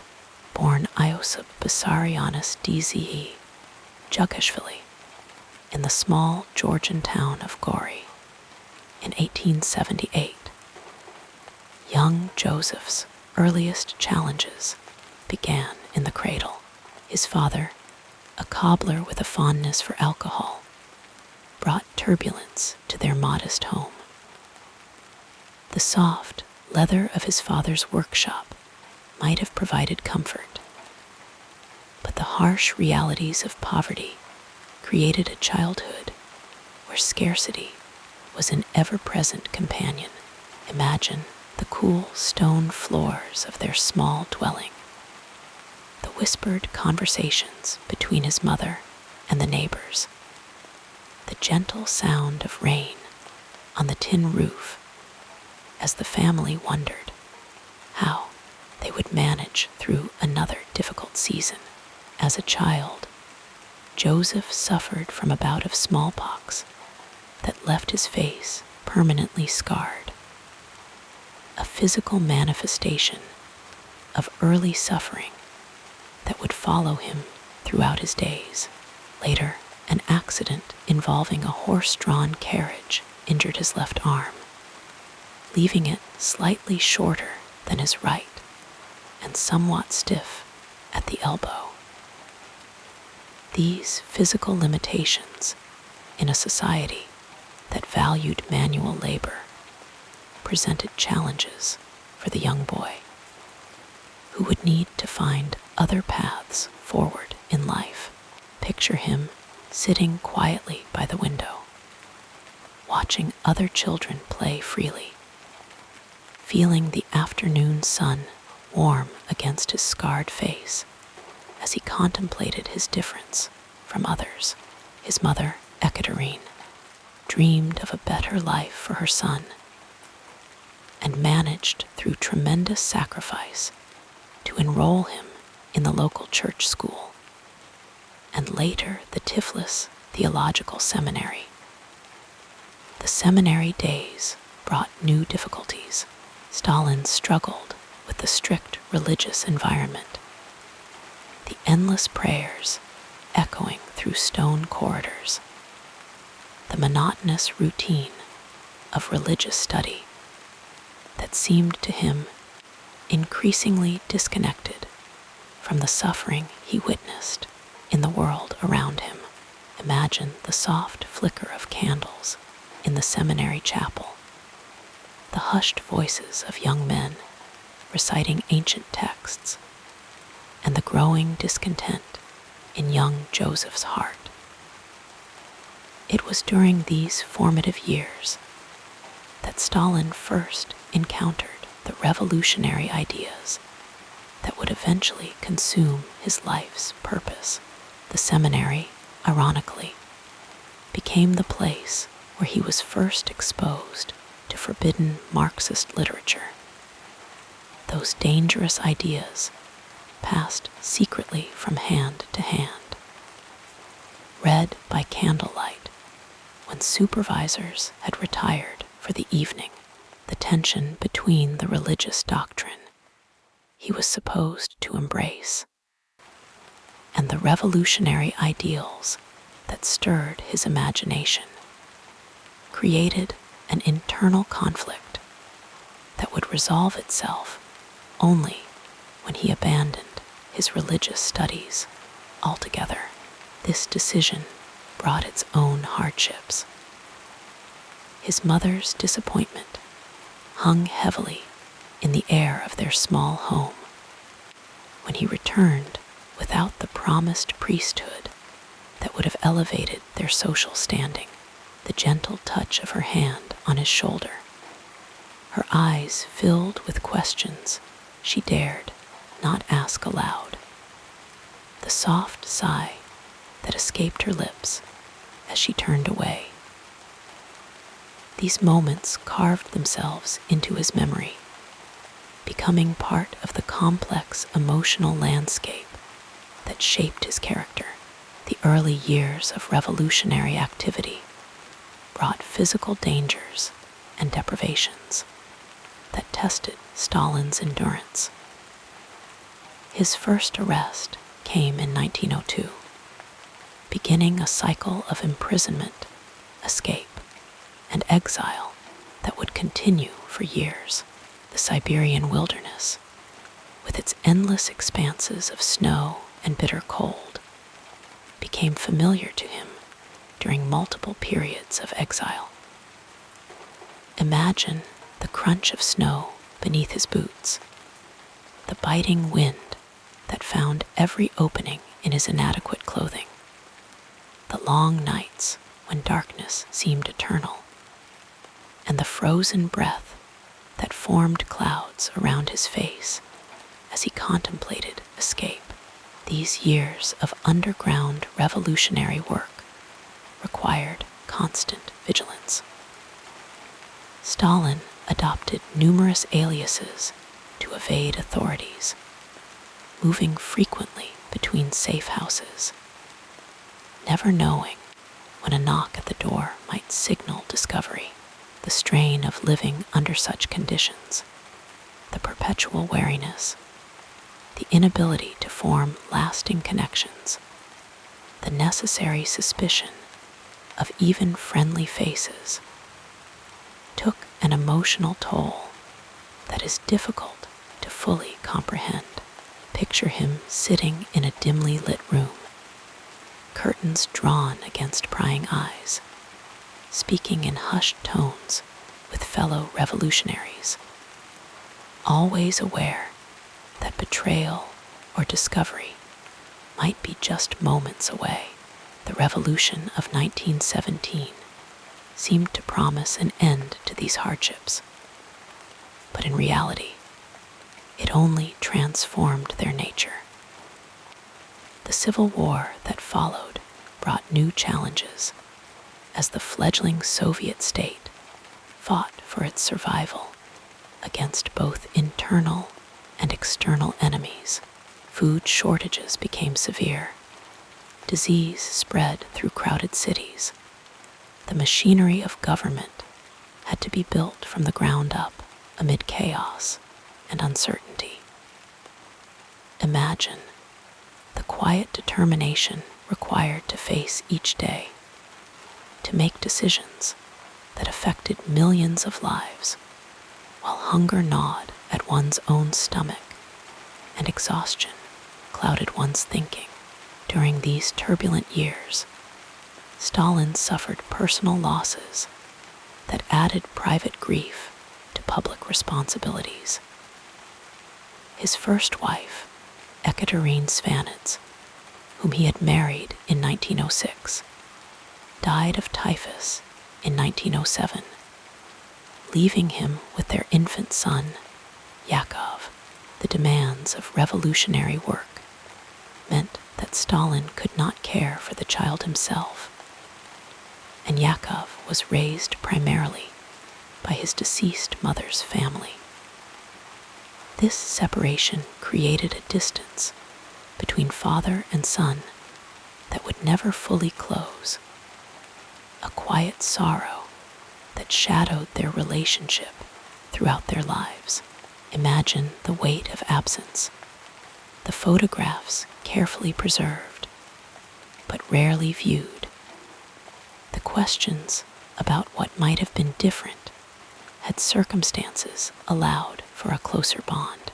The struggle for leadership following Lenin's death in 1924 presented Stalin with perhaps his most consequential political challenge. Though he had positioned himself well as General Secretary of the Communist Party, he was not widely considered Lenin's natural successor. Other revolutionary leaders, Trotsky, Zinoviev, Kamenev, Bukharin, possessed greater intellectual credentials or more prominent roles in the revolution itself. Stalin's path to predominance required patient maneuvering, careful alliance building, and strategic use of the party apparatus he controlled. Picture the long nights spent at his desk, lamplight illuminating documents spread before him. The slow, methodical construction of influence. One decision, one appointment, one policy position at a time, as Stalin consolidated his position. The enormous task of transforming a primarily agrarian society into an industrial power created monumental challenges. The 5-year plans launched in 1928 demanded sacrifice and adjustment from the entire population. Resistance from peasants to agricultural collectivization led to confrontations that threatened the entire project. Food shortages returned, particularly in Ukraine and other grain-producing regions. The pressure to achieve impossible production targets with insufficient resources created a climate of perpetual crisis that required constant attention and intervention. Imagine the weight of responsibility. The knowledge that millions of lives would be affected by decisions made in quiet government offices. The tension between revolutionary ideals and harsh practical realities. The threat of war with Nazi Germany in the late 1930s added external pressure to internal difficulties. Stalin's government worked frantically to increase military production, to relocate factories beyond the reach of potential German invasion, to prepare a nation still recovering from its own revolutionary transformation for the possibility of existential conflict. The diplomatic efforts to delay this confrontation, including the controversial Molotov-Ribbentrop Pact of 1939, reflected a desperate attempt to buy time for better preparation. Picture the maps spread across tables, the reports from intelligence services, the awareness that mistakes in judgment could prove catastrophic for the nation he had helped to build. When the German invasion came in June 1941, despite all warnings and preparations, it still struck with devastating force. The initial Soviet retreats and losses were catastrophic, threatening to undo everything the revolution had accomplished. Stalin himself was reportedly so shaken by the initial German success that he briefly withdrew from public view.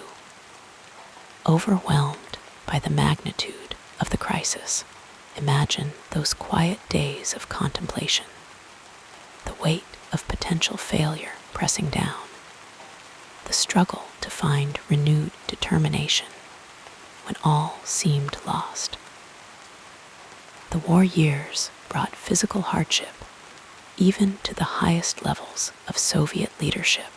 Stalin, like other Soviet citizens, lived with rationing, with the constant strain of 18-hour workdays, with the knowledge that German forces had advanced to within sight of Moscow, the evacuation of government functions to the east, the conversion of the entire economy to war production, the desperate mobilization of every available resource. All these emergency measures required constant attention and decision-making under the most stressful conditions imaginable. Picture the simple cot in his office, where he sometimes slept rather than returning home. The meals taken hastily between meetings. The constant flow of military reports, bringing news, both good and bad, from distant fronts. Personal tragedy again touched Stalin during the war when his son Yakov was captured by German forces in 1941. Yakov would later die in German captivity, adding another layer of private grief to the public burden of wartime leadership. Imagine the quiet moments when this knowledge returned to him. The photographs never again viewed, the memories carefully set aside so that work could continue. The post-war years brought new challenges as the Soviet Union attempted to rebuild, while simultaneously establishing itself as a global superpower in competition with the United States. The development of nuclear weapons, the formation of the Eastern Bloc, the Berlin blockade, the Korean War. Each crisis demanded attention and response. Even as the Soviet population yearned for recovery and normalcy after years of sacrifice, the Cold War's constant tension created a perpetual state of emergency that allowed little rest for those in leadership. Picture the gradual aging of the man who had overcome so many obstacles, the slowing step, the moments of fatigue carefully hidden from public view, the awareness that the work would never truly be finished. Health problems increasingly troubled Stalin in his final years. A series of minor strokes affected his functioning, though these conditions were kept secret from the Soviet public. The man who had driven himself relentlessly for decades found his physical capabilities gradually diminishing. A personal challenge, perhaps more difficult to accept than any external threat. Imagine the frustration of a mind still active, but housed in a body beginning to fail. The quiet adjustments to limitation, the determination to continue despite increasing difficulty. In his last years, Stalin became increasingly isolated, suspicious, even of long-time associates. Aware, perhaps, that his own mortality would eventually bring an end to his ability to shape events.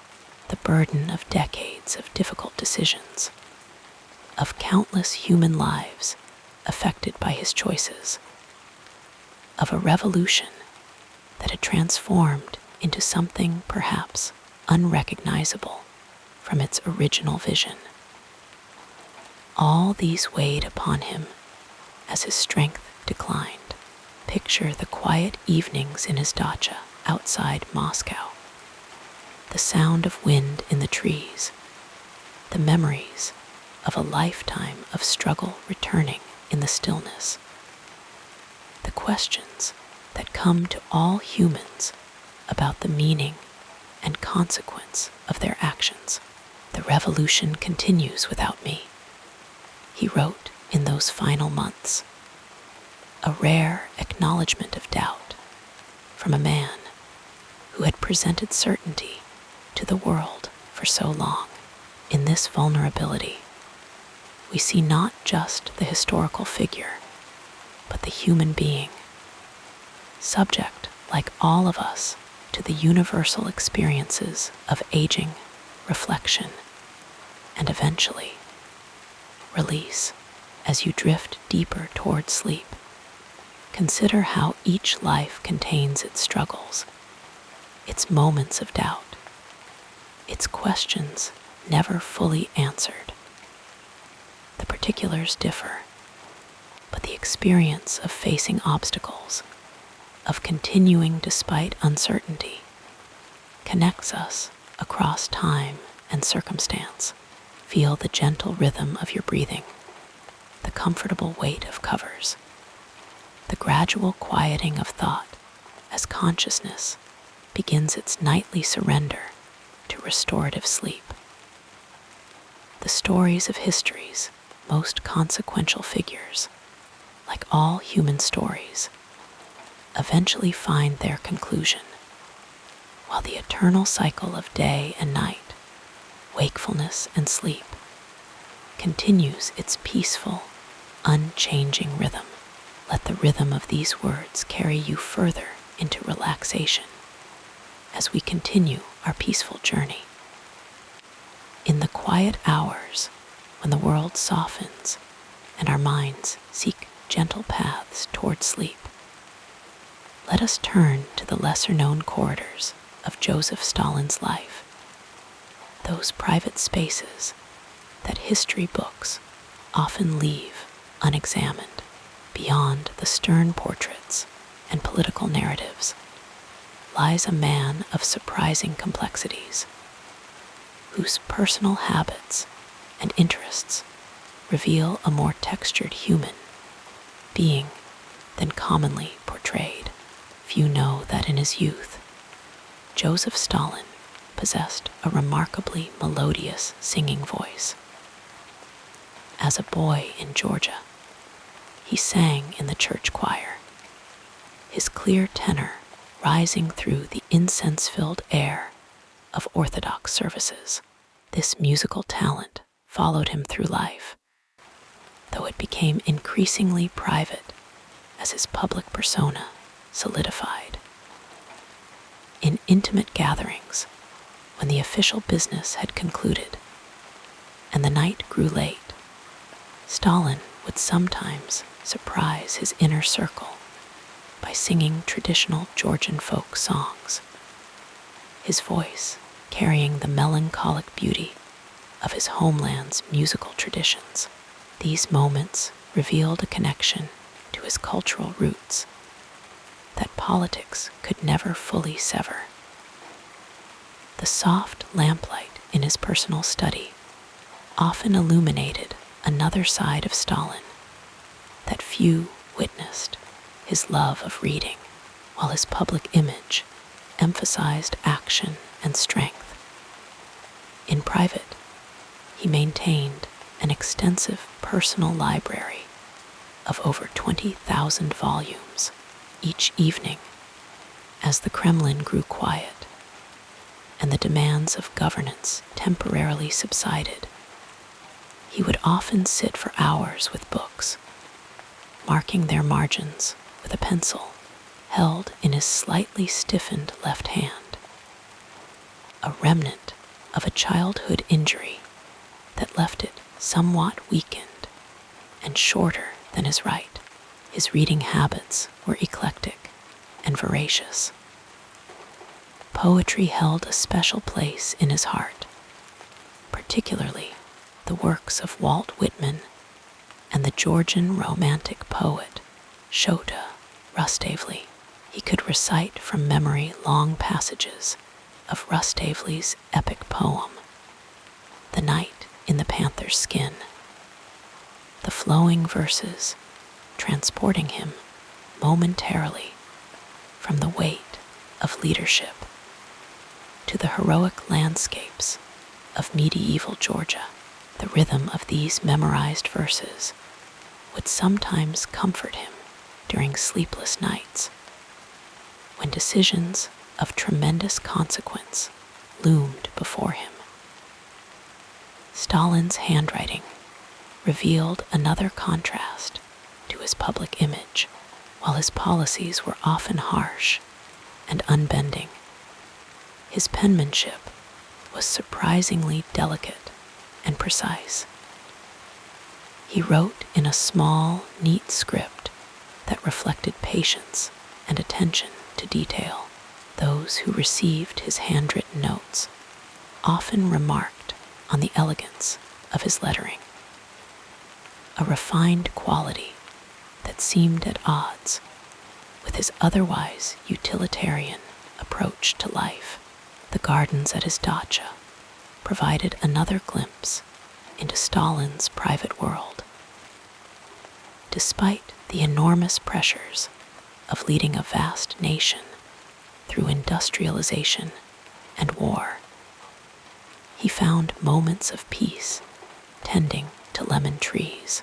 There was something about the fragrant citrus plants that brought him particular joy.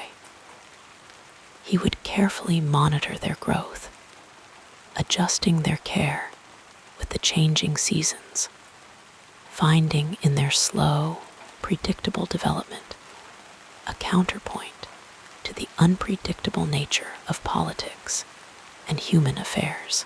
The evening air around his dacha would sometimes carry the gentle scent of these lemons, mingling with the aroma of pipe tobacco that so often accompanied him. His pipe was nearly as recognizable as his mustache, becoming something of a personal trademark. Yet few knew that Stalin approached pipe smoking with the methodical attention he brought to other aspects of his life. He maintained a collection of pipes, each with its own character and purpose, and he prepared his tobacco with careful precision, finding in this ritual a moment of contemplative calm. In the quiet evenings, as darkness settled over the pine forests surrounding his retreat, Stalin would sometimes sit for hours listening to records from his extensive collection of classical music. He particularly favored Mozart, whose mathematical precision and emotional depth seemed to speak to something in his nature. The gentle notes of piano concertos would fill the room as he sat, eyes closed, allowing the music to wash over him. These were rare moments when the public persona receded and something more vulnerable emerged. Sleep did not come easily to Stalin. Like many who carry heavy responsibilities, he was prone to insomnia, his mind continuing its work long after his body sought rest. To counter this, he developed rituals of relaxation that helped ease the transition to sleep. He would often take long walks in the evening, regardless of weather. The rhythm of his footsteps and the sensation of open air helping to quiet his thoughts. Those who guarded him during these nocturnal strolls noted how his pace would gradually slow, his shoulders lowering as tension released its grip. Stalin's relationship with food revealed yet another facet of his character. While state banquets were elaborate affairs with many courses, in his private life, he preferred simple Georgian dishes that connected him to his childhood. He took particular pleasure in preparing food himself, an activity that few would associate with a man of his position. On rare occasions, when time permitted, he would make khachapuri, a traditional Georgian cheese bread, kneading the dough with practiced hands and sharing the results with those closest to him. These moments of domestic simplicity seemed to transport him to a different life, one where power and politics held no sway. The man who controlled a vast empire found small joy in games of skill, Chess was a particular favorite, and he approached it with the strategic thinking that characterized his political life. Yet, unlike the high-stakes arena of international relations, chess provided a bounded space where consequences remained on the board. His style of play was patient and methodical, favoring long-term positional advantages over quick tactical strikes. Those brave enough to play against him noted that he was a gracious winner, but struggled to accept defeat, often requesting immediate rematches when games didn't go his way. His sense of humor, rarely displayed in public, emerged in private conversations. Stalin enjoyed wordplay and irony, sometimes laughing heartily at jokes that revealed the absurdities of bureaucratic life. This laughter, genuine and unguarded, startled those who knew only his public persona. In these fleeting moments of mirth, glimpses of the young seminary student he had once been would surface before revolution and power had transformed him.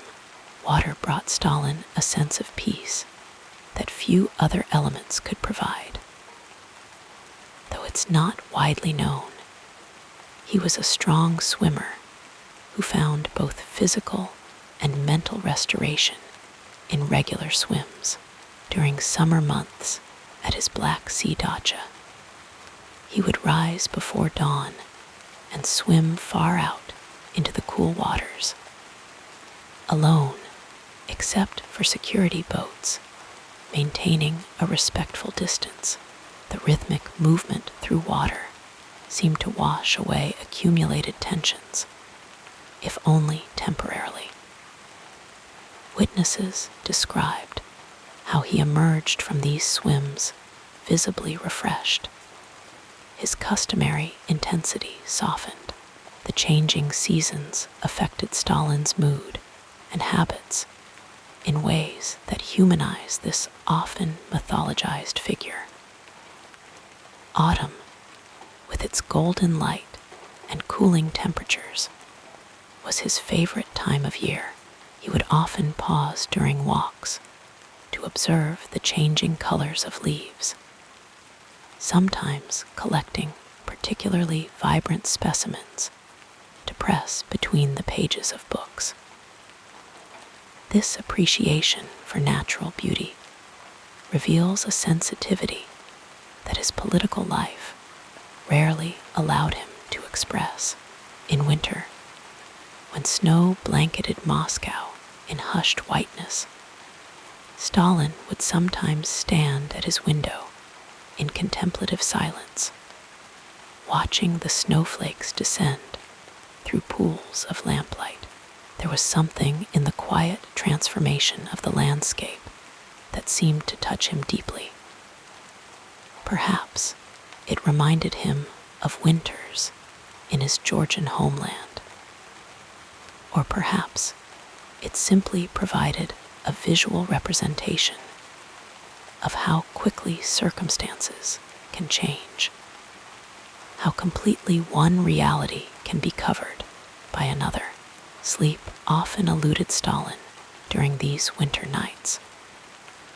He would read until the early hours, the only sound the occasional turning of pages and the distant ticking of clocks. Sometimes he would write poetry, a practice from his youth that he never entirely abandoned. These poems, written in Georgian rather than Russian, were private expressions never intended for publication. They revealed a contemplative side, with recurring themes of memory, homeland, and the passage of time. The weight of leadership manifested physically in Stalin as he aged. His left arm, already weakened from childhood injury, grew increasingly stiff. Headaches plagued him with greater frequency.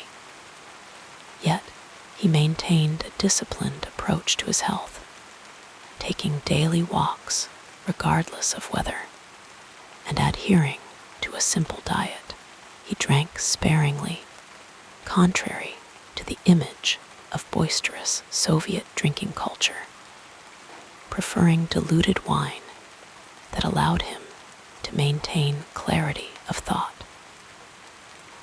As years passed and the burdens of leadership accumulated, Stalin found himself increasingly drawn to solitude.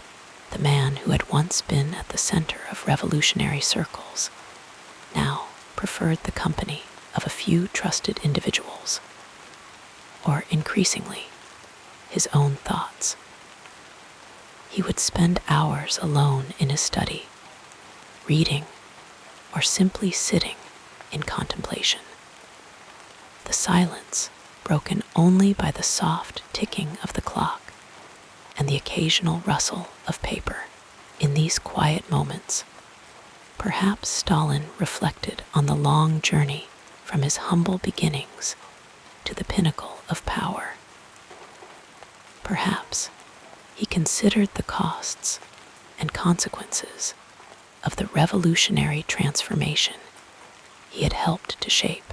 We cannot know the content of these private reflections, but in imagining them, we recognize the universal human experience of looking back on one's life path with its victories and regrets, its certainties and questions.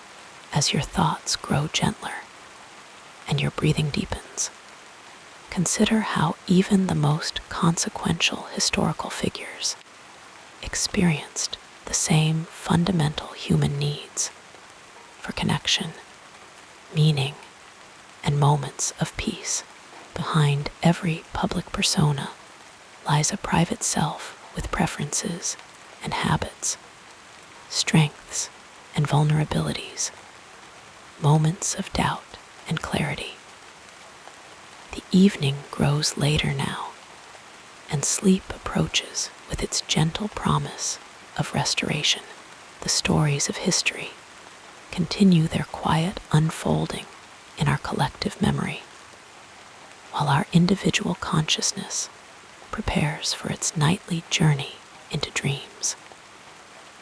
Feel the comfortable weight of covers, the softening of your thoughts, the gradual release of the day's concerns.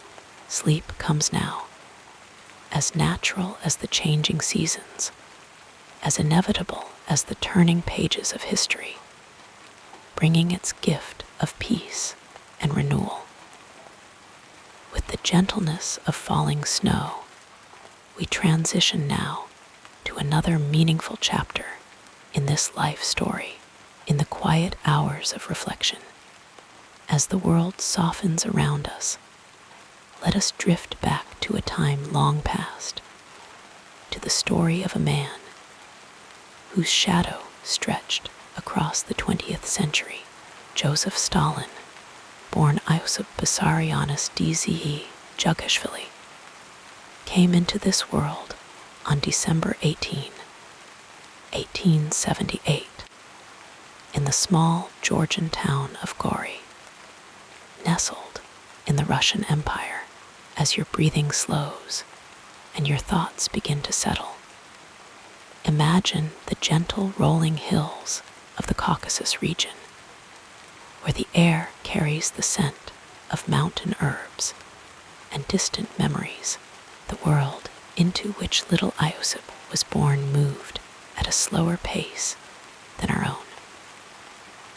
Horse-drawn carriages traveled along unpaved roads, and oil lamps cast soft golden light across humble wooden tables in the evenings. His childhood home was modest, a small dwelling with earthen floors where his mother, Ekaterine, worked as a washerwoman. Her hands reddened from lye soap and cold water as she labored to support her son after his father, a cobbler named Bessarion, left the family. The Russian Empire of those days was vast and diverse, stretching from Poland to the Pacific Ocean, encompassing countless peoples and traditions. Tsar Alexander II had been assassinated just a few years before Stalin's birth, and his successor Alexander III ruled with a firm hand, seeking to maintain the old order against the tide of change that was slowly rising across Europe. The Industrial Revolution had begun to transform the landscape, with factory smokestacks appearing on horizons once dominated by church spires and palace domes. Young Iosip grew up speaking Georgian, his native tongue with its flowing script and ancient heritage. Only later would he learn Russian, the language of power and opportunity in the empire. His mother, hoping for a better life for her son, managed through great sacrifice to enroll him in the church school in Gori. Picture the boy walking through quiet streets at dawn, perhaps stopping to watch the mist rising from the Kura River as it wound its way through the town, carrying the whispers of countless generations. The church school introduced him to a world of ideas and discipline. The Orthodox faith, with its golden icons and incense-filled ceremonies, formed the backdrop of his early education. The rhythmic chanting of prayers and the solemn rituals of the church became familiar companions.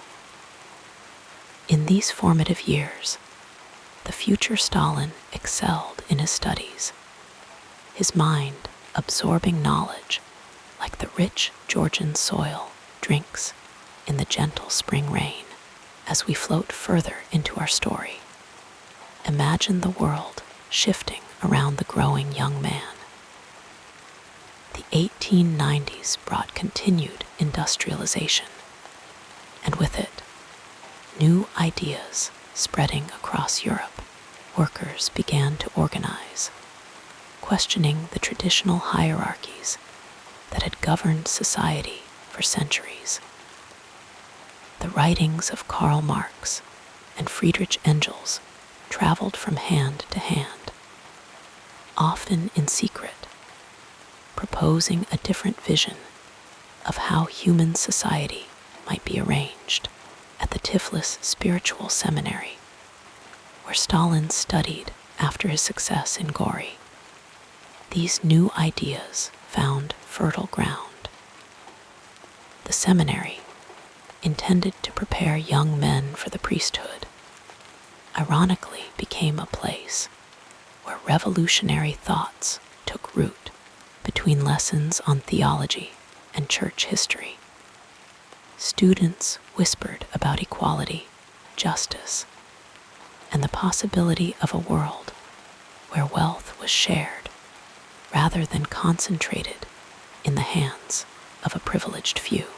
The soft lamplight of the seminary library illuminated the pages of forbidden books that Stalin and his fellow students read in hushed tones. The contrast between the teachings of the church and the harsh realities of life for ordinary people in the Russian Empire created a tension that many young idealists could not reconcile. For Stalin, this period marked a turning away from religious faith toward a different kind of belief system, one that promised paradise not in heaven, but on earth. As the 19th century gave way to the 20th, the pace of change quickened like a stream after spring thaws. The year 1900 arrived with with a sense of possibility and foreboding. The United States was emerging as an industrial power.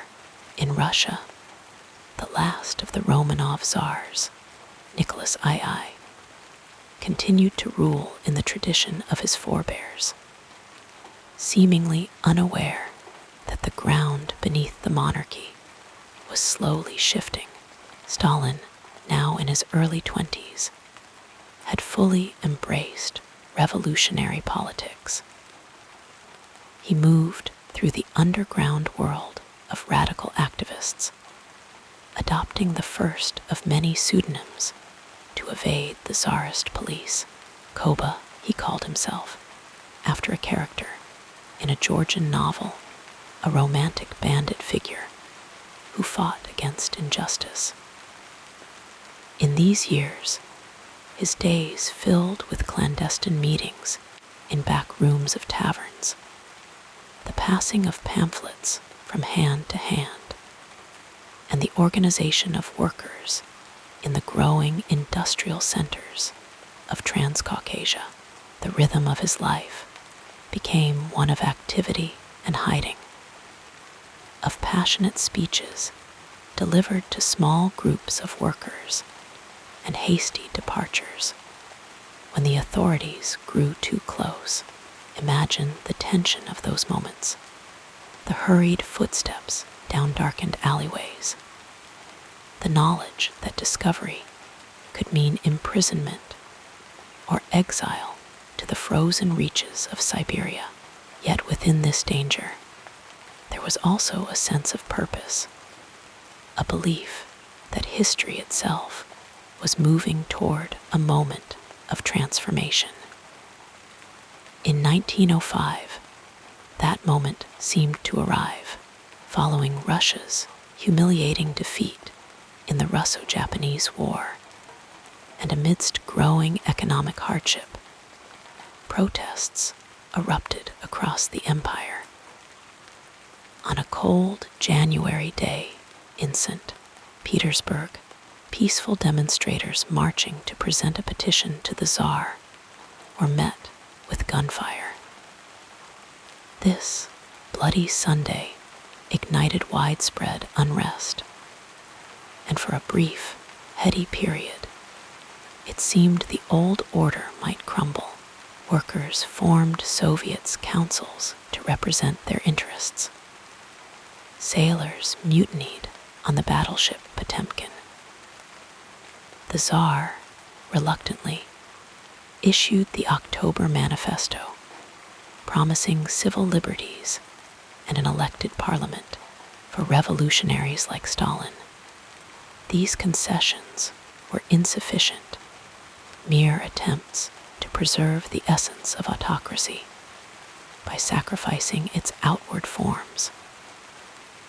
Yet the revolution of 1905 ultimately subsided, leaving behind both bitter disappointment and valuable lessons for the future. The years that followed brought a series of arrests and exiles for Stalin. The rhythm of his life became a slow pendulum between periods of revolutionary activity and times of forced reflection in the remote villages of Siberia. Picture the vast, snow-covered expanses, the endless forests of pine and birch, the isolated wooden houses where political exiles passed long winter evenings in discussion and debate, planning for a future they could only imagine. During these years of exile, the wider world continued its march toward modernity. The Wright brothers took to the skies, demonstrating that human flight was possible. Einstein published his theory of relativity, changing our understanding of the universe. New forms of art and music challenged traditional aesthetics. And beneath the surface of European politics, tensions built like pressure in a sealed vessel. moving inexorably toward the catastrophe of World War I in 1914. That catastrophe arrived.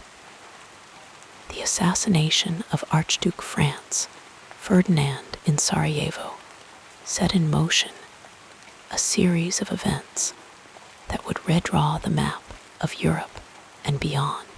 The great powers, bound by a complex web of alliances and driven by imperial ambitions, marched toward conflict with a strange mixture of reluctance and enthusiasm. For Russia, the war would prove particularly devastating, exposing the weaknesses of the Tsarist system and accelerating the forces of revolution. Stalin, who had returned from his final exile in 1917, found himself in a Russia exhausted by war and hunger. The February Revolution had already toppled the Tsar, replacing the monarchy with a provisional government that struggled to maintain authority. The world that emerged from these tumultuous events was radically different from the one into which Stalin had been born. The Russian Empire gave way to the Soviet Union, an experiment in creating a socialist society unlike any previously attempted. The old hierarchies based on birth and wealth were officially abolished, replaced by new structures based on party membership and ideological commitment. Through the Russian Civil War that followed the revolution, Stalin served as a political commissar, traveling to various fronts to ensure loyalty to the Bolshevik cause. The conflict, which pitted the Red Army against various white forces supported by foreign interventionists, brought immense suffering to a population already devastated by World War I.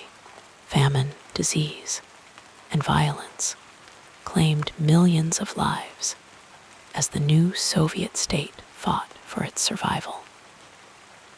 By the time the Civil War ended in 1922, with the Bolsheviks victorious, but the country in ruins, Stalin had positioned himself as an indispensable administrator within the party structure.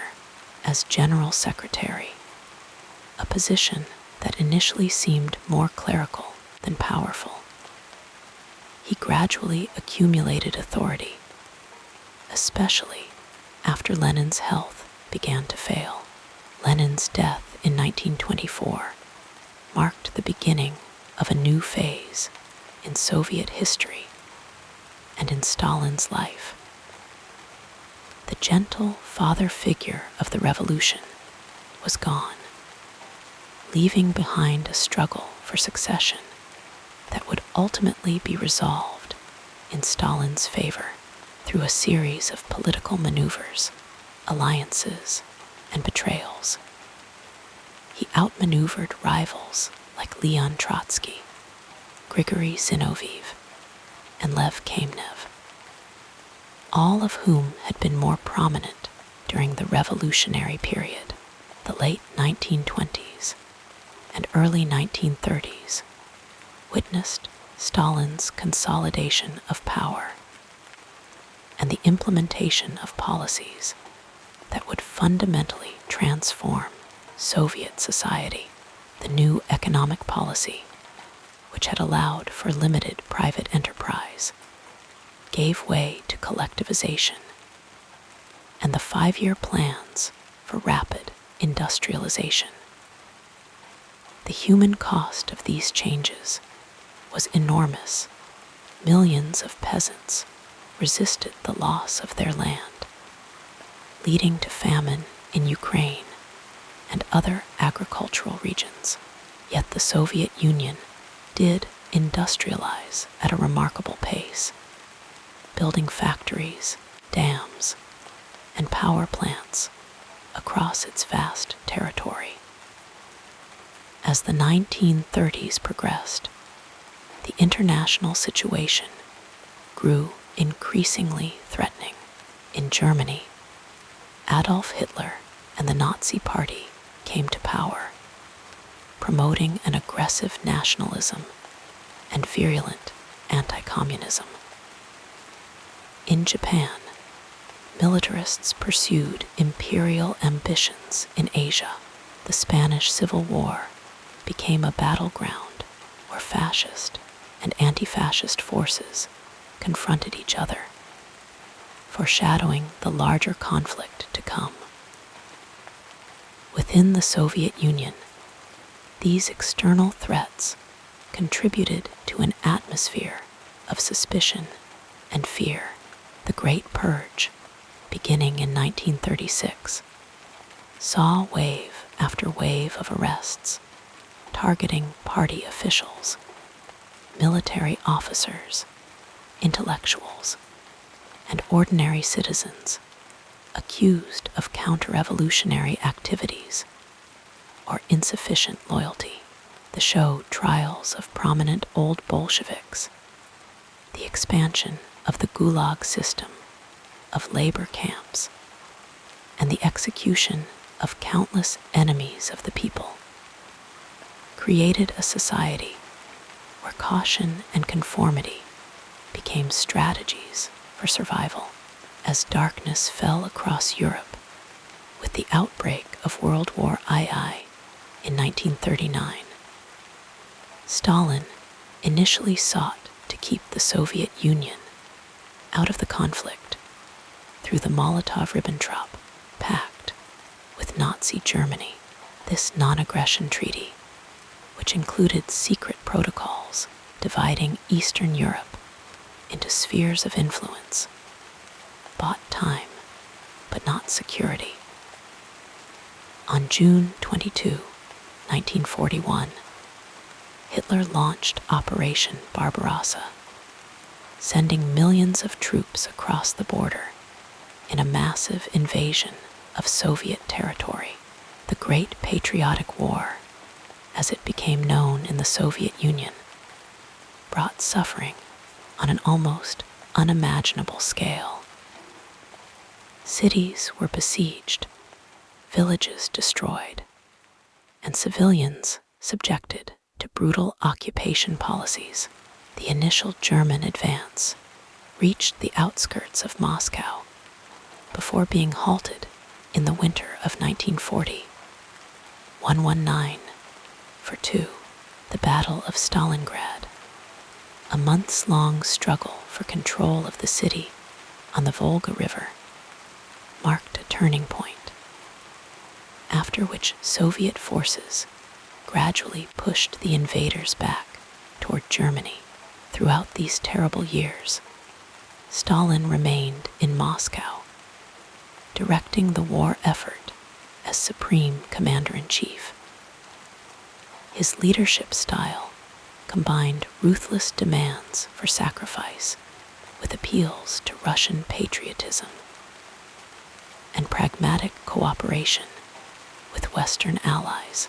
The Soviet people, despite their many grievances against the regime, fought with remarkable determination to defend their homeland against an enemy whose racist ideology classified Slavs as subhuman. Victory came at a staggering cost.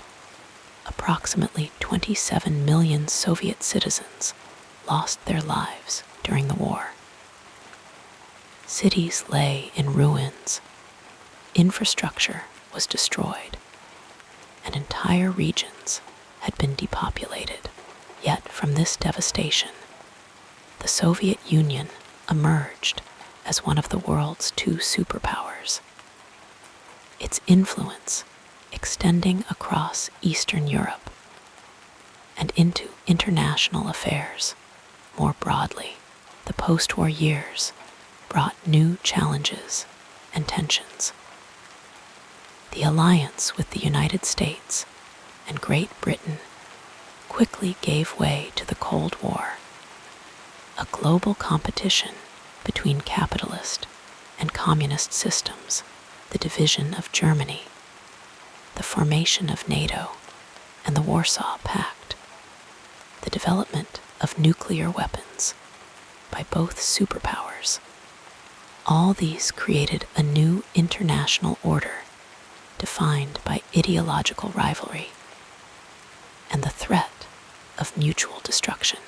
Within the Soviet Union, Stalin's final years saw continued repression, including campaigns against cosmopolitanism that targeted Jewish intellectuals and cultural figures. The cult of personality surrounding him reached new heights, with cities, mountains, and industrial enterprises bearing his name. Yet behind this facade of adulation, fear remained a constant presence in Soviet life, as arrests and disappearances continued to remind citizens of the consequences of perceived disloyalty. On March 5, 1953, Joseph Stalin died at his dacha near Moscow, bringing to an end an era that had transformed Russia and influenced the course of world history. The man who had been born into a modest Georgian family, who had studied for the priesthood before embracing revolution, who had led his country through industrialization, terror, and war, left behind a complex and contested legacy that continues to be debated by historians and ordinary citizens alike. As your eyelids grow heavy and sleep begins to envelop you like a soft blanket, consider how the story of Stalin reminds us that history is made not by abstract forces, but by human beings, with all their contradictions and complexities. The world he helped to shape has changed dramatically since his time. Yet the questions his era raised about power and justice, progress and tradition, the individual and the collective, remain relevant to our own. Rest now, and let these thoughts drift gently through your mind like leaves on a slow-moving stream. The past, with all its triumphs and tragedies, flows into the present, and we, in our quiet moments of reflection, become part of that endless river of human experience, connecting us to those who came before and those who will follow after our own brief journey through time has ended. As your eyelids grow heavier, we'll softly explore another dimension of this fascinating biography. In the quiet stillness of evening, as you settle comfortably beneath your covers, let us explore the cultural and societal imprint of Joseph Stalin, whose shadow stretched across the 20th century like the long rays of a setting sun. His influence, much like the gentle waves that lap against distant shores, continues to ripple through time, touching our modern world in ways both seen and unseen. Born Iosip Vissarionis Dze Jughashvili in the small Georgian town of Gori in 1878, Stalin's journey from humble beginnings to supreme leader of the Soviet Union unfolded slowly, like a story told beside a crackling fire on a winter's night. His path would eventually reshape not only his homeland, but also the cultural landscape of nearly half the world. The cultural impact of Stalin began to take form in the 1930s, when he established what came to be known as socialist realism as the official artistic doctrine of the Soviet Union.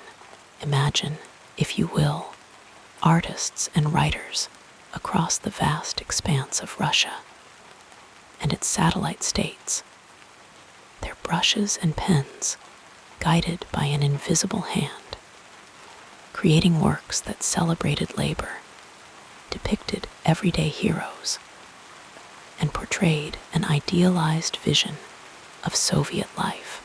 The colors they chose were warm and reassuring, the narratives simple yet inspiring, like lullabies that promise a better tomorrow. Under Stalin's watchful gaze, literature transformed. Gone were the experimental forms and challenging themes of the early revolutionary period. In their place emerged novels, poems, and plays that flowed like gentle streams toward a predetermined destination, the glorification of the Soviet way of life. Writers like Maxim Gorky, whose earlier works had captured the harsh realities of Russian existence, now crafted tales that emphasized collective triumph over individual struggle. The pages turned more slowly now, the prose more measured, as if the very rhythm of storytelling had been altered to match the steady march of the 5-year plans. Music, too, felt the touch of Stalin's influence. Composers who had once explored dissonance and innovation found themselves drawn back to traditional forms, to melodies that would resonate with the common worker. Sergei Prokofiev and Dmitri Shostakovich, brilliant musical minds whose compositions could soar like birds across open skies, learned to navigate the narrow channels of officially approved expression. Their notes, once free to dance wherever inspiration led, now followed prescribed patterns, like stars tracing familiar constellations across the night sky. In the realm of cinema, Stalin recognized the power of moving images to shape consciousness. Soviet filmmakers, who had pioneered revolutionary techniques in the 1920s, now turned their cameras toward stories of heroic workers, valiant soldiers, and wise leaders. The films unfolded at an unhurried pace, each frame carefully composed to convey messages of strength, unity, and inevitable progress. Directors like Sergei Eisenstein, whose montage techniques had once shattered conventional storytelling, now created more linear narratives, guiding viewers along paths as straight and clear as moonlight on still water. Architecture under Stalin took on a monumental character, with buildings designed to inspire awe and communicate permanence. The Moscow metro stations, adorned with chandeliers, mosaics, and sculptures, transformed daily commutes into journeys through palatial spaces. Skyscrapers rose above city skylines, their spires reaching toward heaven like the aspirations of the society they represented. These structures, solid and enduring, stood in contrast to the constructivist experiments of earlier years, which had emphasized function over form, like trees that grow according to the logic of their own nature rather than human design. Education, that gentle shaper of young minds, underwent profound changes during Stalin's era. Textbooks were rewritten to emphasize Russian historical achievements and the inevitability of communist victory, the curriculum flowed from a central source, like a river that nourishes all the land it touches, ensuring that children from Leningrad to Vladivostok received the same lessons, absorbed the same values, dreamed the same dreams.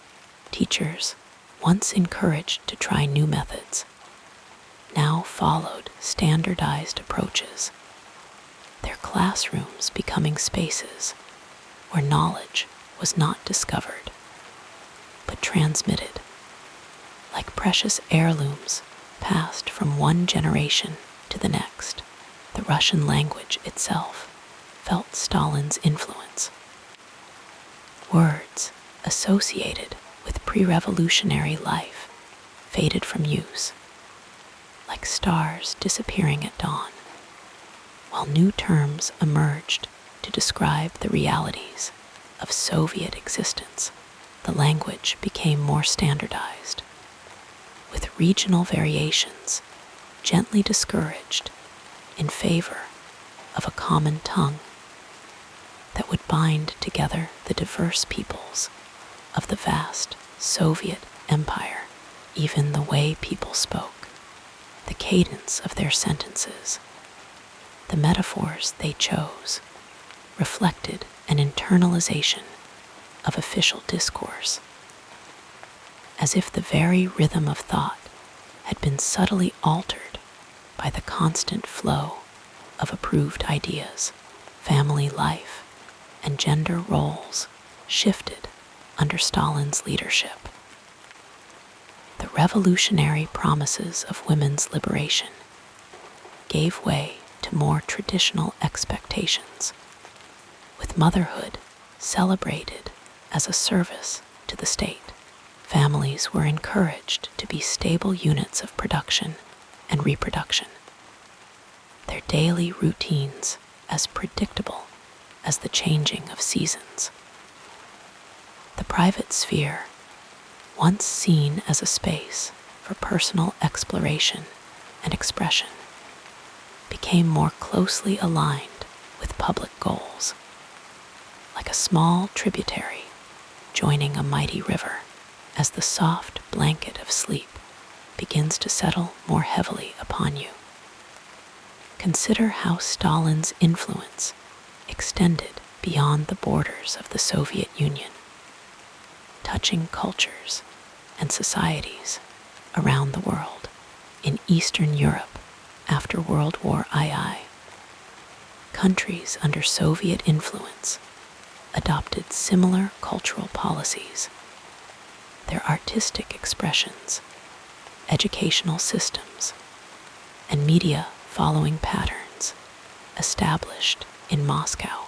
The landscape of half a continent was transformed, not just politically, but culturally, like a garden reshaped according to a single design. Even in the West, Stalin's Soviet Union provoked responses that shaped cultural development. Some Western intellectuals and artists were drawn to the Soviet experiment, seeing in it a promise of a more just society. Their works, infused with hope for a world transformed, influenced debates about equality, progress, and the role of art in society.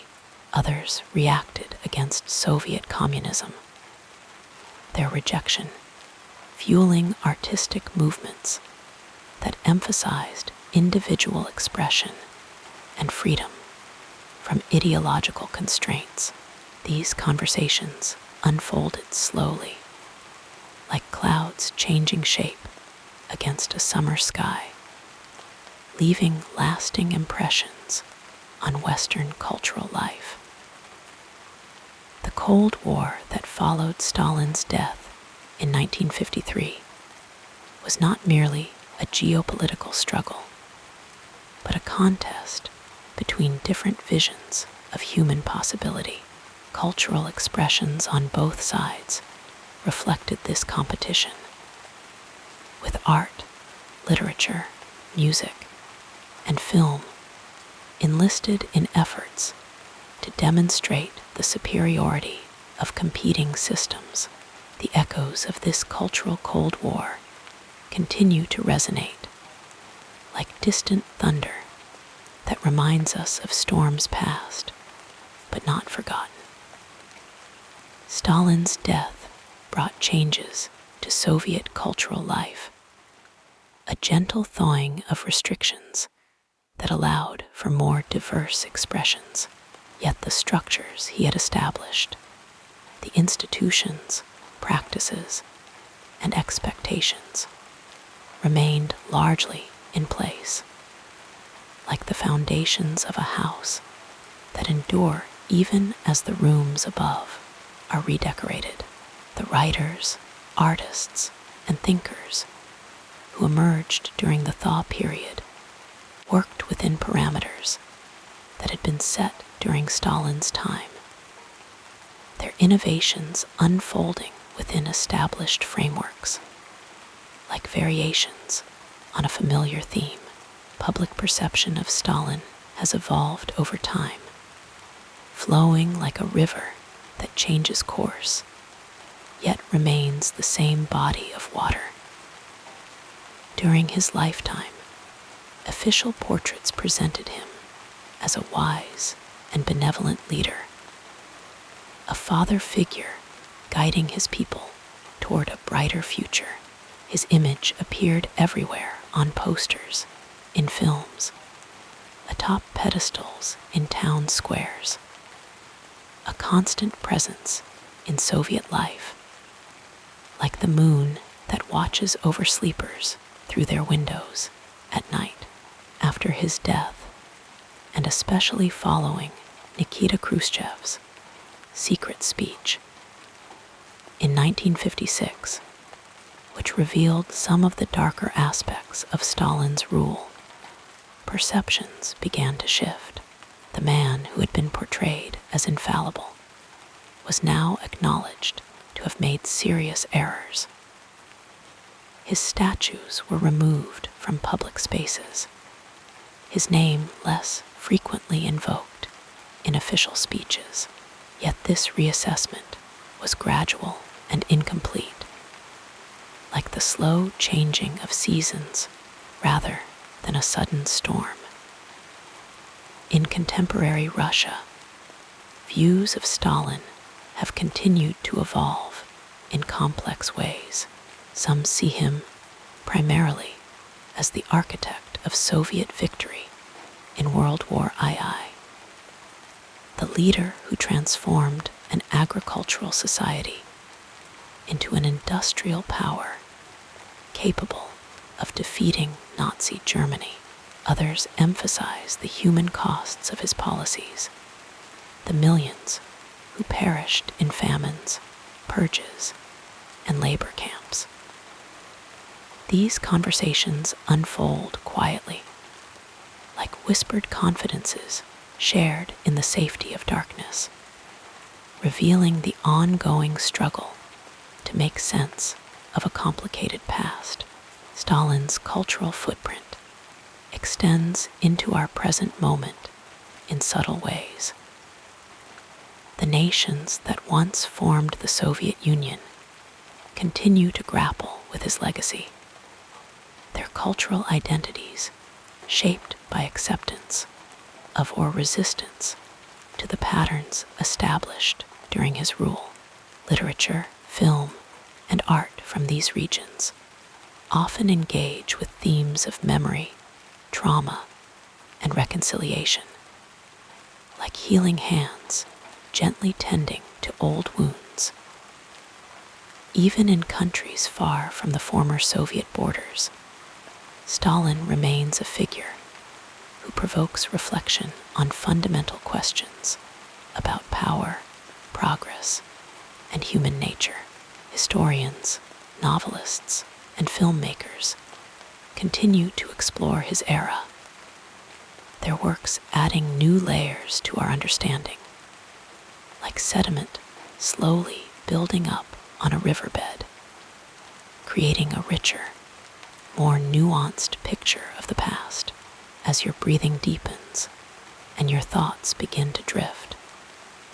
Consider how the cultural changes initiated under Stalin's leadership reflect broader patterns in human history. Throughout time, powerful leaders have sought to shape not just the political and economic structures of their societies, but also the ways people think, feel, and express themselves. Culture, that most intimate aspect of collective life, has often been seen as a field to be cultivated according to specific designs, like gardens arranged to please particular eyes. Yet culture, like nature itself, possesses its own resilience. Even under the most restrictive conditions, human creativity finds ways to express authentic experiences and emotions. During Stalin's time, composers like Shostakovich embedded subtle messages of resistance within symphonies that outwardly conformed to official expectations. Writers developed techniques of metaphor and allegory that allowed them to communicate truths between the lines of apparently orthodox texts.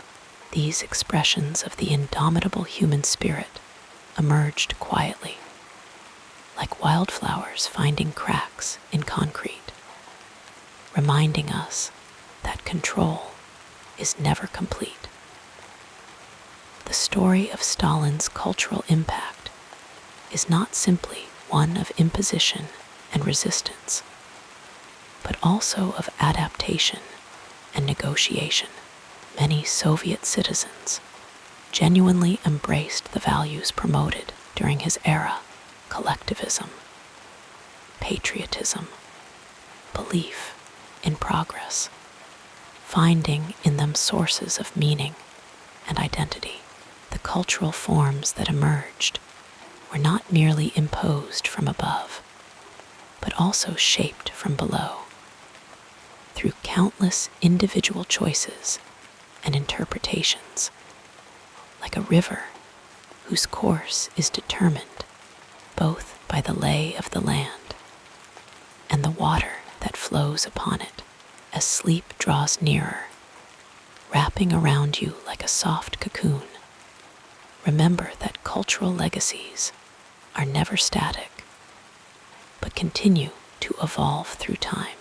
The meanings we attribute to the past change as our own circumstances and perspectives shift.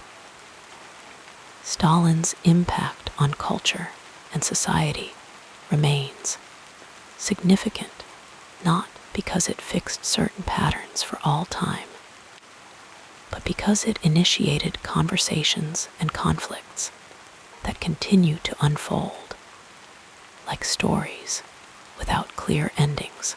In the gentle darkness behind your closed eyelids, let these thoughts settle like leaves falling softly to the ground. The weight of history, with all its complexities and contradictions, need not keep you from rest. Instead, let it remind you that you are part of something larger than yourself, a continuous flow of human experience that stretches back through time and forward into futures yet unimagined. The cultural legacy of Joseph Stalin, like all historical influences, has become part of the rich tapestry of human experience, neither to be simply condemned nor uncritically celebrated, but understood as one thread among many in the complex weaving of our shared story. As you drift towards sleep, carried on the current of these reflections, know that tomorrow brings new opportunities to consider the lessons of the past and to contribute, in your own way, to the ever-evolving culture we all inhabit together. The gentle cadence of our story continues, flowing like a peaceful stream through the next chapter. As evening settles around you, allow your mind to drift back through the corridors of time to the story of a man whose life unfolded in the quiet village of Gori, nestled in the rolling hills of Georgia.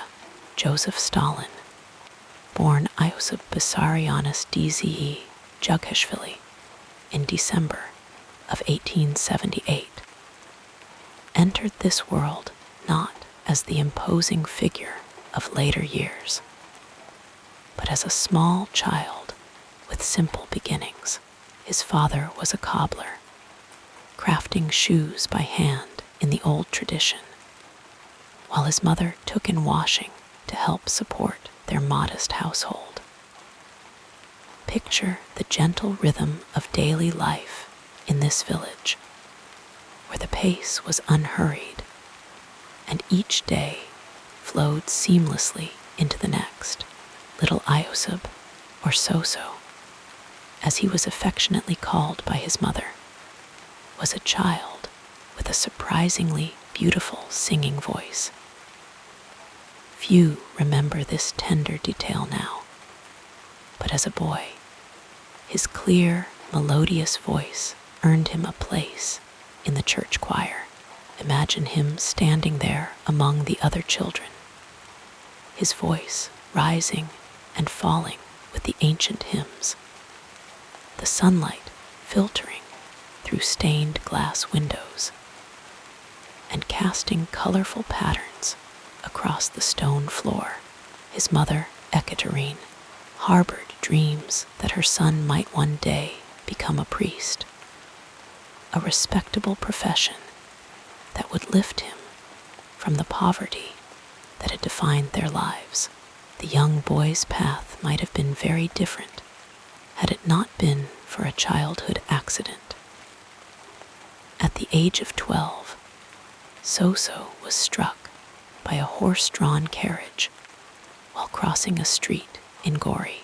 This unfortunate incident left him with a slightly withered left arm and permanent scarring on his face.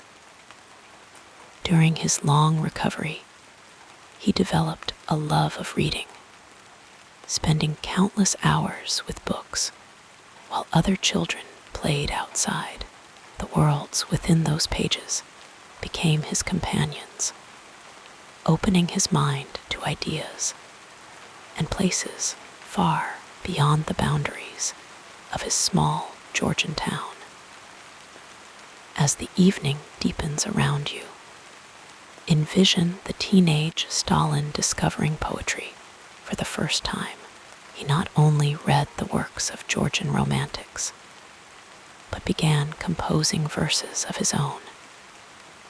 His early poems, published in local Georgian newspapers under a pseudonym, revealed a sensitivity and appreciation for beauty that seems at odds with the man he would later become. One poem, dedicated to a blooming lily, spoke of hope and renewal in the face of harsh conditions. The young poet wrote of nature's persistence, of delicate beauty emerging from the cold earth after winter's long embrace. The seminary in Tiflis, now known as Tbilisi, welcomed the bright young man when he was 16. The building itself was a haven of tranquility, with thick stone walls that kept the interior cool even during the warmest months. Arched windows looked out over gardens where students could walk in contemplative silence. Within these peaceful surroundings, however, Stalin's mind was anything but serene. He began reading forbidden literature, works by Marx and Engels, that had been smuggled into the seminary by older students. These books, hidden beneath his mattress during the day, were devoured by candlelight long after his classmates had fallen asleep. Let your thoughts drift with the evening breeze to a little-known chapter in Stalin's early revolutionary activities before he became a prominent Bolshevik. He organized workers in the oil fields of Batumi on the Black Sea coast. There, under a different name, he would sit with laborers after their long days, listening to their stories and grievances. He developed a talent for remembering names, faces, and personal details, a skill that would serve him well throughout his life. One worker recalled how Stalin once spent an entire evening helping him write a letter to his illiterate mother in a distant village, carefully choosing words that would bring her comfort. In those early days, Stalin was arrested numerous times for his revolutionary activities. During one of his prison stays in Belov prison near Baku, he befriended a gardener who tended the prison grounds. This elderly man taught Stalin about grafting roses, a delicate process requiring patience and a gentle touch. Years later, when Stalin had his dacha outside Moscow, he maintained a rose garden where he would sometimes spend quiet hours tending to the plants, perhaps remembering those conversations in the prison yard. As your eyelids grow heavier, consider the curious fact that Stalin was once nominated for the Nobel Peace Prize. This surprising nomination came in 1945 in recognition of his efforts to end World War II. Though he did not win, the nomination itself speaks to the complex and often contradictory perceptions of this man throughout his lifetime. History rarely provides us with figures who are easily categorized or understood. Stalin's personal library contained over 20,000 volumes, and he was known to read as many as 500 pages a day. His books were filled with notes in the margins, written in his distinctive handwriting with a red pencil. He particularly enjoyed works by Gogol, Chekhov, and Jack London. One of his favorites was London's Martin Eden, the story of a working-class man who educates himself and rises to prominence as a writer.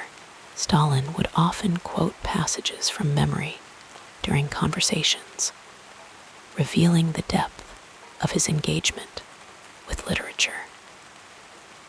Music provided Stalin with moments of genuine pleasure throughout his life. His appreciation for classical compositions remained strong, and he was particularly fond of Mozart's Piano Concerto No. 23. In the evenings, he would sometimes sit in his study with his eyes closed, allowing the melodies to wash over him. He maintained a collection of phonograph records and would often play them late into the night when sleep eluded him. Few people know that Stalin kept a journal intermittently throughout his adult life. In these private pages, written in Georgian rather than Russian, he occasionally reflected on dreams that had visited him during the night. One recurring dream involved walking through the mountains of his homeland, following a path that seemed familiar, yet always led to places he had never seen before. In the dream, he was always alone, with only the sound of distant thunder for company. As your breathing deepens and your thoughts begin to float more freely, imagine Stalin sitting at his desk in the small hours of the morning. The Kremlin is quiet around him, and snow falls gently outside his window. He keeps unusual hours, often working until dawn and sleeping during the day. His doctors repeatedly advised him to adopt a more regular schedule, but he found the nighttime hours most conducive to thought and work. The silence of the sleeping city created a space where his mind could expand without interruption. Stalin had an unexpected fondness for American Western films. John Wayne movies were particular favorites, and he would arrange private screenings in the Kremlin. Sitting alone, or with just one or two close associates, he would watch these tales of the American frontier with great interest. Perhaps these stories of wide-open spaces and rugged individualism provided a temporary escape from the weight of governing a vast nation. In his personal habits, Stalin was surprisingly modest. His wardrobe consisted mainly of simple military-style tunics, and he owned very few personal possessions. His dacha outside Moscow, while comfortable, lacked the opulence one might expect.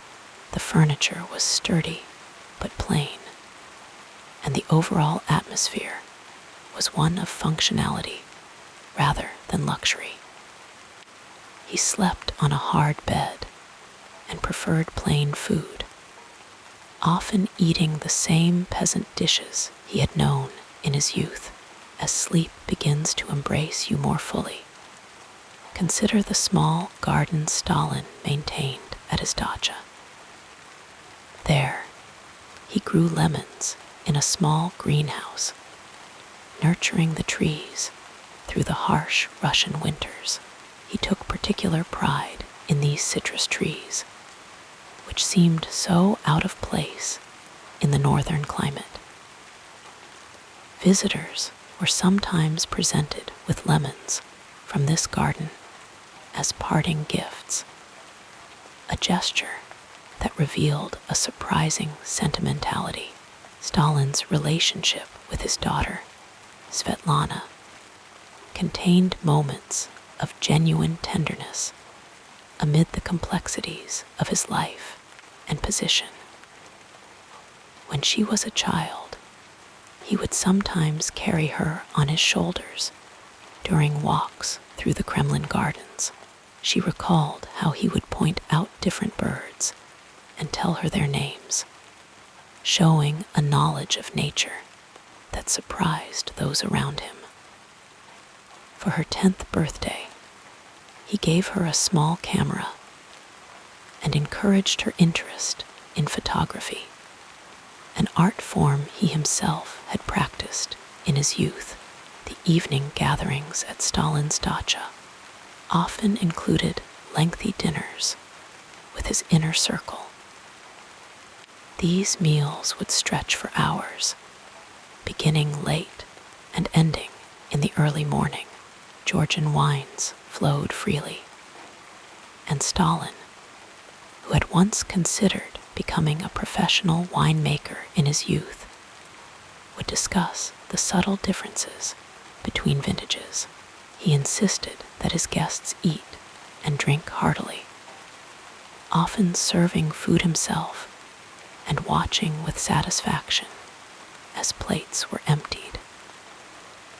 As your consciousness begins to drift toward the shores of sleep, envision Stalin in a moment of unexpected vulnerability during the darkest days of World War II. when German forces were approaching Moscow. He received word that his son Yakov had been captured by the enemy in the privacy of his office, away from the eyes of his colleagues. He was seen looking at a photograph of his son, his expression revealing a father's concern beneath the leader's stern exterior.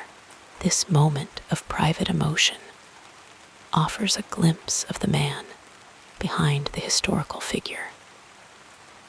Stalin had a curious habit of drawing wolves in the margins of documents during long meetings. These small sketches, executed with surprising skill, showed the animals in various poses, running, howling, or simply watching with alert eyes.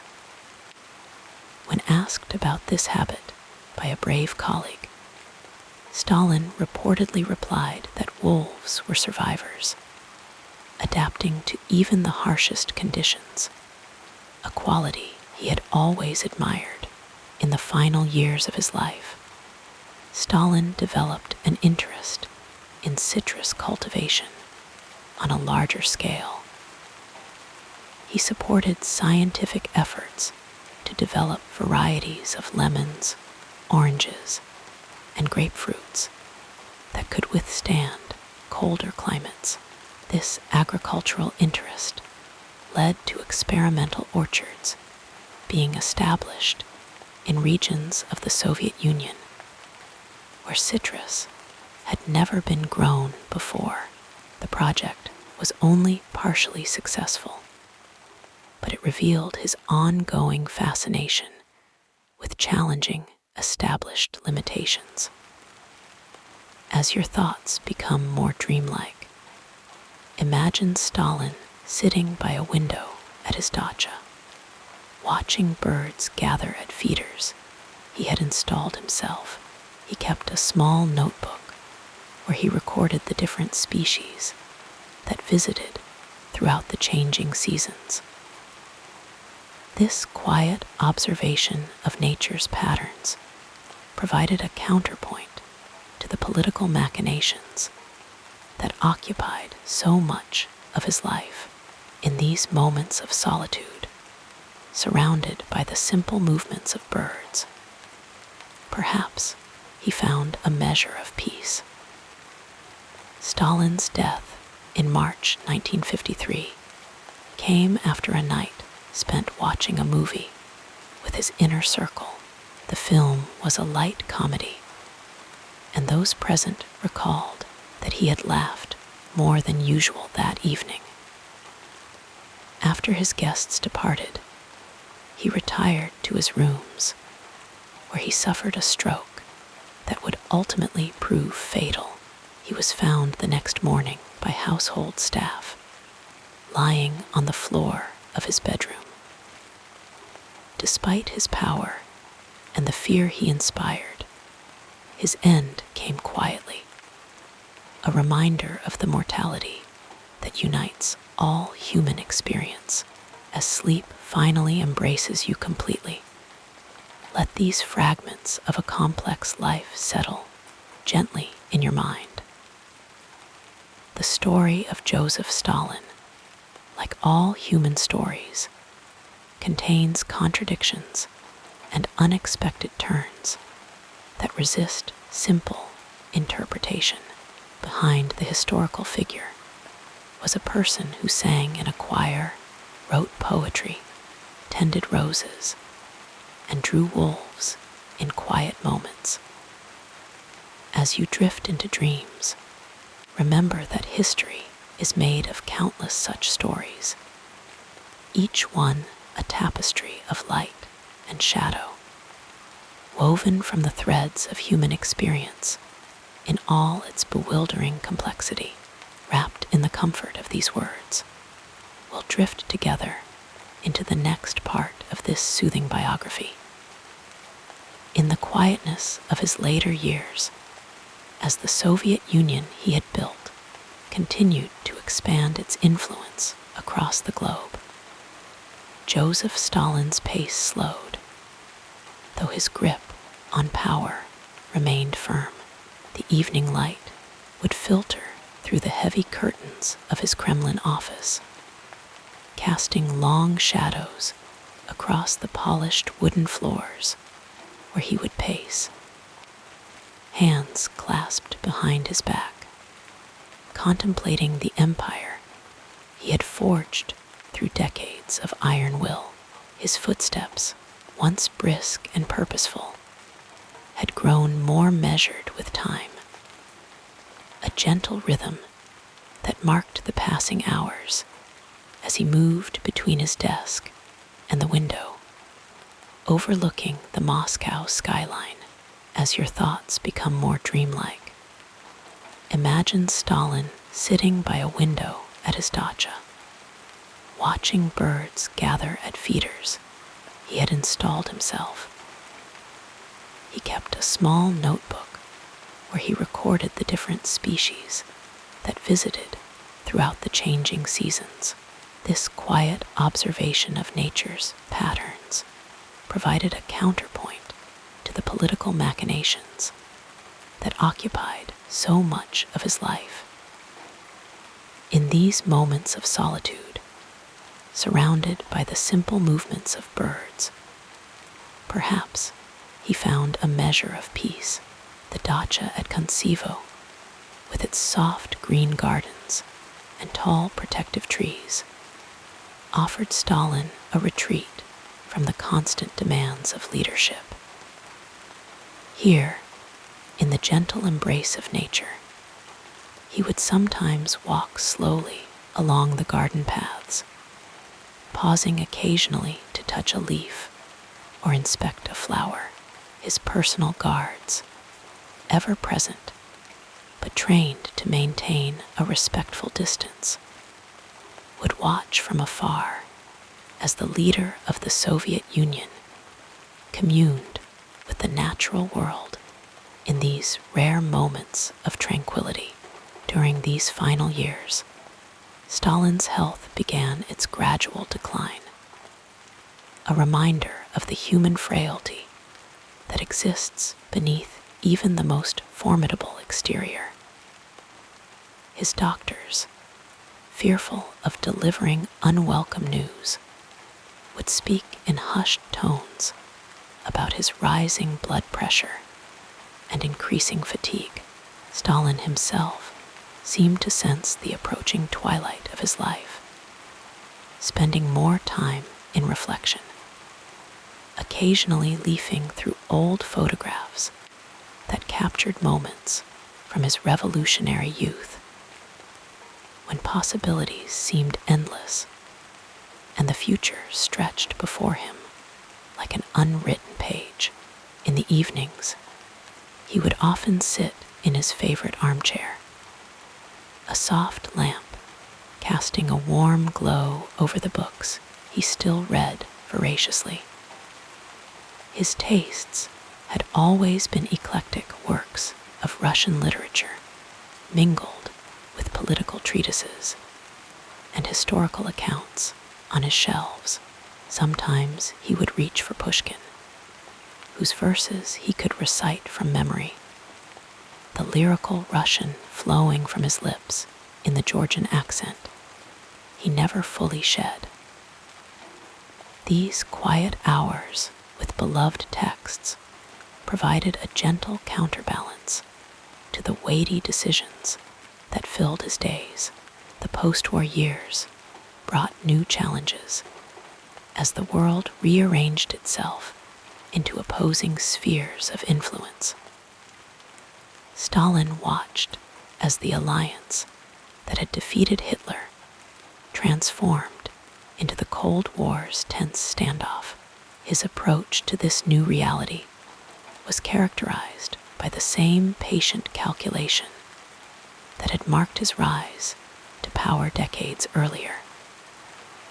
He would listen to reports from diplomats and intelligence officers, his expression revealing little, while his mind worked through the complex geopolitical puzzle that was reshaping the world map. His final theoretical work, Economic Problems of Socialism in the USSR, published in 1952, reflected his continuing engagement with the evolution of Soviet society. The writing process for this text followed a pattern that had become familiar over the decades.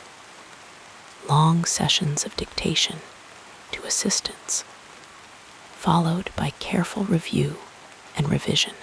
Stalin would often work late into the night, the soft scratch of his pen making corrections on draft pages the only sound in his study. This methodical approach to writing mirrored his approach to governance, deliberate, thorough, and attentive to detail. In the text, he explored questions of economic planning and development that would influence Soviet policy long after his passing.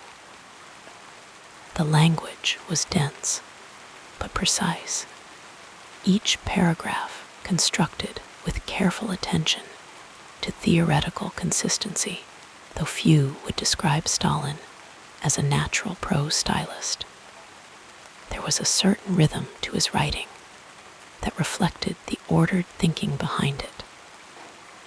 These ideas, set down in the quiet hours of his final year, would echo through Soviet economic planning for decades to come, their influence rippling outward like gentle waves across a still pond.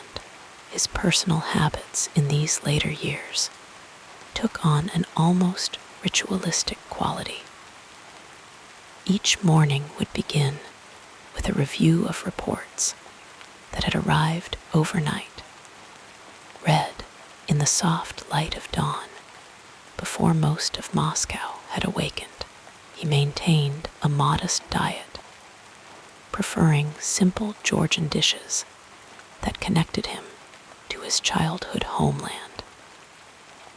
His cooks noted that he rarely commented on the food, seeming to view mealtimes as a necessary pause rather than a pleasure to be savored. Yet occasionally, when Georgian specialties were prepared with particular skill, a faint smile might cross his face as familiar flavors brought back distant memories. Stalin's relationship with his children had grown complicated over the years, marked by long absences and the weight of his public role. His daughter Svetlana would later write of these final years, describing a father who seemed increasingly remote, wrapped in layers of power that made genuine connection difficult. Yet there were moments of unexpected tenderness, a birthday gift chosen with surprising thoughtfulness, a rare compliment offered in a quiet moment. These glimpses of the father beneath the statesman suggest the complex humanity that existed behind the public image. The circle of those who had regular access to Stalin had narrowed over time, creating an increasing sense of isolation. Loyal figures like Vyacheslav Molotov and Lavrentiy Beria remained close, their presence a constant in his daily routine. Conversations with these longtime associates would often turn to the past, to shared memories of revolutionary struggles and the early days of Soviet power. In these reminiscences, delivered in the soft tones of evening conversation, Stalin would sometimes reveal a surprising sentimentality about certain moments and comrades long gone. His working methods remained consistent, careful reading of reports, thoughtful consideration of options, and clear directives delivered without unnecessary elaboration. Those who worked with him noted that his instructions, even in these final years, retained their characteristic precision. He had never been one for lengthy speeches in private settings, preferring instead the economy of well-chosen words. This clarity of expression, delivered in his distinctive soft voice, continued to command absolute attention from those around him. Music provided one of the few consistent sources of pleasure in these later years. Stalin's appreciation for opera and folk songs had been lifelong, and in quiet evenings, he would sometimes listen to recordings of favorite pieces. The rich voices of Russian opera singers would fill his private rooms, the melodies washing over him as he sat with eyes half closed, transported momentarily from the weight of governance. Witnesses recalled how his expression would soften during these musical interludes, a rare glimpse of unguarded emotion crossing his otherwise inscrutable features. His sleep patterns had grown increasingly irregular, with long periods of wakefulness in the night hours. During these quiet vigils, while Moscow slept around him, Stalin would sometimes stand at his window, looking out at the city he had transformed. The illuminated spires of the Kremlin would glow softly against the night sky, a visual reminder of the power he had accumulated and wielded for so many years. What thoughts occupied these solitary hours remains largely unknown. Perhaps reflections on the long journey from his humble beginnings, or considerations of how history would judge his legacy. The question of that legacy surely occupied his thoughts as health concerns became more pressing. Having shaped the Soviet Union through industrialization, collectivization, war, and reconstruction, Stalin must have wondered how his achievements would be remembered. The massive construction projects, the victory over Nazi Germany, the expansion of Soviet influence. These tangible results of his leadership were balanced against the human costs that accompanied them. In quiet moments of honest self-reflection, did he consider these costs, or did he view them as necessary sacrifices for the greater goal he had pursued? His public appearances became less frequent in these final years, each one carefully managed to maintain the image of strength and vitality. When he would appear on the Lenin Mausoleum, overlooking Red Square during parades and celebrations, the crowds below would erupt in waves of applause that rolled across the vast open space like thunder. Standing there, acknowledging the adulation with small, measured gestures, Stalin presented the same impassive face to the world that he had shown for decades. Only those standing very close might notice the slight tremor in his hand, or the increased effort it took for him to remain standing throughout the lengthy ceremonies. The Cold War's escalating tensions brought new challenges in his final years. The Soviet development of atomic weapons, the conflict in Korea, and the solidification of Eastern European communist states all occupied his attention. Strategy sessions would extend for hours, with maps spread across long tables and reports stacked neatly at his elbow. Stalin would listen more than he spoke in these meetings, his gaze moving thoughtfully between the faces of military commanders and political advisors as they presented their assessments. When he did speak, often after long periods of silence, his soft voice would cut through the room, bringing immediate focus to the points he considered most essential. His personal library continued to grow during these years, with new volumes joining the thousands he had accumulated throughout his life. Books were one of the few material possessions to which Stalin seemed genuinely attached. He treated them with care, often making notes in the margins with a soft pencil, his handwriting small and precise. These annotations provide glimpses into his thinking process. Questions, connections to other texts, occasional disagreements with the author expressed in brief, pointed comments. The library itself was arranged with characteristic orderliness, the books grouped by subject and maintained in immaculate condition. As winter settled over Moscow in late 1952, Stalin's daily routine continued with its usual predictability. He would work through the afternoon and into the evening, receive reports from various ministries, and occasionally host small gatherings of his inner circle.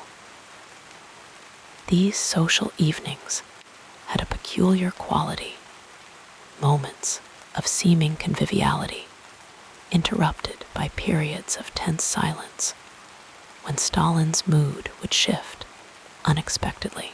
Guests learned to navigate these waters carefully, attentive to subtle changes in his expression that might signal displeasure.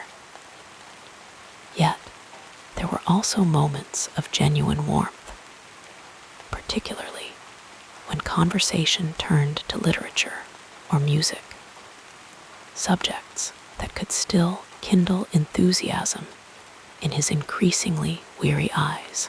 Stalin's death in March 1953 came after a night spent watching a movie with his inner circle. The film was a light comedy, and those present recalled that he had laughed more than usual that evening.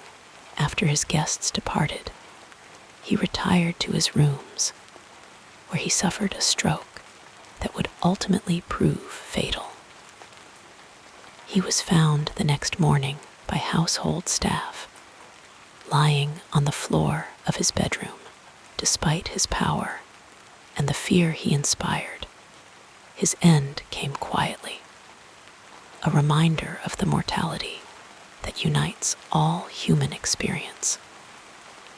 The news of his passing spread across the Soviet Union and around the world with remarkable speed, creating a moment of collective pause as humanity contemplated the end of an era. In Moscow, thousands gathered to pay their respects, forming lines that stretched for miles through the snow-covered streets.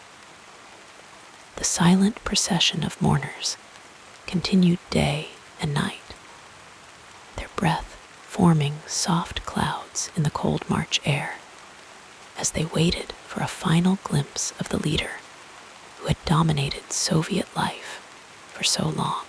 The legacy Stalin left behind was as complex as the man himself. The Soviet Union he had shaped would continue for nearly 4 more decades. Its strengths and weaknesses, both traceable to decisions made during his long tenure. The rapid industrialization he had pushed forward, transformed a primarily agricultural society into a global superpower capable of achieving remarkable scientific and technological feats. Yet the human costs of this transformation, the millions lost to famine, political purges, and forced relocations, cast long shadows over these achievements. In the years following Stalin's death, Soviet leadership would grapple with this complicated inheritance. This reassessment continued in waves throughout the remaining decades of Soviet history, with periods of criticism alternating with partial rehabilitations as subsequent leaders navigated their own relationships with this towering historical figure. For ordinary Soviet citizens who had lived most of their lives under Stalin's leadership, his passing created a curious mixture of grief, uncertainty, and in some cases, carefully hidden relief. Many had known no other leader and had built their understanding of their country and its place in the world around his vision and directives. The songs that praised him, the portraits that hung in every public building, the quotes that began countless textbooks, all these elements had created a presence that extended far beyond the physical man. His absence created a void that would be filled in ways both expected and surprising in the decades to come. Today, historians continue to examine Stalin's life and legacy, finding new documents, testimonies, and perspectives that add depth and nuance to our understanding.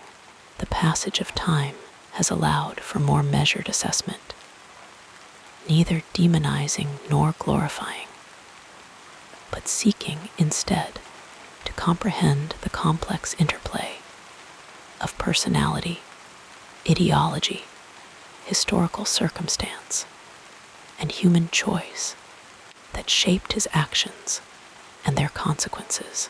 As sleep finally embraces you completely, let these fragments of a complex life settle gently in your mind. The story of Joseph Stalin, like all human stories, contains contradictions and unexpected turns that resist simple interpretation. Behind the historical figure was a person who sang in a choir, wrote poetry, tended roses, and drew wolves in quiet moments. As you drift into dreams, remember that history is made of countless such stories, each one a tapestry of light and shadow, woven from the threads of human experience in all its bewildering complexity. Now, as we continue our gentle journey through this remarkable life, let us explore the next chapter. In the soft glow of historical twilight, Joseph Stalin's legacy unfolds like a complex tapestry across time, its threads extending far beyond his physical departure from the world stage in 1953. As your breathing slows and your thoughts begin to settle, let us gently explore how this controversial figure's influence continues to echo through the corridors of time, resonating in sometimes unexpected ways through subsequent generations.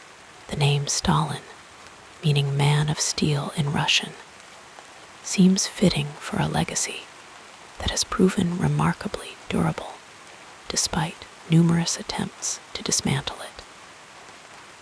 In the quiet moments after his death, as Soviet citizens stood in long, silent lines to view his body, few could have predicted the complex ways his shadow would stretch across the decades to come.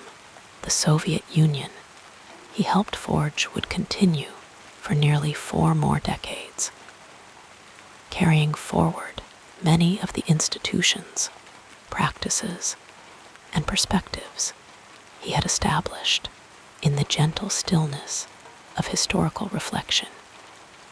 We can observe how Stalin's approach to governance created patterns that would influence leaders far beyond Soviet borders.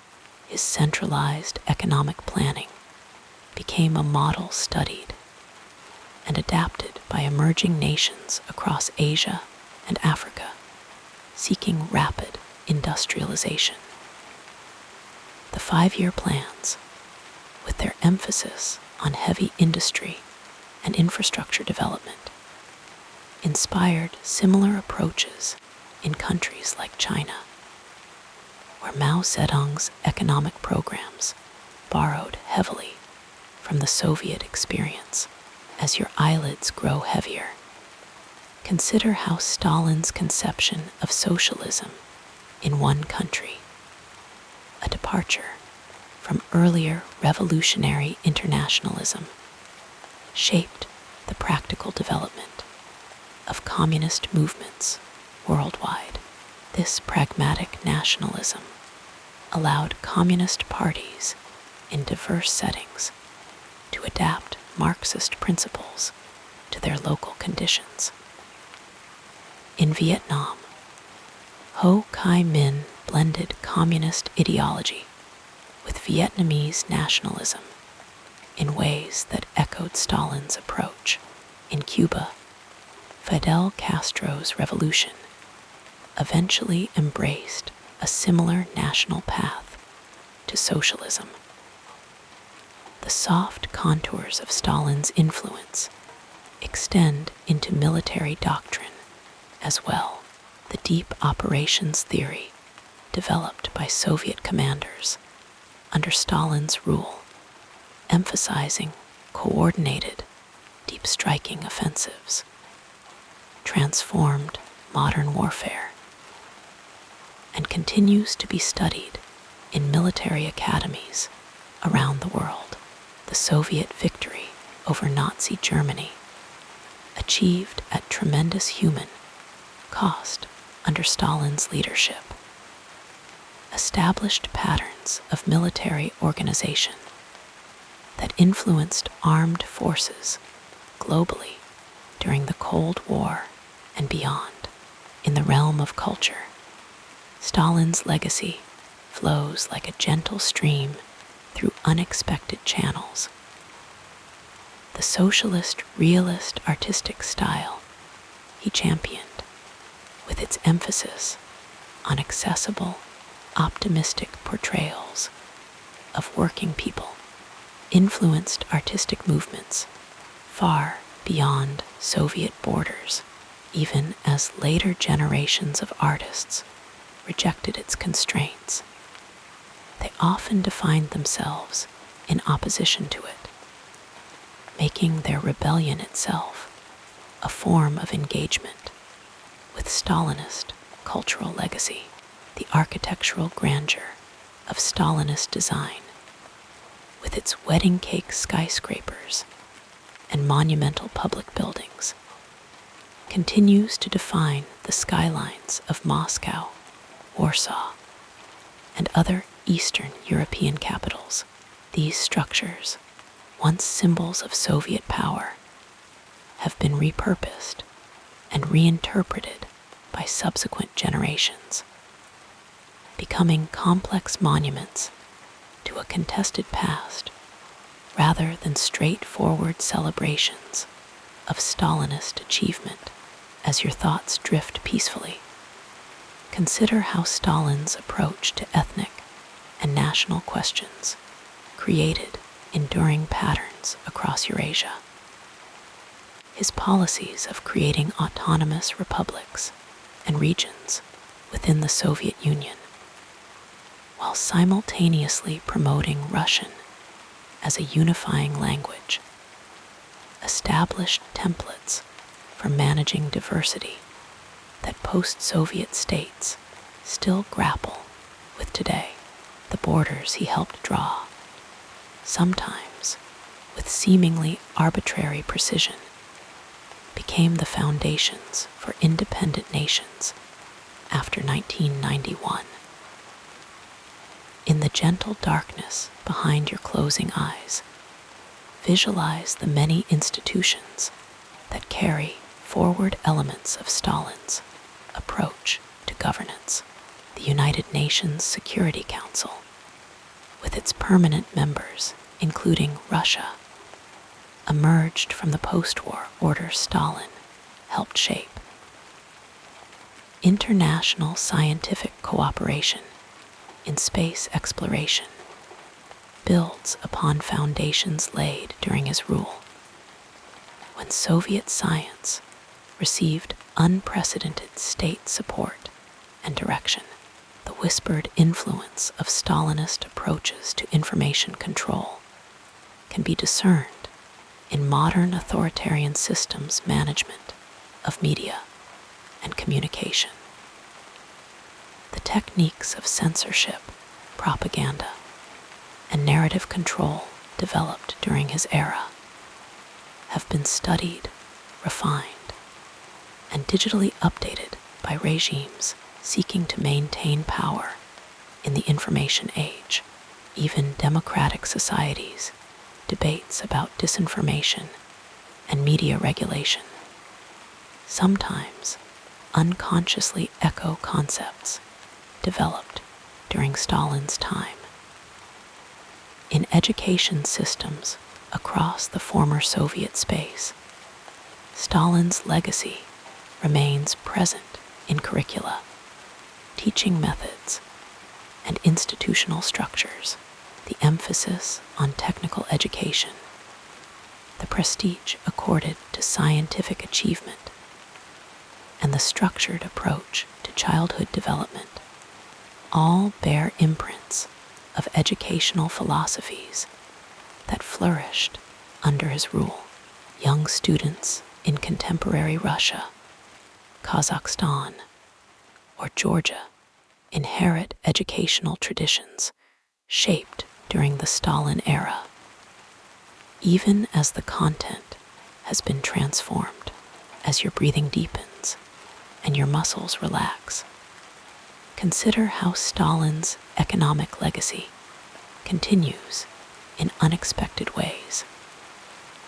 The vast industrial complexes built during his industrialization, drives, steel plants in the Urals, hydroelectric dams on great rivers, mining operations across Siberia remain productive parts of post-Soviet economies.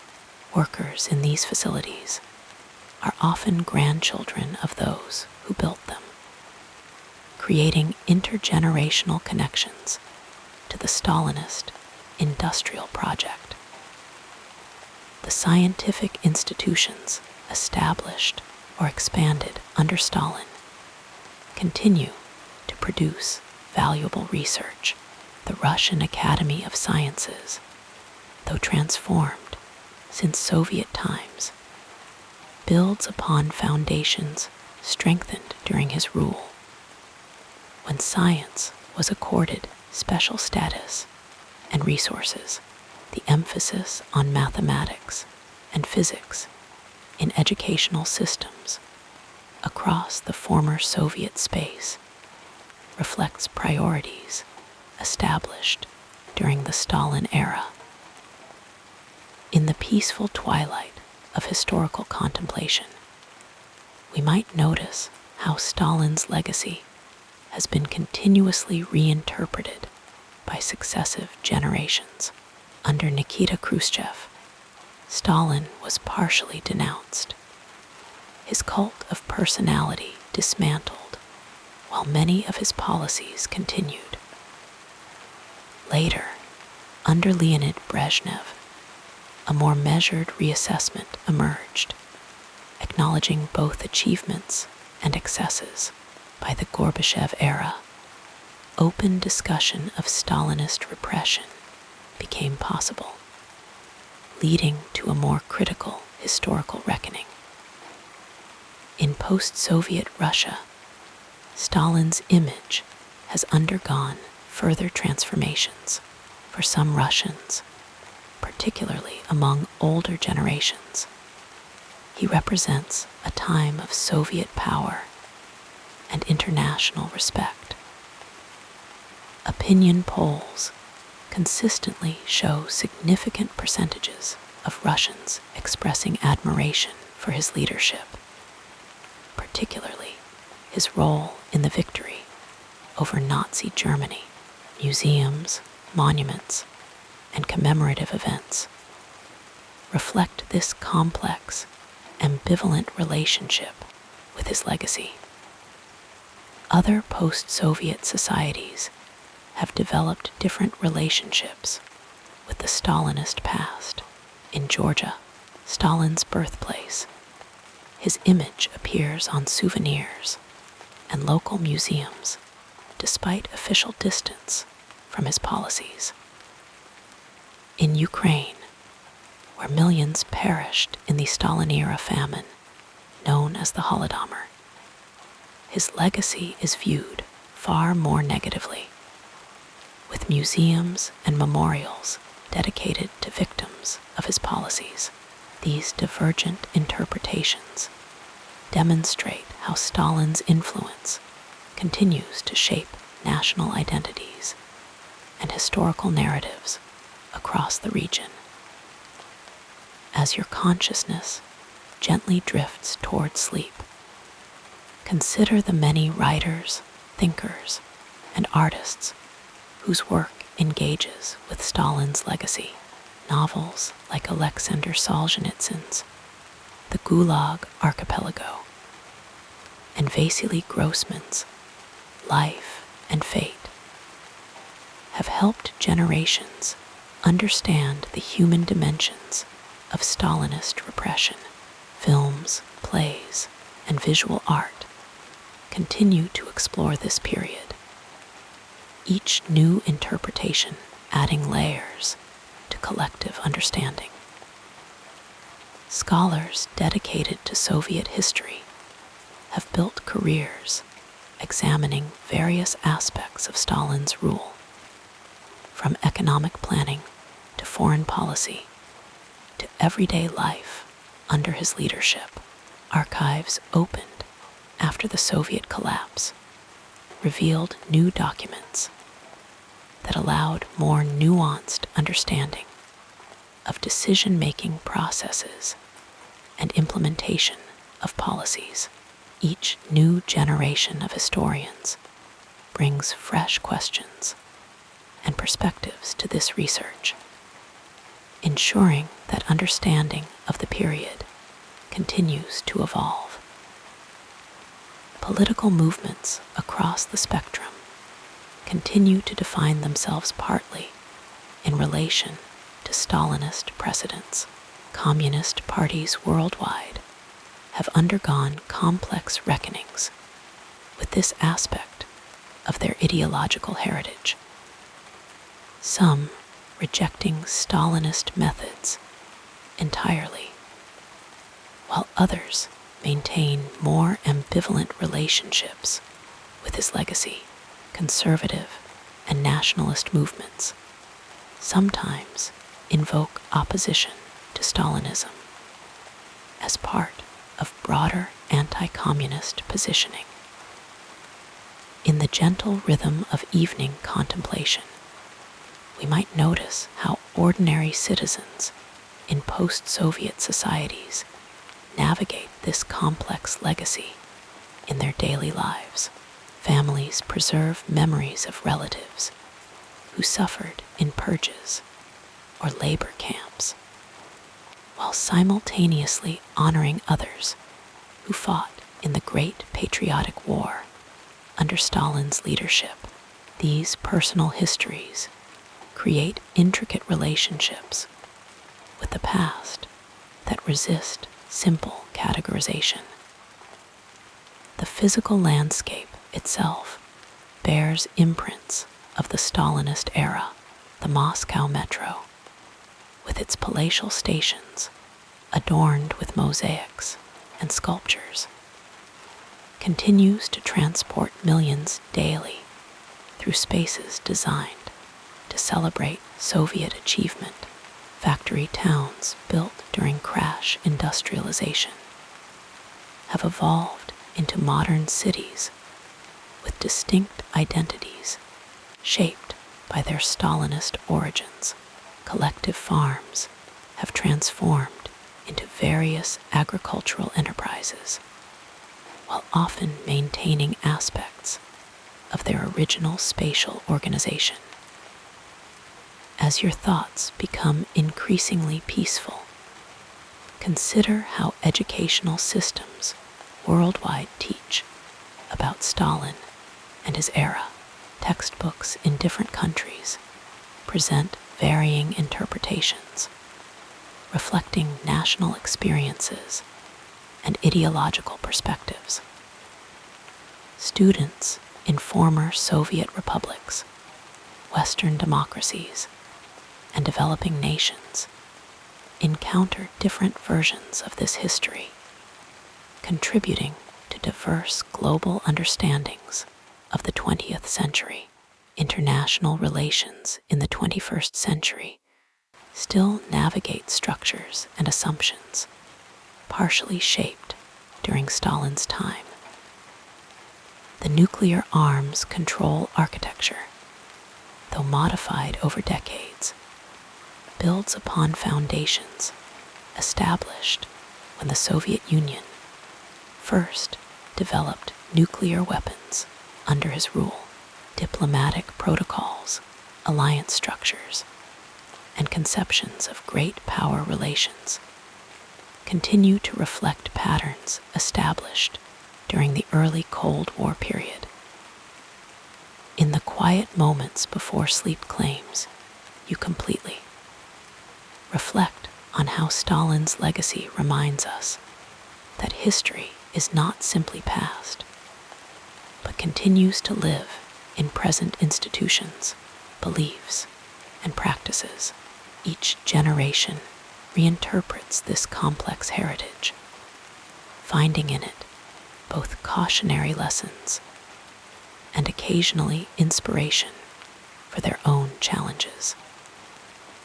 The full meaning of any historical figure's impact unfolds gradually across time, revealing itself differently as perspectives and priorities evolve.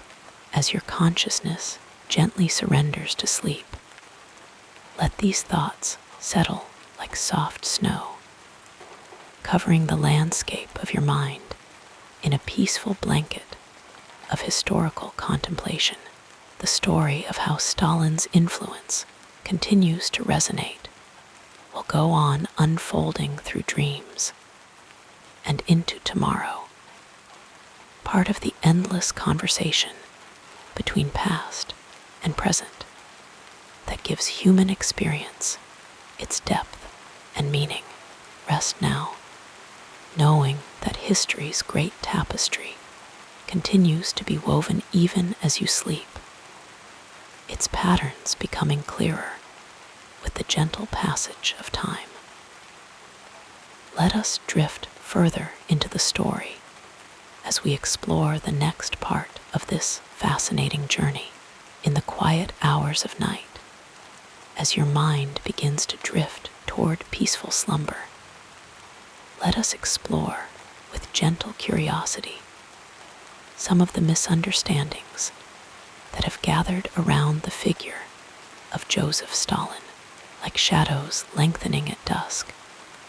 These misconceptions have stretched and distorted our understanding, sometimes obscuring the more nuanced reality beneath.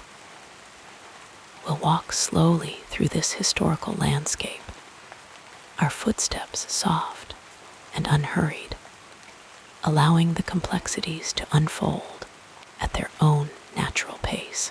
Joseph Stalin, whose birth name was Iosip Vissarionis Dze Jugashvili, emerged from humble beginnings in the small Georgian town of Gori.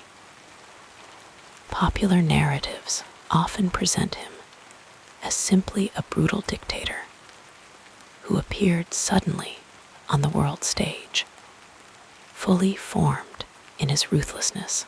This simplification, though understandable, misses the gradual evolution of the man and his ideology. The path that led the cobbler's son to become the leader of the Soviet Union was winding and influenced by many currents of his time. His early religious education, the nationalist stirrings in Georgia, the revolutionary ideologies spreading through the Russian Empire. One common misconception centers around Stalin's relationship with Lenin. In many accounts, Stalin is portrayed as Lenin's natural successor, or conversely, as someone who betrayed Lenin's vision entirely. The reality flows more subtly between these stark contrasts. Lenin, indeed, expressed concerns about Stalin's temperament in what became known as his testament, suggesting Stalin be removed from his position as general secretary. Yet Stalin had also been a loyal Bolshevik for many years, working closely with Lenin during critical periods. Their relationship contained multitudes, moments of alignment and discord, shared visions, and divergent methods. As your breathing slows and deepens, consider how history often simplifies complex human relationships into straightforward narratives of loyalty or betrayal, missing the shifting currents that characterized actual interactions over time.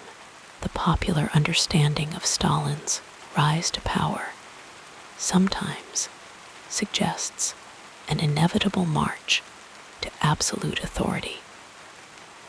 In truth, this process unfolded gradually, with many moments when events might have taken different turns. After Lenin's death in 1924, Stalin navigated a complex political landscape, gradually outmaneuvering rivals like Trotsky, Zinoviev, and Kamenev. This wasn't accomplished through simple brutality alone, as some accounts suggest, but through careful political maneuvering, coalition building, and strategic use of party machinery. Stalin demonstrated remarkable patience, often supporting positions that would later help him consolidate power. The soft blanket of historical simplification often covers these nuances, presenting Stalin's ascent as predetermined rather than contingent on countless small decisions and circumstances. Another area where misconceptions bloom like night flowers is Stalin's economic policies.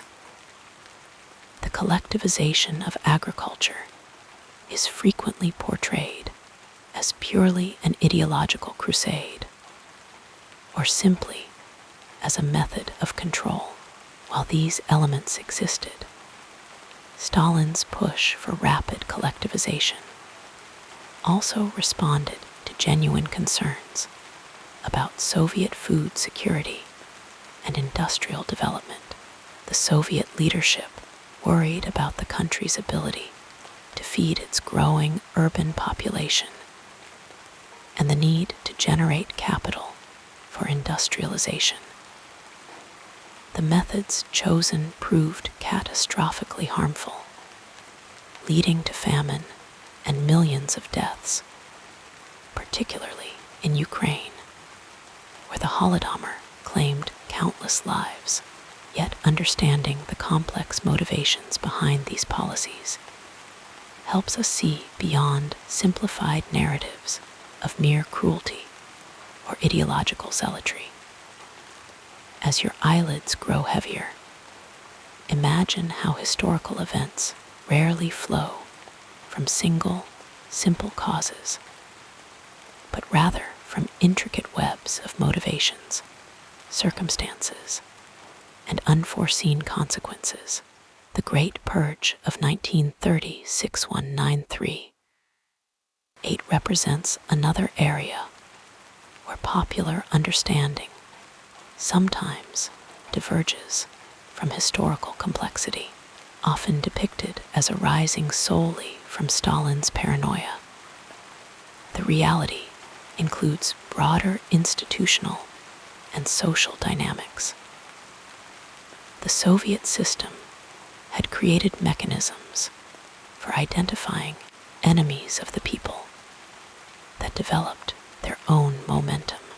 Many ordinary citizens participated in denunciations, sometimes to settle personal scores, sometimes out of genuine belief in the necessity of vigilance.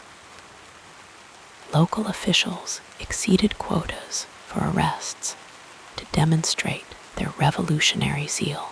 This doesn't diminish Stalin's central responsibility, but places it within a more textured understanding of how repressive systems operate through distributed participation, like a river that both shapes and is shaped by the landscape it flows through.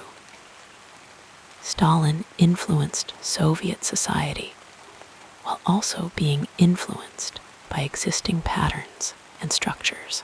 Stalin's role in World War II has perhaps generated the most contrasting narratives. In Soviet and later Russian accounts, he emerges as the great leader who guided the nation to victory against fascism. In Western accounts, particularly during the Cold War, his leadership was often portrayed as inept, saved only by the sacrifice of the Soviet people and material aid from allies. Neither narrative fully captures the contradictions of Stalin's wartime leadership.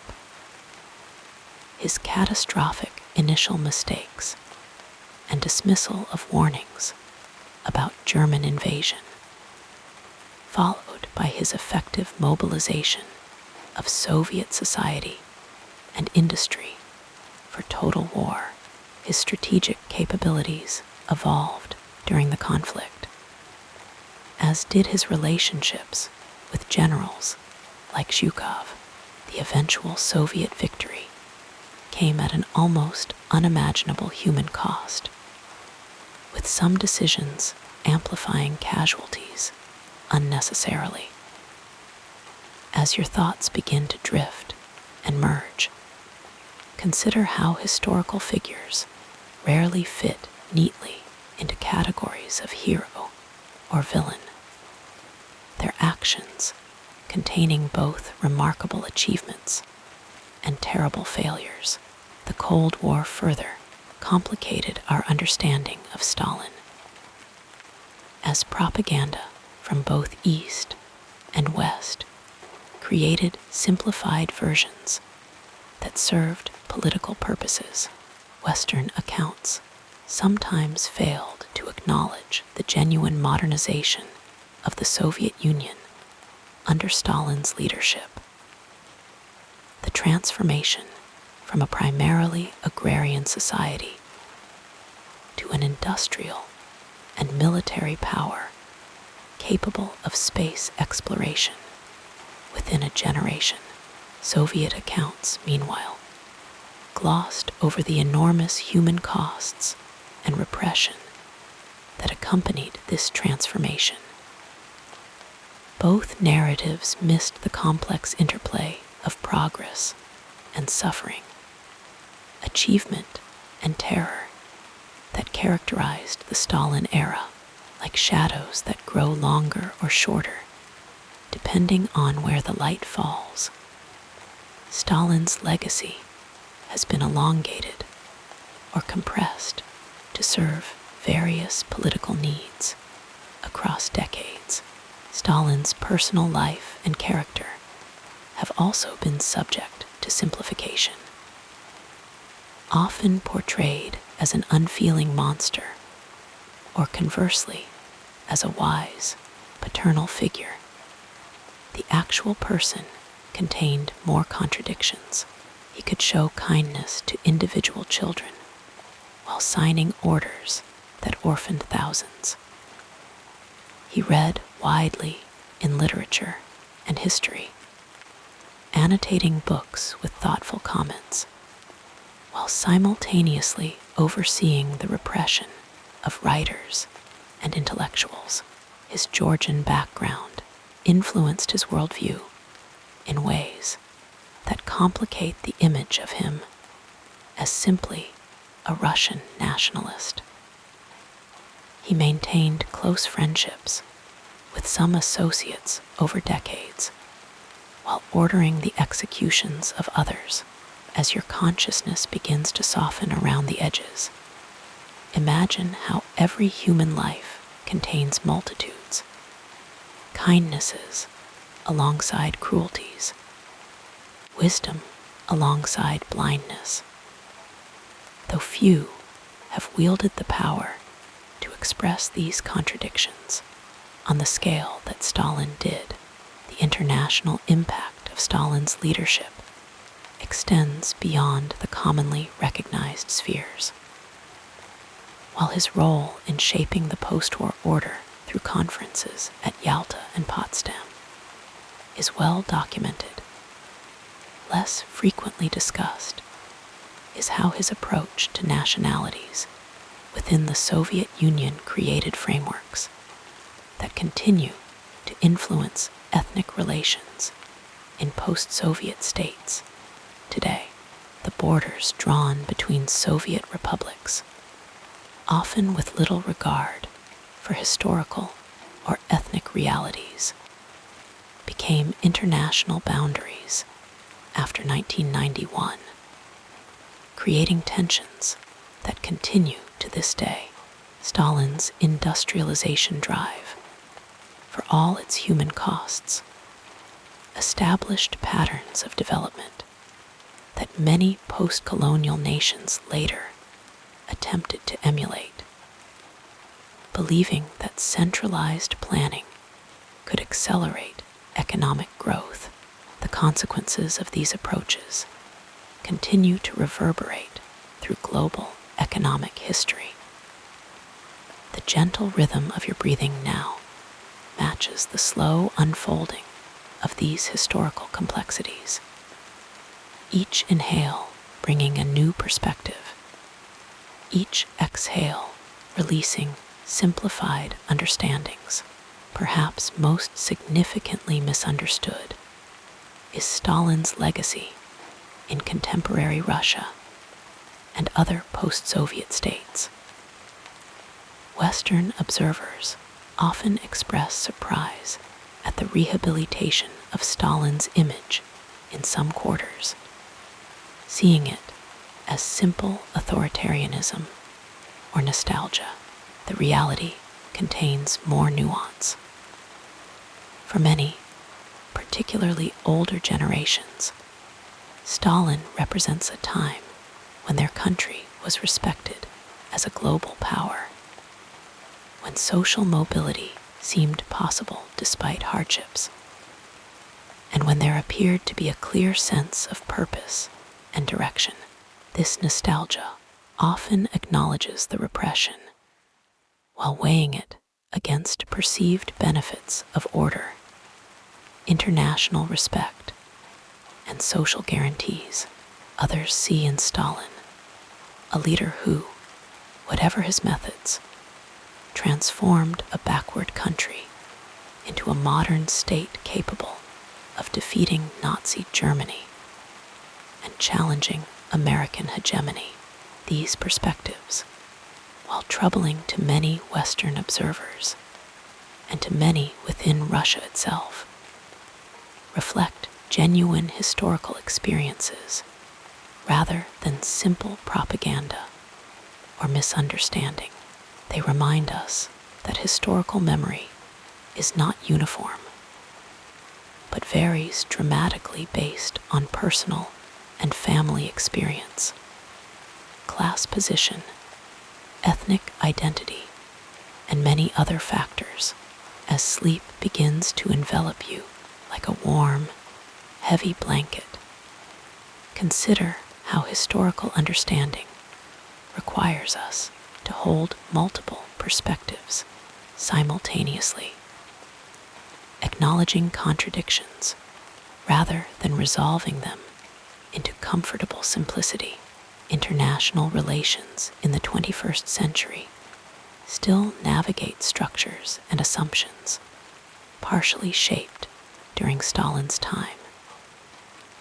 The nuclear arms control architecture, though modified over decades, builds upon foundations established when the Soviet Union first developed nuclear weapons under his rule. Diplomatic protocols, alliance structures, and conceptions of great power relations continue to reflect patterns established during the early Cold War period.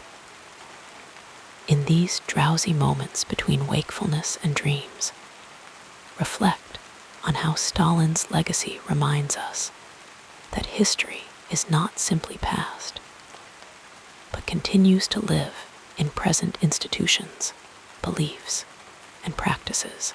Each generation reinterprets this complex heritage, finding in it both cautionary lessons and occasionally inspiration for their own challenges.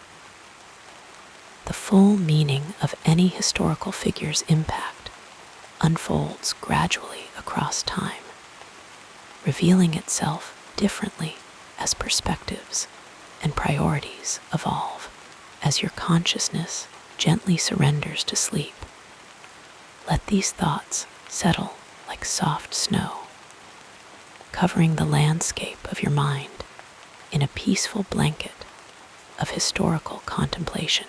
The story of how Stalin's influence continues to resonate will go on unfolding through dreams and into tomorrow, part of the endless conversation between past and present that gives human experience its depth and meaning.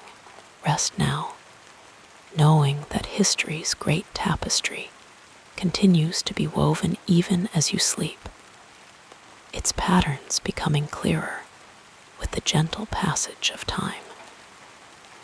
The peaceful narrative of this life continues as we turn our attention to what happened next, as the evening shadows lengthen and we come to the closing chapters of our contemplation of Joseph Stalin. Let us gently consider the full measure of this complex figure who shaped so much of the 20th century. Like the slow setting of the sun, Stalin's life gradually faded in March of 1953. Yet, the long shadows he cast continue to stretch across our modern landscape, touching institutions and assumptions we may take for granted in our drowsy, modern world. Stalin's journey ended after decades of absolute power, during which he transformed a primarily agricultural society into an industrial power.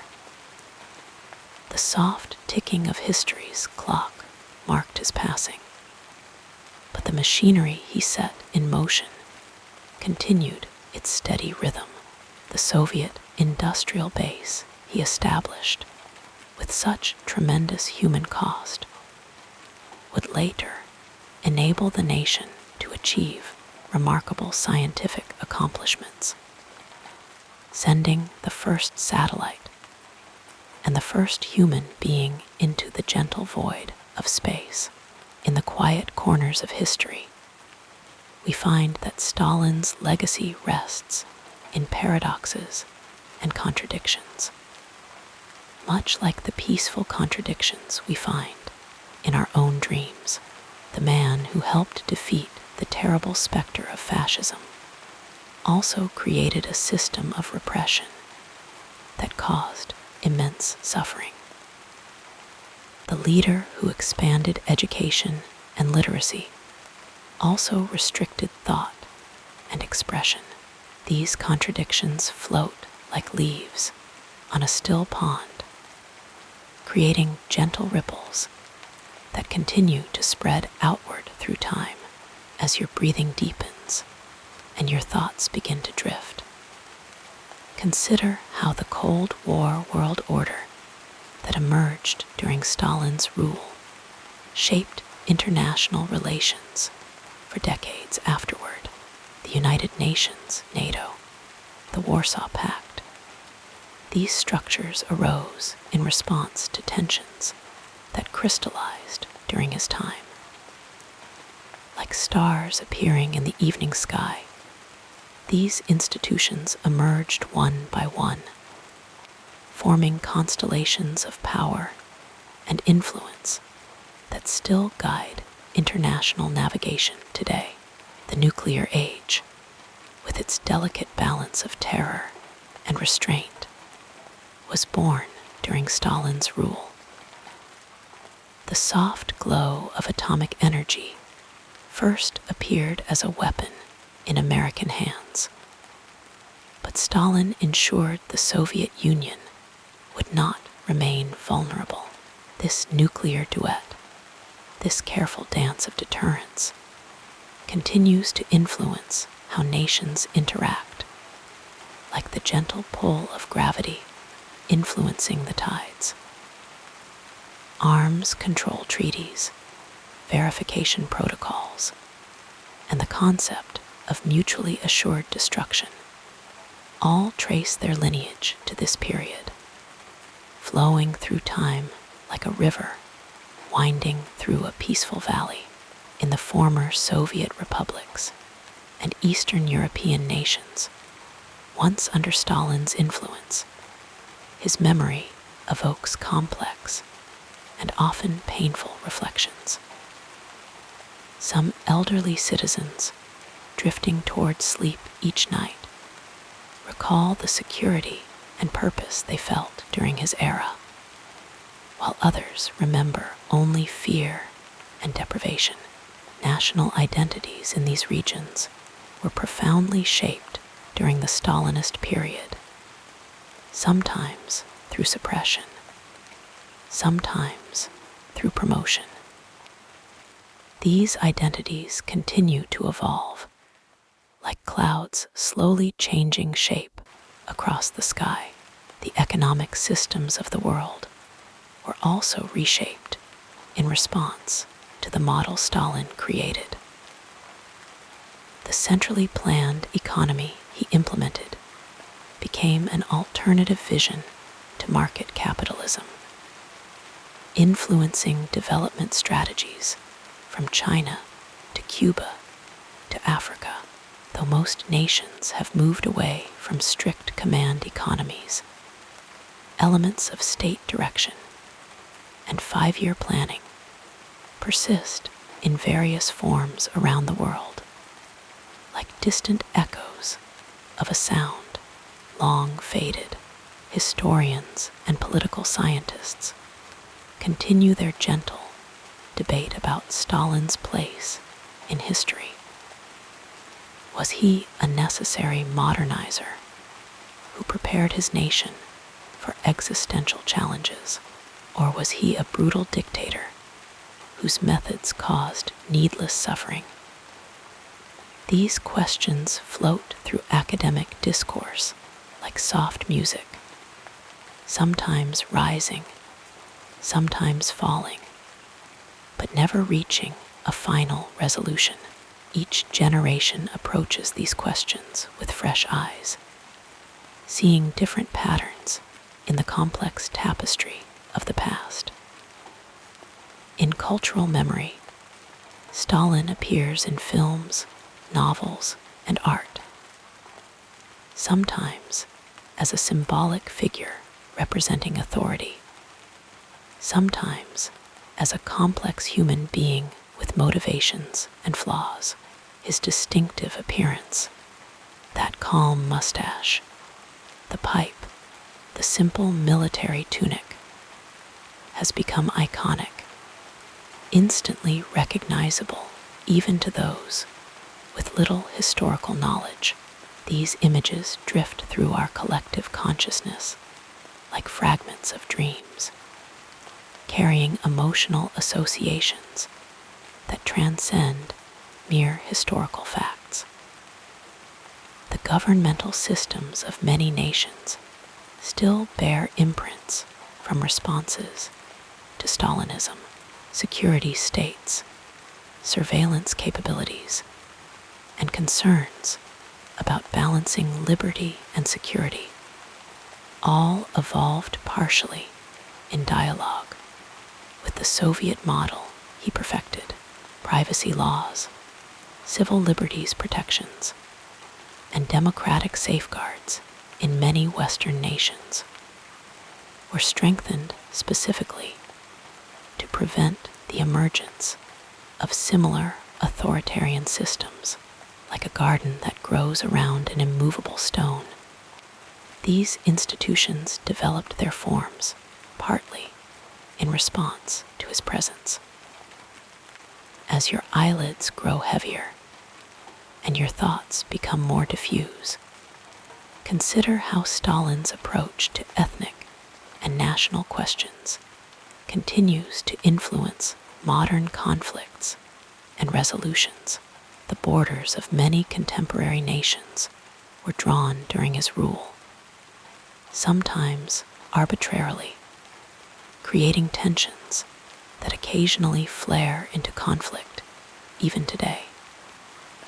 His policies of population transfer and ethnic management left communities scattered across regions, creating complex patterns of settlement that continue to shape local politics, like the intricate patterns frost makes on a winter window. The intellectual frameworks we use to understand political movements and revolutionary change still reference the Stalinist experience. Theories about totalitarianism, authoritarianism, and the relationship between economic and political freedom developed largely in response to the system he created. These concepts flow through our understanding of governance like gentle currents in a deep sea, sometimes visible on the surface, sometimes operating at greater depths. In the realm of economic development, the rapid industrialization Stalin forced upon the Soviet Union became a model studied by developing nations throughout the post-colonial period. The emphasis on heavy industry, state ownership of resources, and massive infrastructure projects influenced planning in many parts of Asia, Africa, and Latin America, though often modified or abandoned. Echoes of these approaches can still be found in development strategies today, like the faint outlines of old structures visible beneath new construction as sleep begins to embrace you more fully. Let your thoughts drift to how personal accounts and memoirs of the Stalin era continue to emerge, adding new dimensions to our understanding. Families share stories passed down through generations. Archives slowly release their secrets, and the experiences of ordinary people under extraordinary circumstances help us comprehend the full human impact of his policies. These stories settle gently into our collective memory, like snow accumulating softly on a winter landscape.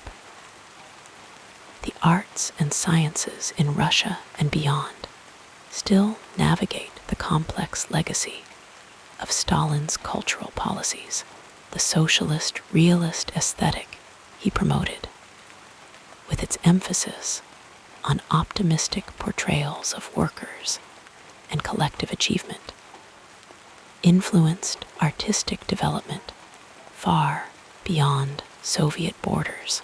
The massive investment in certain scientific fields, coupled with ideological constraints, created particular patterns of knowledge development that continue to influence research priorities and methods in subtle ways, like the barely perceptible currents that move beneath a placid lake. International relations in the 21st century still navigate structures and assumptions partially shaped during Stalin's time. The nuclear arms control architecture, though modified over decades, builds upon foundations established when the Soviet Union first developed nuclear weapons under his rule. Diplomatic protocols, alliance structures, and conceptions of great power relations continue to reflect patterns established during the early Cold War period, swaying gently like branches in a soft evening breeze as your consciousness begins to drift toward the peaceful shores of sleep. Remember that Stalin's legacy reminds us that history is not simply past, but continues to live in present institutions, beliefs, and practices. Each generation reinterprets this complex heritage, finding in it both cautionary lessons and occasionally inspiration for their own challenges. The full meaning of any historical figure's impact unfolds gradually across time, revealing itself differently as perspectives and priorities evolve. Like stars appearing one by one in the deepening twilight, let these reflections on history's long arc carry you gently toward restful dreams. May your sleep be peaceful and deep, undisturbed by the harsh realities of the past we have contemplated. As you drift away, know that understanding history helps us navigate our present with greater wisdom. The lessons of Stalin's era, both dark and illuminating, continue their quiet work in our world, even as you rest.